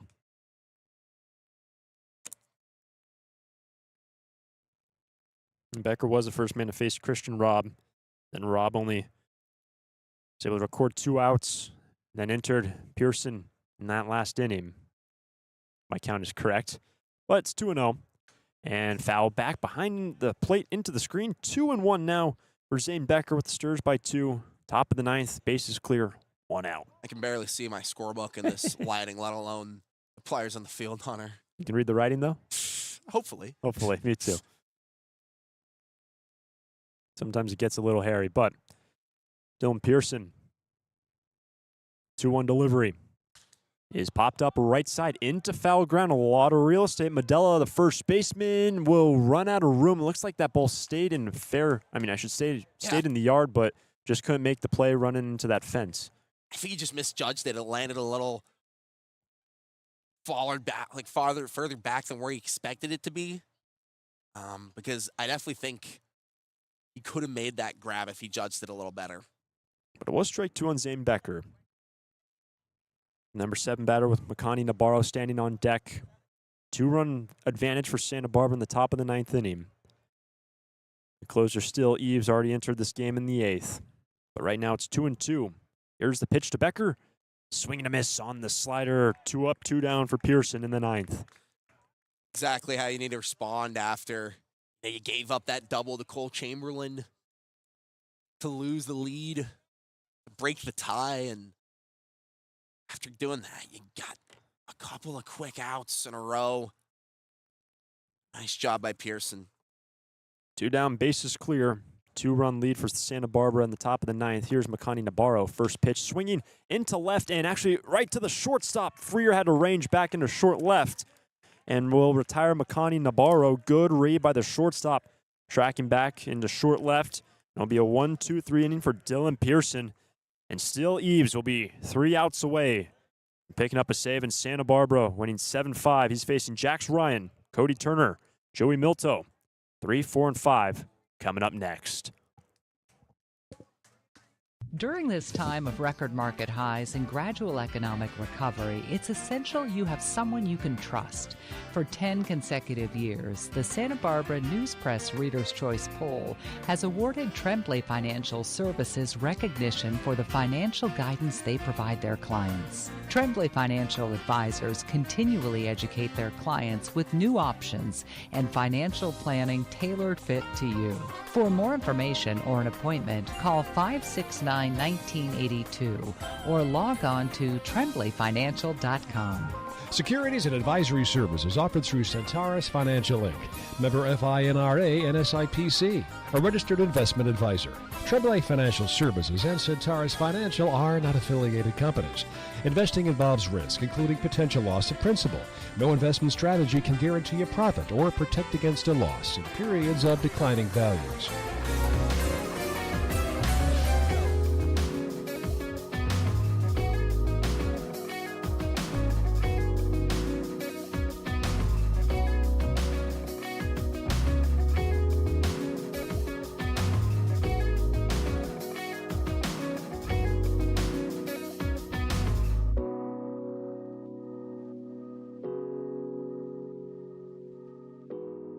Into the last of the ninth, and Santa Barbara leading 7-5, and Steele Eves got a nice introduction to start off his warm-up pitches with AC/DC Hell's Bells. Yeah, a really funny moment, if I'm being honest, because you're at an away ballpark, and the music they play is Hell's Bells, AC/DC, one of the most closer, crazy songs, and you could hear the cries from that Arroyo Seco dugout. Turn it off. Turn it off, please. They don't want it, Hunter. Jax Ryan will lead off. First pitch just found the strike zone on the slider for Steele Eves, looking for 3 outs. Pick up the save. Here's an 0-1. Is a changeup missing inside. 1-1. Remember, 3-4-5 scheduled for the Saints. It is a 7-5 lead for Santa Barbara in the bottom of the ninth. Here comes the 1-1 pitch. Swing and a miss. Strike 2. It's not going to be easy facing the middle part of the order. This is some of the best bats in the lineup. Turner has had a really good day. Milto as well. Ryan, a little bit more quiet. Now the 1-2 pitch, the leadoff man, and swing and a miss on the slider, 1 down in the ninth. His third strikeout swinging of the day. What you want to see from the 3-hole hitter, Hunter? And that's now going to bring up Cody Turner. Saints down in their final 2 outs, but Turner, his first 3 times up, all reached base. He has 2 walks, RBI, 2-run single rather, and a run scored, but he did strike out last time up. Here comes the first pitch. Swing and a miss on a wild swing. Fastball right past him, strike 1. Big cut. Massive. 1 away and the base is clear. Santa Barbara on the bottom of the ninth leads 7-5. 0-1 pitch, down 1-1.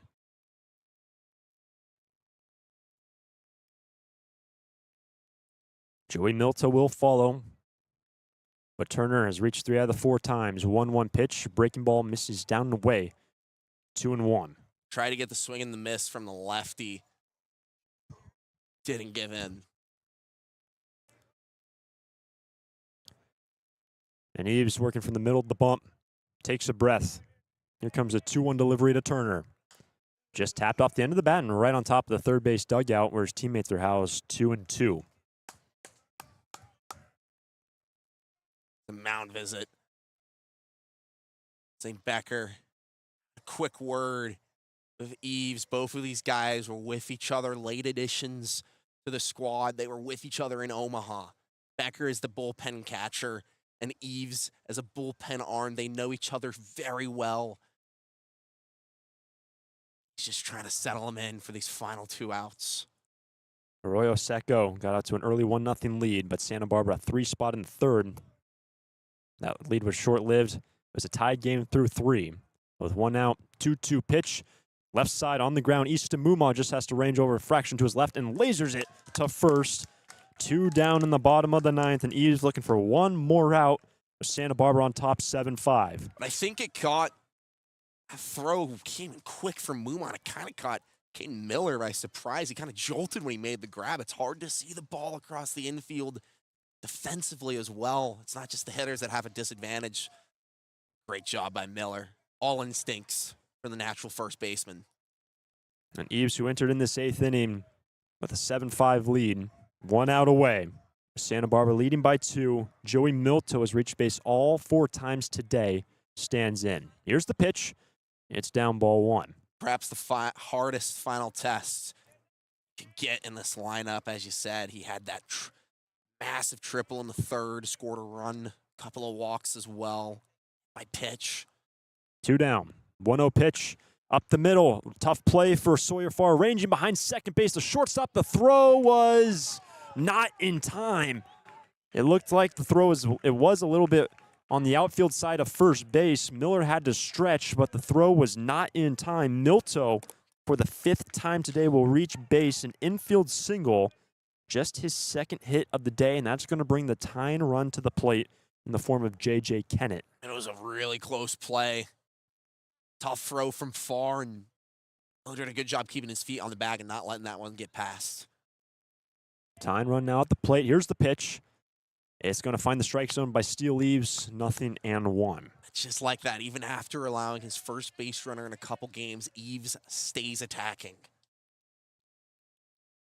The game is at the plate. for Kennett, who has a hit today with an RBI. Here's an 0-1. Is going to find the strike zone from Eves, nothing in 2. Some frustration from Kennett. Back-to-back sliders. Twirl with the bat. Back-to-back off-speed pitches that don't even get a reaction. And the Saints down to their final strike, tying run at the plate in the 9th.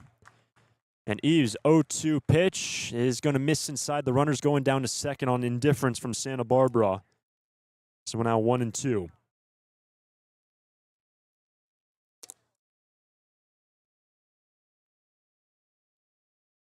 Eves completely locked in at the plate, looking for one more strike with 2 out. A 1-2 pitch misses high and in. Nearly grazed Kennett, 2-2.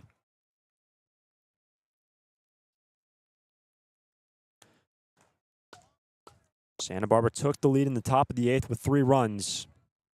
It is a 7-5 advantage. And Steele Eves looking for one more strike. Here comes the 2-2 pitch to Kennett. He'll have to wait. Eves will step off.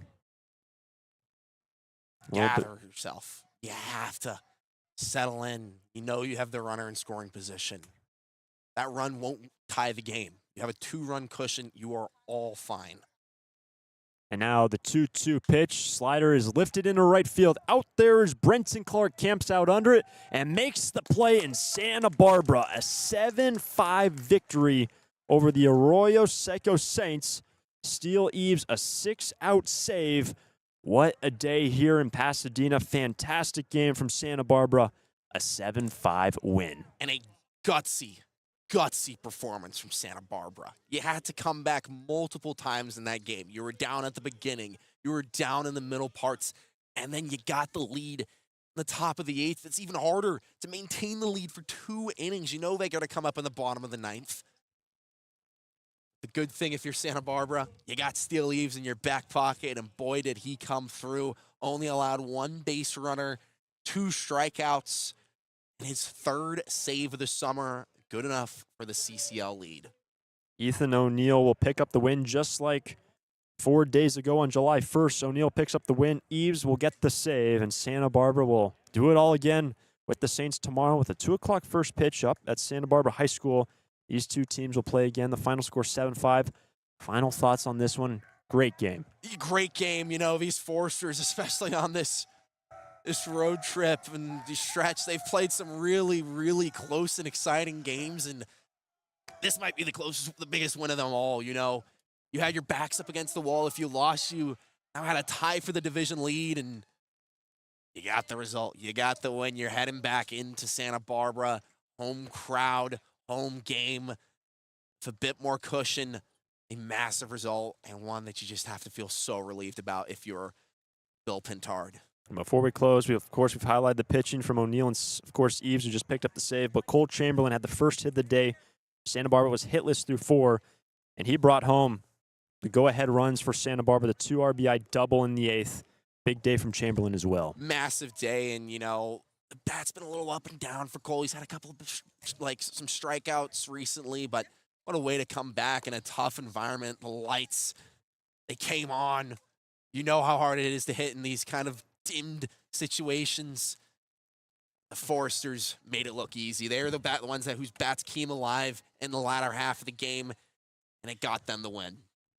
Once again, a 7-5 win for Santa Barbara. So for the entire team, the entire staff, for Nate Martin, I am Hunter Shoemake saying so long from Pasadena. We'll see you tomorrow when the Stars take on the Saints again. 2 o'clock first pitch, local time. We'll see you then.